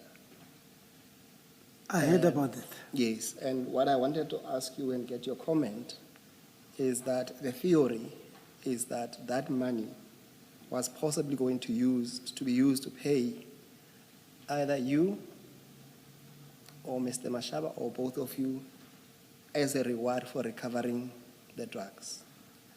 What's your comment? I totally disagree with that comment because, I mean, even if they say I'm very cheap, I wouldn't change drugs worth 200 million for a 60,000.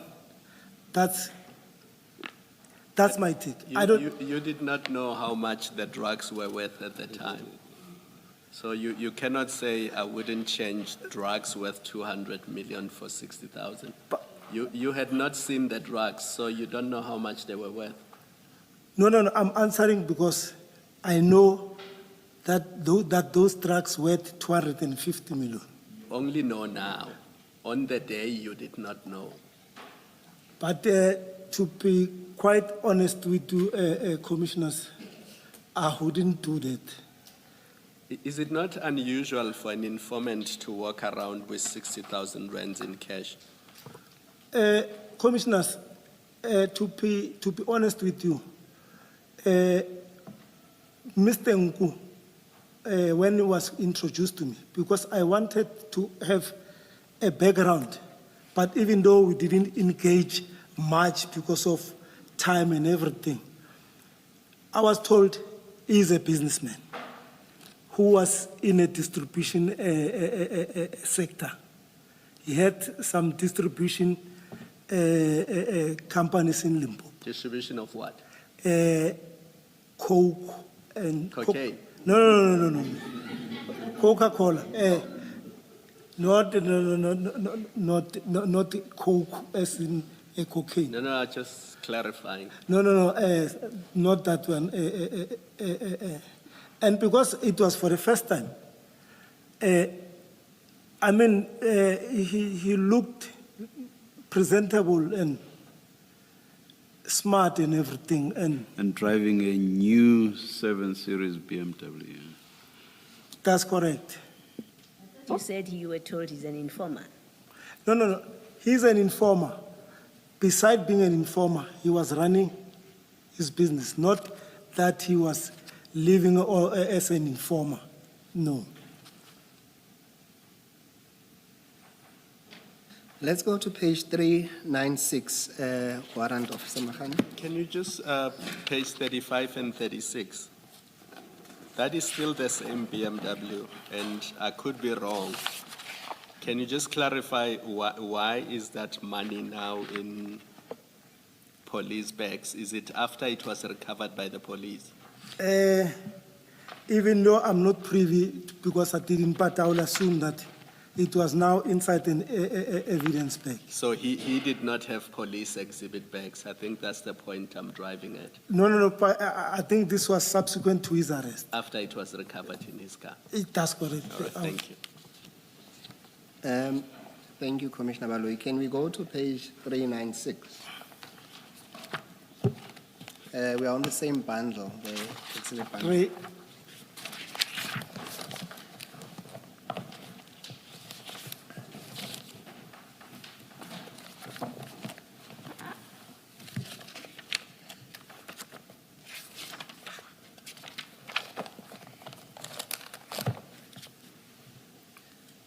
Now, during your exchange with Commissioner Baloyi, you were quite adamant that while your black bakkie was loaded, you were Because- nowhere in position or of intention to leave the premises.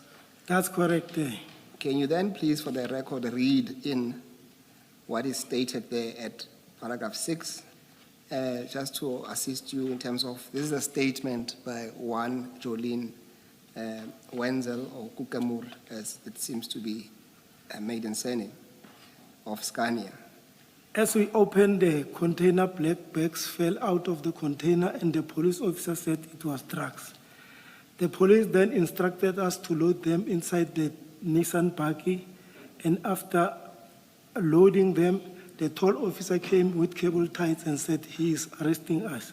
You are arresting me for receiving the goods. The driver was transporting the goods from Devon, and Cornelius because the goods belonged to him. He said they will be taking us to nearest police station, and I called my director informing him about the arrest and that we must meet at the police station. And then go to paragraph 7. I told them that I won't go with them, but I will drive my car. I then came to my office to collect my belongings and went back. When I got back to the container, police from Poisons arrived. After some time, the police officer who was in the red vehicle also arrived and obtained my statement. While we were still busy writing my statement, police from flying squad and the Hawks also arrived.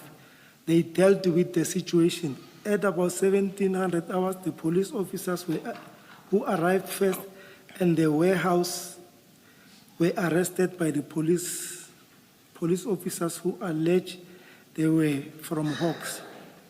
No, that's fine. You can leave it there. What I wanted to demonstrate to you is that even this evidence by Jolene, it accords with what you had informed your colleagues that you were going to leave the premises. And as Commissioner Baloyi, in fact, suggested to you that it is the presence or the arrival of the Boysons that stopped your move, as it's quite clear here that Ms. Jolene was informed that she will be taken to the police station, and the only thing she asked is that I told him that I won't go with them, but I will drive my car. And then he went to the office to collect belongings and went back. What is your comment? I differ with this statement from Jolene. I differ completely so. You differ in respect of what? That we were intending to leave before the scene was processed. I still stand by my words. That So then your testimony is that she is incorrect to say that? And then Warrant Officer Pakula has to be also incorrect? And also because the same information was relayed to Captain Midupi, that is also incorrect. So you have three people, according to you, that are lying about your intentions to leave. And the only person who's telling the truth is you, that you never intended to leave, despite your bike being in a position to go. I'm the one who was at the scene. Like I'm saying, it was still early for us to leave the scene. The scene was still going to be processed. I still maintain that if we had intention to leave, we would have left even before the Boysons arrived, because they came 30 minutes later. We'll come back to that, because it was what we know is that at least you were distracted by the falling of the bag. One of the bags was stuck. That's why you couldn't leave as quickly as you wanted to. What do you say to that? I also say that's not correct.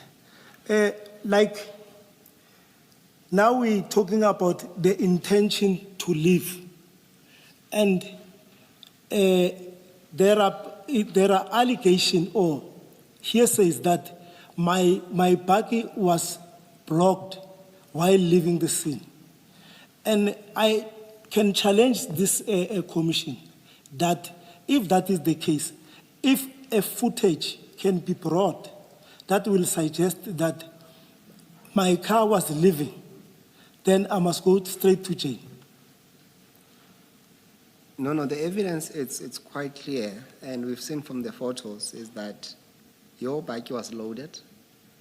You yourself testify that you told the officers from Boysons that you were going to take those, so you were leaving, you were going to take those bags with you to Alberton. The same message is contained in more than at least in more than two statements. Two statements by Warrant Officer Pakula and one statement by Captain Midupi, and also the fourth person now, or at least the fourth statement by Jolene Kukemur says the same thing of your intention to leave. Like I'm saying, I won't agree to this, and I don't even agree to that. Our intention was to leave the scene. That is incorrect. I won't take it higher than that, except to say to you, your version, given what I have told you, and these are versions that were given under oath as well, it's highly improbable, given the overwhelming evidence in front of the commission, that you had every intention to leave. If If that's the I would say that's the opinion, I'm blatantly saying no. That's not correct. And I'll stand by my words. Yes, no, that I understand to be your final answer despite the overwhelming evidence. And you say that the only time you lied is that you lied to the Boyson's officials about your intention to leave and take those to Alberton. Can I answer to that? Yes, you can answer. Commissioners, in our conversation, there's nowhere in our conversation between myself, Chief Mashaba, and the Poisons, there was nowhere I said or we said we're leaving. The only thing that we said, we were talking about the detention of the suspect and the booking of the exhibit. I won't belabor the point. Let's go to, there's a file, it should say on the spine, it should say Francois Stein file. Because? Yes, they will assist you to get to that file. I want you to get to page 137 of that file.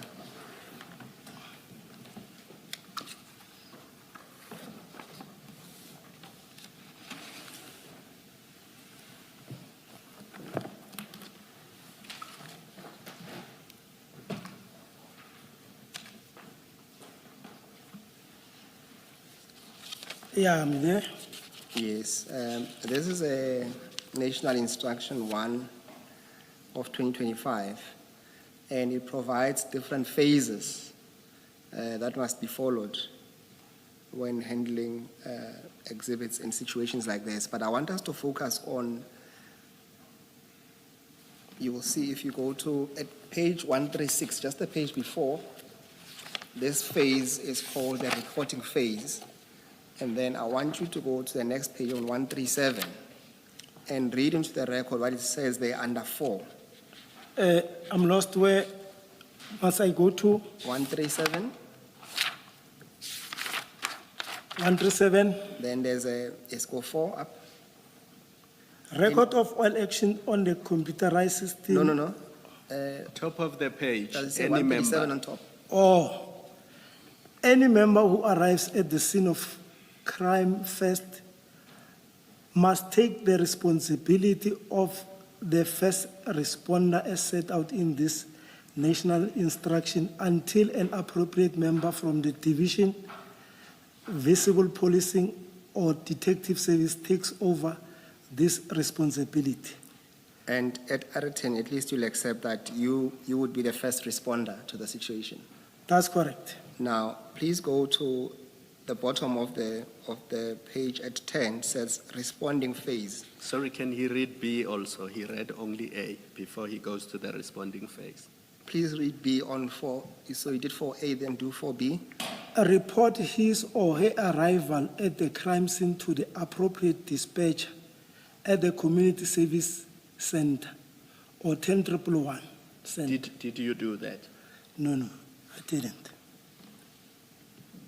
Then let's go to 10, responding phase. Then read 1.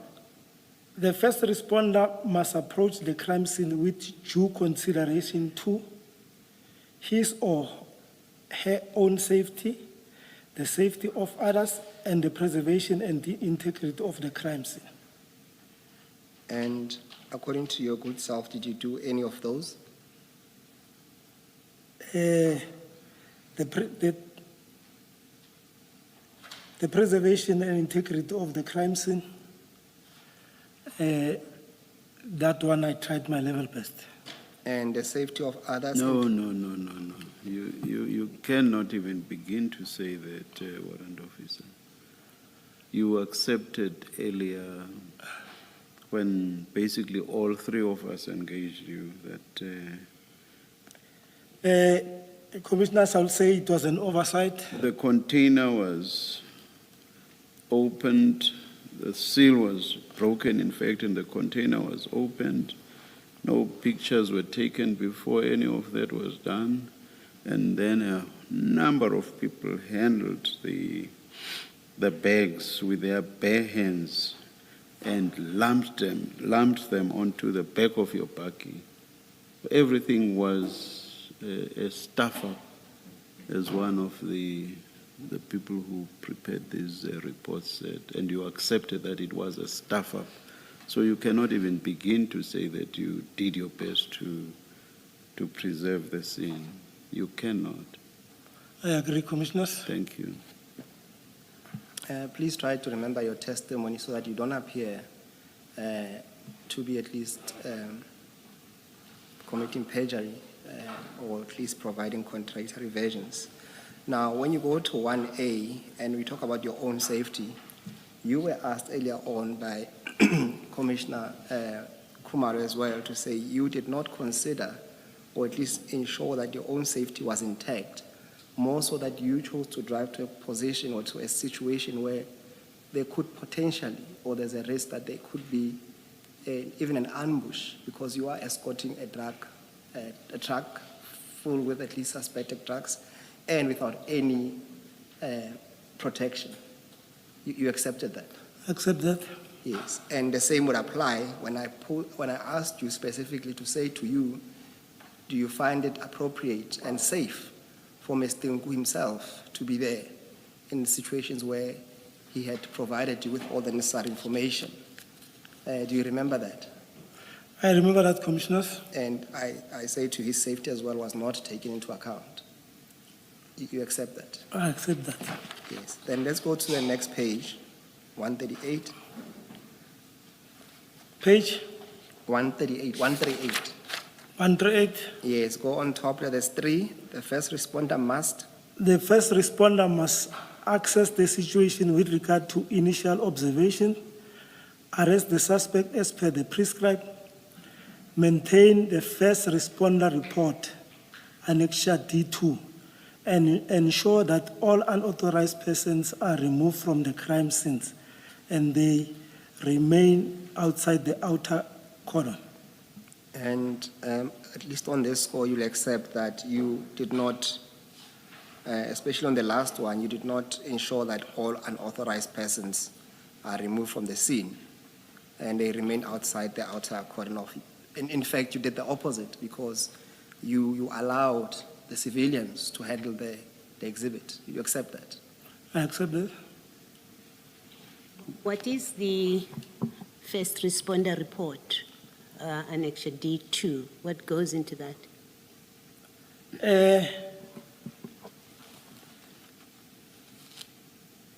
The first responder report, I'm not too sure about this. Okay, so you didn't complete it. That's what it means. I mean, you're not sure what it is. We must take it. You didn't complete it. No, I didn't complete it. Okay. I think in this case, Commissioners, they are talking about, let's say, a murder scene whereby maybe this was dispatched from 10111. Why do you say that?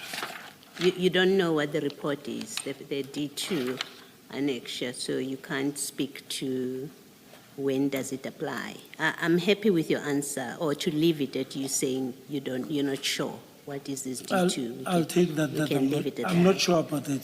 Okay. This is broadly about crime scene management. That's what it is. So it's not about murder or any specific or particular thing. Crime scene management. Okay, you accept that? Accept that. It doesn't apply to just murder. Okay. And you've accepted to the evidence leader that you were the first responder at this scene. That's correct. Okay. Now, I'm a bit confused because much earlier you said this was Mr. Mashaba's scene. You said it was Chief Mashaba's scene. Now we know there's a national instruction that instructs every SAPS member that if you are the first one at the scene, here's what you get to do. You did not do that. You let you let Chief Mashaba be the owner of the scene. Can you just explain it, just to make sure that I don't By the misunderstand? virtue of Chief Mashaba being the custodian of the information and a commission officer, he was also responsible or it was also So appropriate. are you saying what you read earlier doesn't apply to you? I mean, you were the first SAPS member on the scene, acting on information from a traffic officer and an informer. You're the SAPS member on the scene, and you've accepted that you're a first responder, and you accept, I thought, that what you read earlier in the reporting phase, that you accept that it applied to you on the day. Did I misunderstand you in this No, discussion? you heard me correct, yeah. Okay, so another thing that we see is you go there with an informer and someone who gave you the information, which is what Chief Mashaba is here. You get there and you let him be in charge of the scene, notwithstanding 8, that which you read, 8(4)(a) and B. You did not comply with that. I take that, Commissioners. Okay, you accept that. Yes, Commissioner. All right. Thanks, Mr. Msipin. Are you aware, Warrant Officer, that there's another national instruction? Is that one of 2017 that General Musikiri referred to in relation to the Port Shepstone bust? Are you aware that there's another national instruction that deals specifically with handling of drug busts and drug scenes? Are you aware of that? No, I am not aware of that, Commissioner. And I assume that you don't know what it says. No. Do you see why it was inappropriate for you to be at a drug bust to begin with? You're simply not qualified to be there. I think that point was made earlier. I agree, Commissioner. And even if we were relying only on this national instruction that deals with crime scenes, we looked at 8, even 9, if you go to page 137, item 10, paragraph 10. Remember we dealt with item 8 and I asked you to read B. And B deals with the reporting phase, but even the responding phase, if you look at sub 2, bottom of the page on 137, on arrival at the crime scene, the first responder must confirm his or her arrival at the crime scene to the dispatcher. So you must still call 10-111 and say, I'm at a crime scene, I need support, this is what the complaint is about, I need people who are qualified to handle this scene. You had no business going there telling people to open the container and to take out bags from the container. That is simply not your job, and you had no business doing that. Do you want to comment? No comment. And this doesn't just apply, I hope it's a lesson, not just to you, but other officers who are in your possession, because they may never get the opportunity to sit where you are sitting. But they must also know that there are prescripts that are applicable to how police perform their functions. And they must familiarize themselves with those prescripts so that they do not get into trouble. Do you accept that? I accept that. Thank I don't take it lightly. It's noted. Okay, then let's deal with the last section I want to refer to, which is the controlling phase. Can you read that into the record? So 11.1, the first responder must execute. The first responder must execute all the duties of a crime scene commander until the handover to the scene crime management, crime scene commander has been completed.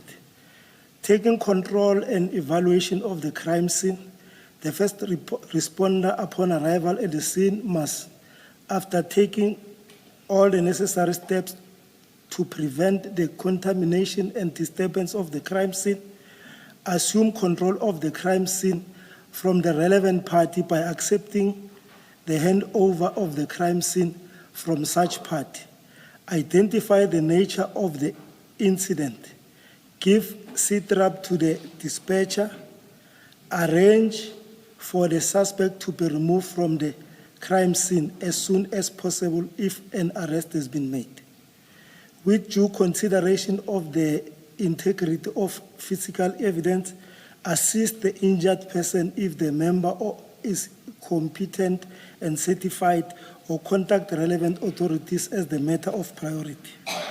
Document the place where the injured person was found and make notes accordingly.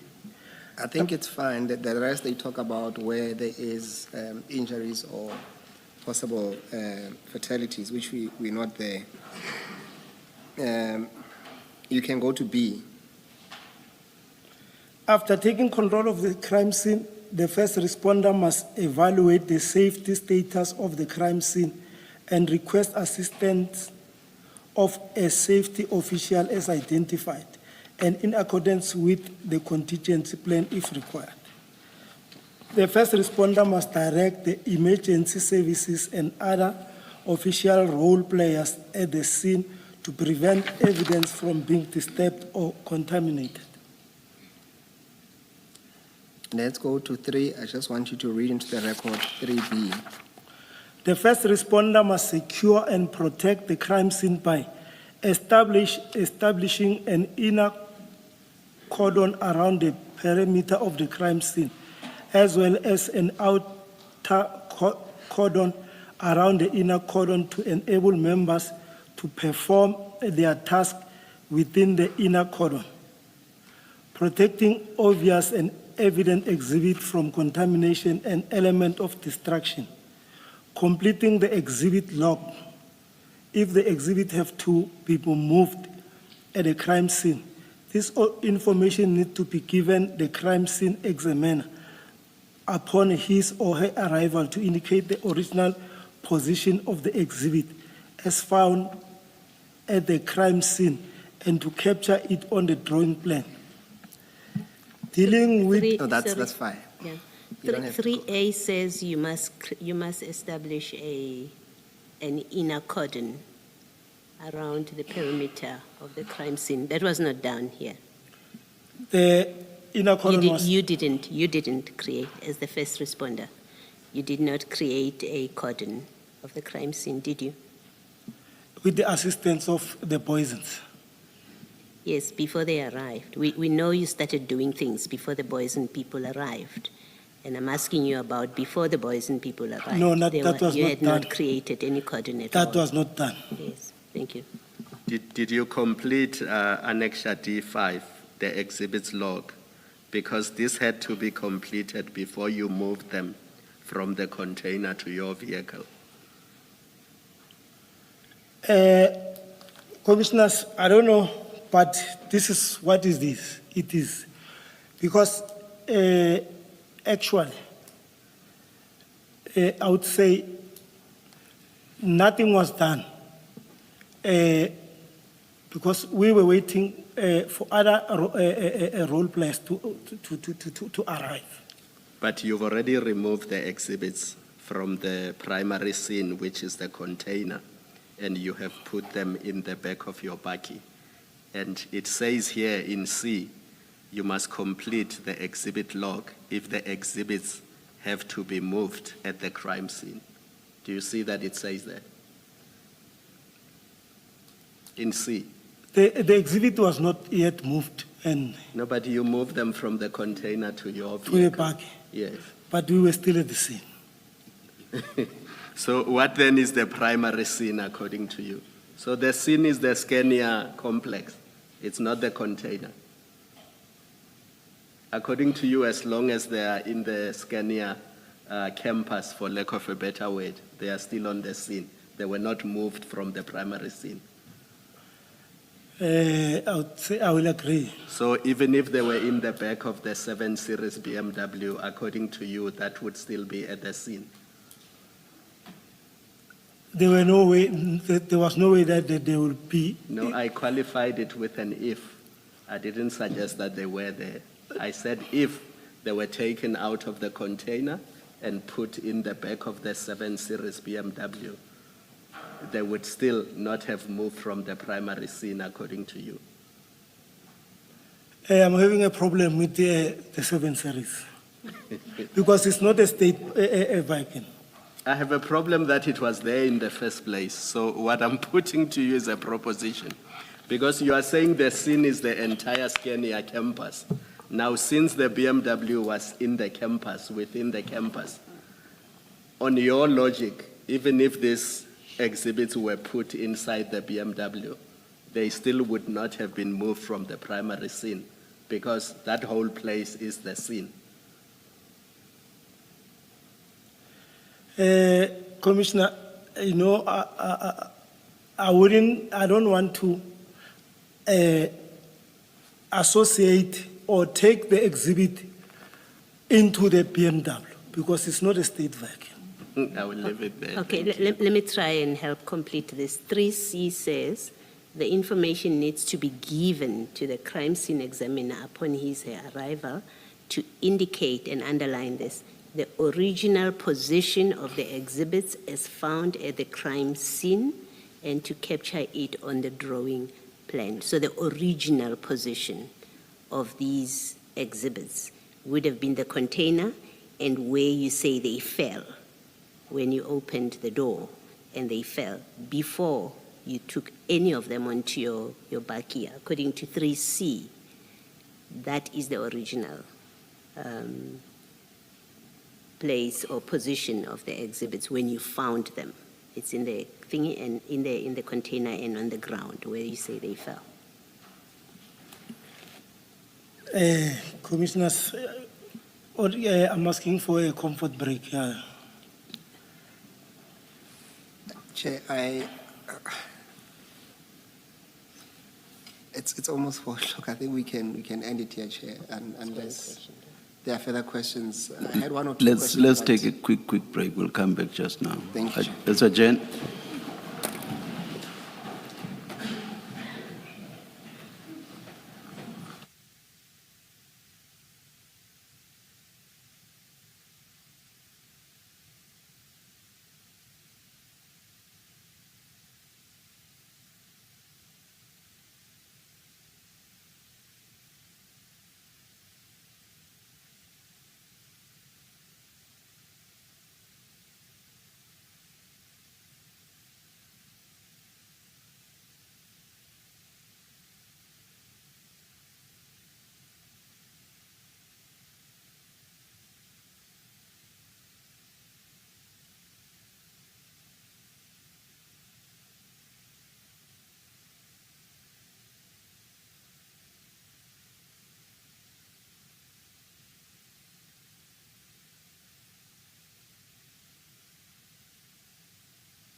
How about the most part?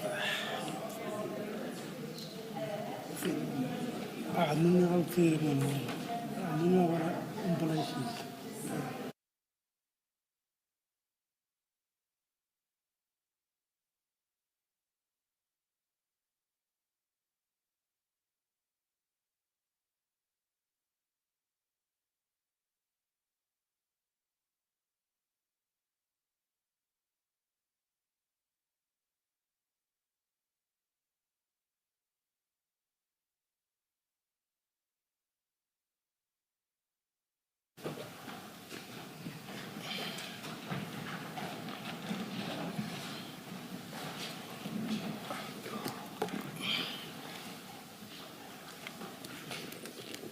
Thank you, Chair.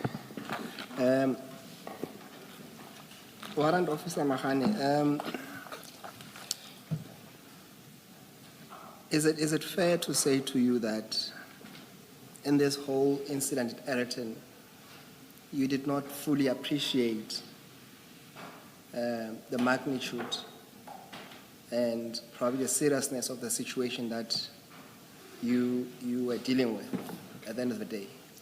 That is why you committed so many errors or oversights, as you call them.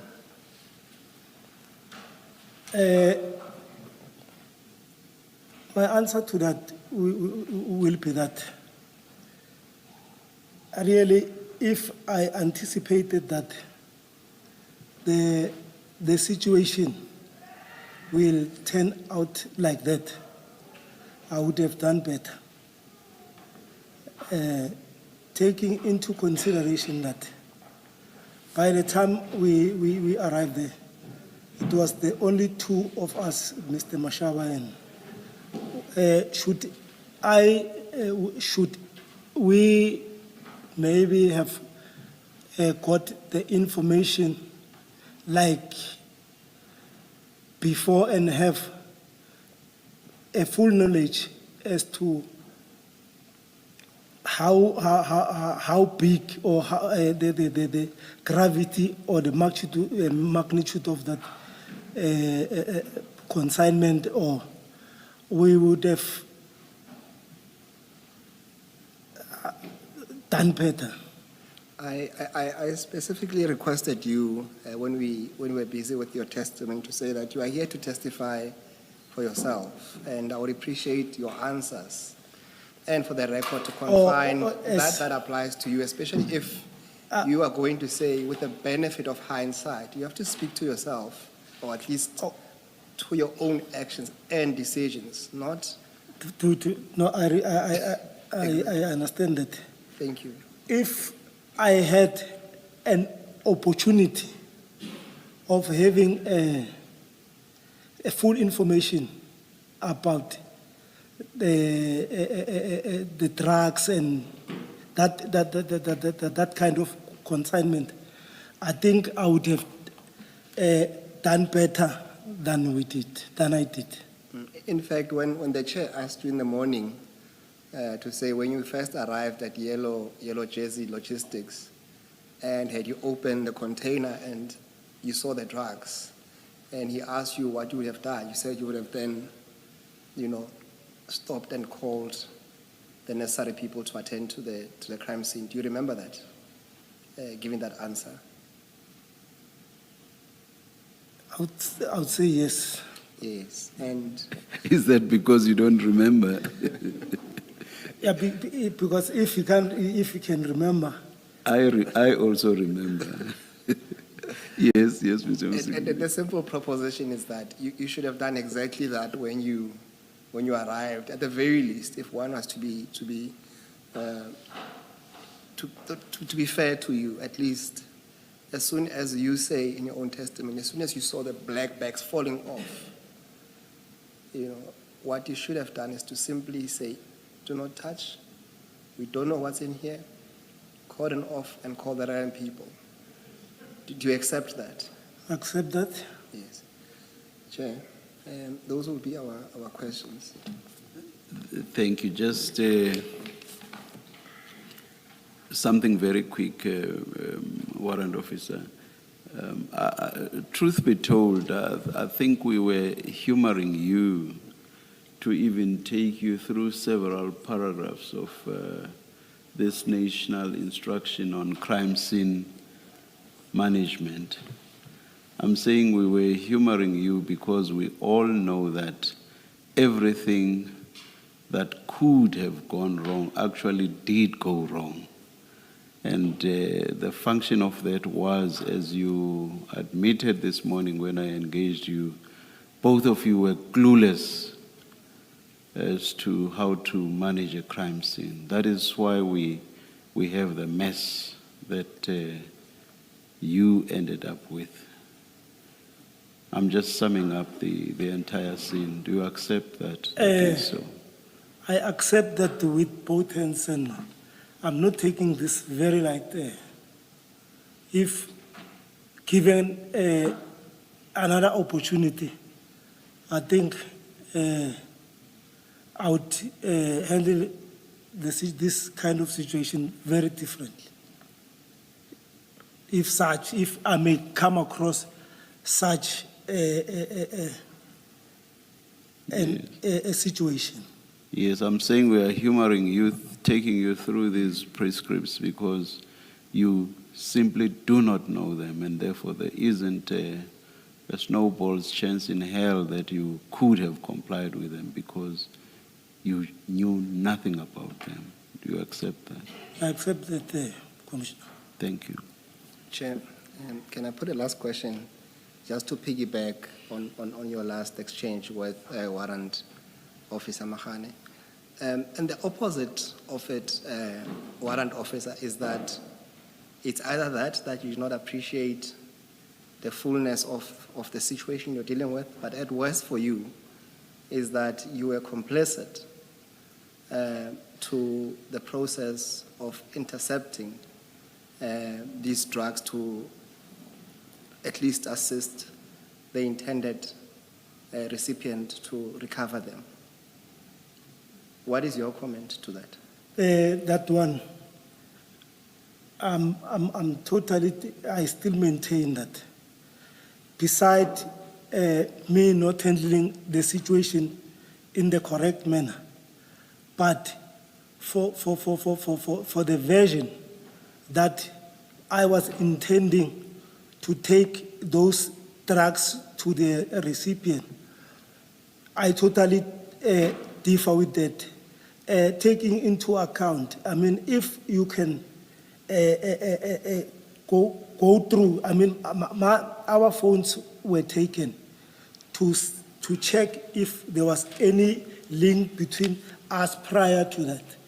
I had no conversation with, it was just a coincidence that the information came through me. Okay, no, lastly, throughout this, Warrant Officer, have you ever asked Chief Mashaba as to why he did not call his own colleagues in the traffic department and instead called people from at least your direction, being Pukungwane, and you ultimately? Have you ever asked him why he never called his own people? Yes, and the reason was that because this thing, the information was about Rodicop, which happened to be in Alberton. That is when he thought about Warrant Officer Pukungwane. And that Warrant Officer Pukungwane referred him to me. And you were the right person in terms of the jurisdiction? No. When Mr. Mashaba phoned me, he said, can you please assist with getting someone? Or he said, can you please assist me? I've got information. It was just an open invitation. Not that I had something or I was special in something. That he needed someone. Yes, like I said, after he called me, I called some surgeon from dog unit as I was busy. So there was no intention that specifically he want me to handle the situation. In all of this, do you think or do you believe or it come across your mind to think that perhaps you were used in all of this while you're not being aware? Definitely, I won't say that, I won't have an answer because I was just doing this innocently. Innocently, not thinking of something behind. Yes, hence I'm saying you were used. Remember, we have the drugs. They are high-value drugs. Someone has to retrieve them. And they need someone who's a police to assist that process. It was, I would say, for me, it was just an unfortunate position. If I may say that I fell into that trap, but I had no intention or I had no clue that something behind might be happening. Much as I say, I innocently went there, not even having an idea who the informer is and how was this information gathered, that maybe, if I can say, I might have fell into a trap, if there's a better way of saying that. But innocently, I attended the scene, and out of the little knowledge that I had, I thought I was doing the right thing. But to this commission, I can safely say I had no intention of taking the drugs or of running away from that. That one, I'll still repeat it. If there's something that maybe the commission will think that I was involved in another way, God knows that I'm innocent. Yes, now you accept that being used does not require you to have the intention. Because you, as you correctly put that, you might be innocently thinking that you are doing your job, but ultimately you were deceived into assisting someone to intercept a Like cargo. I'm saying, and I'll still repeat this over and over, to prove that indeed I knew nothing about the interception of these drugs. Like you are saying, I can say I was in a blind spot. I was in the blind spot. I was just doing this, offering an assistance to another member. Were you blind spotted by Mr. Mashaba? Yes or no? No, to be a part of this operation. Chair, I can't take it further than that. Thank you. Warrant Officer Makhane, Commissioners? lastly from me. You, earlier in your testimony, you said that you informed your superior, your station commander. That's correct. That you are going on to this operation. What was the reason for that? Why did you find it necessary to inform your station commander? Because when you, it's just for control purposes. Yes. So that it cannot later emerge that he doesn't know about your whereabouts. Okay. And it's always fair and safe to inform your superior unless you've got some ulterior motives. Okay. Do you know, or did you come to know, that Chief Mashaba did not inform his superior about this operation? Unfortunately, Commissioner, I wouldn't be in a better position to say he informed his supervisor, but fair enough. Yes. For me, I did the right thing. Okay, yes. his supervisor, Dumisani Pompi, filed a statement at the time and said that, and I'll just pick extra parts of it that make the point. He says, Chief Mashaba, in all his work engagements, he keeps communicating with me as his supervisor with regards to his duties, right? That's the one thing he says. And then he says that morning he called Mashaba for a meeting, and Mashaba said he's busy.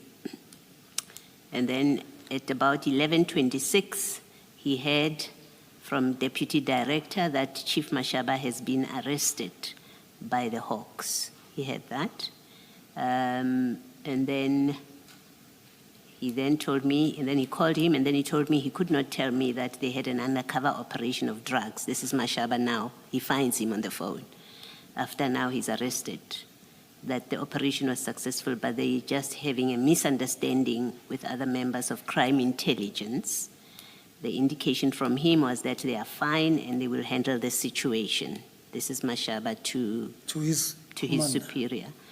And then this is what the superior says in the statement. For me, this denoted that the responsible person for SAPS that approved this operation will discuss the misunderstanding with the general from intelligence. This was a reference to General Khan, a telephone call from General Khan.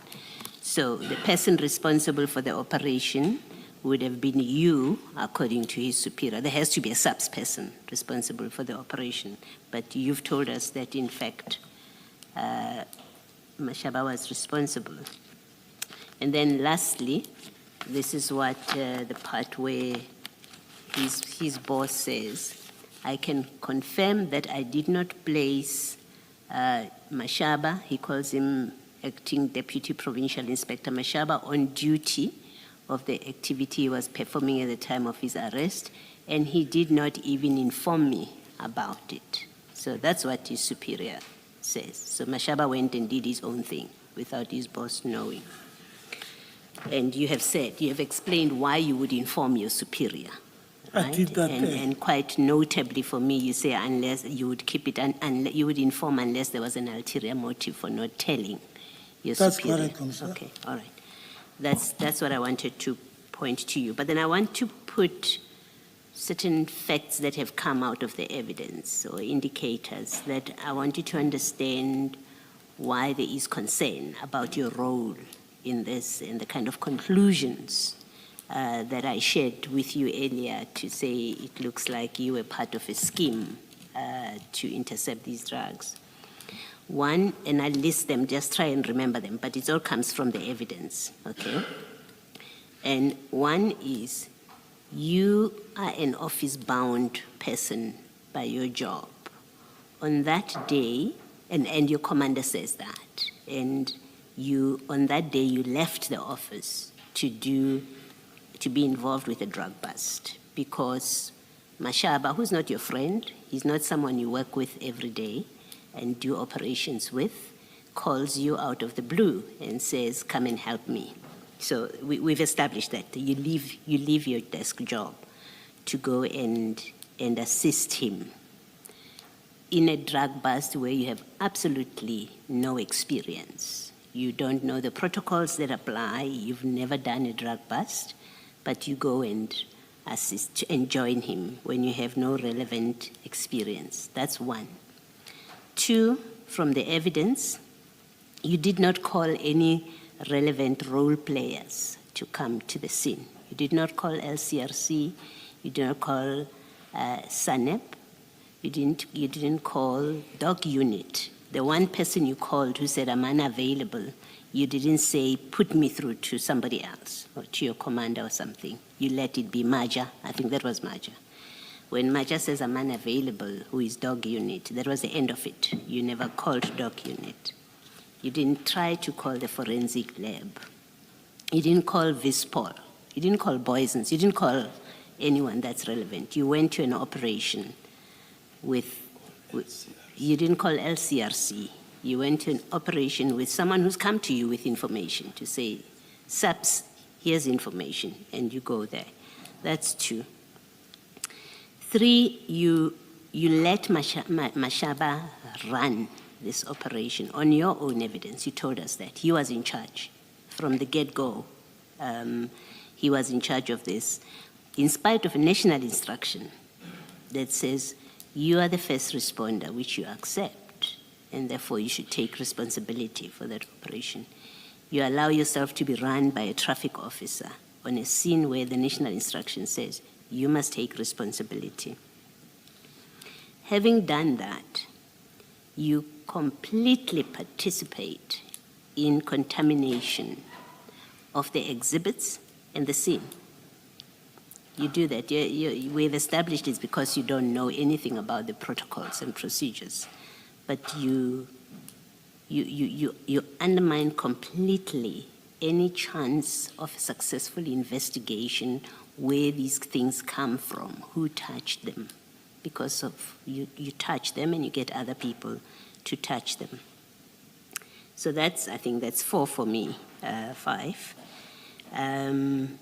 We now have these WhatsApp messages where now we know someone was interested in the interception. You say you know nothing about it, but we know that's in the mix, right? Now we know that it was in the mix. Someone was exchanging WhatsApp messages about the very drugs that you are part of, the operation of which you are part of, and you're supposed to be in charge, but you are not in charge. Mashaba did not inform his superior, and you say, if you don't inform your superior, and I accept that. If you don't inform your superior, there must be an ulterior motive why you do so. And then lastly, in my list, there is the issue, the concerning issue of, well, one, you have someone who's supposed to be an informer being inexplicably part of your operation, even if you say he just sat there and watched.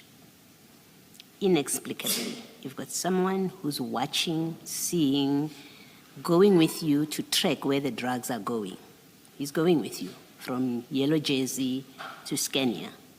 If you had left that place, Scania, before Boysons arrived, he would have been going with you. So you've got someone whose presence is not satisfactorily explained, and you, first responder, are allowing all of this. He sees what's happening.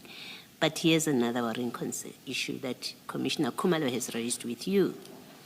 This person has money, has a stash of money in their car. This unexplained person, in fact, this person whose presence is unexplained, supposed to be an informer, but his presence is uninformed. He's found to have a lot of money on him.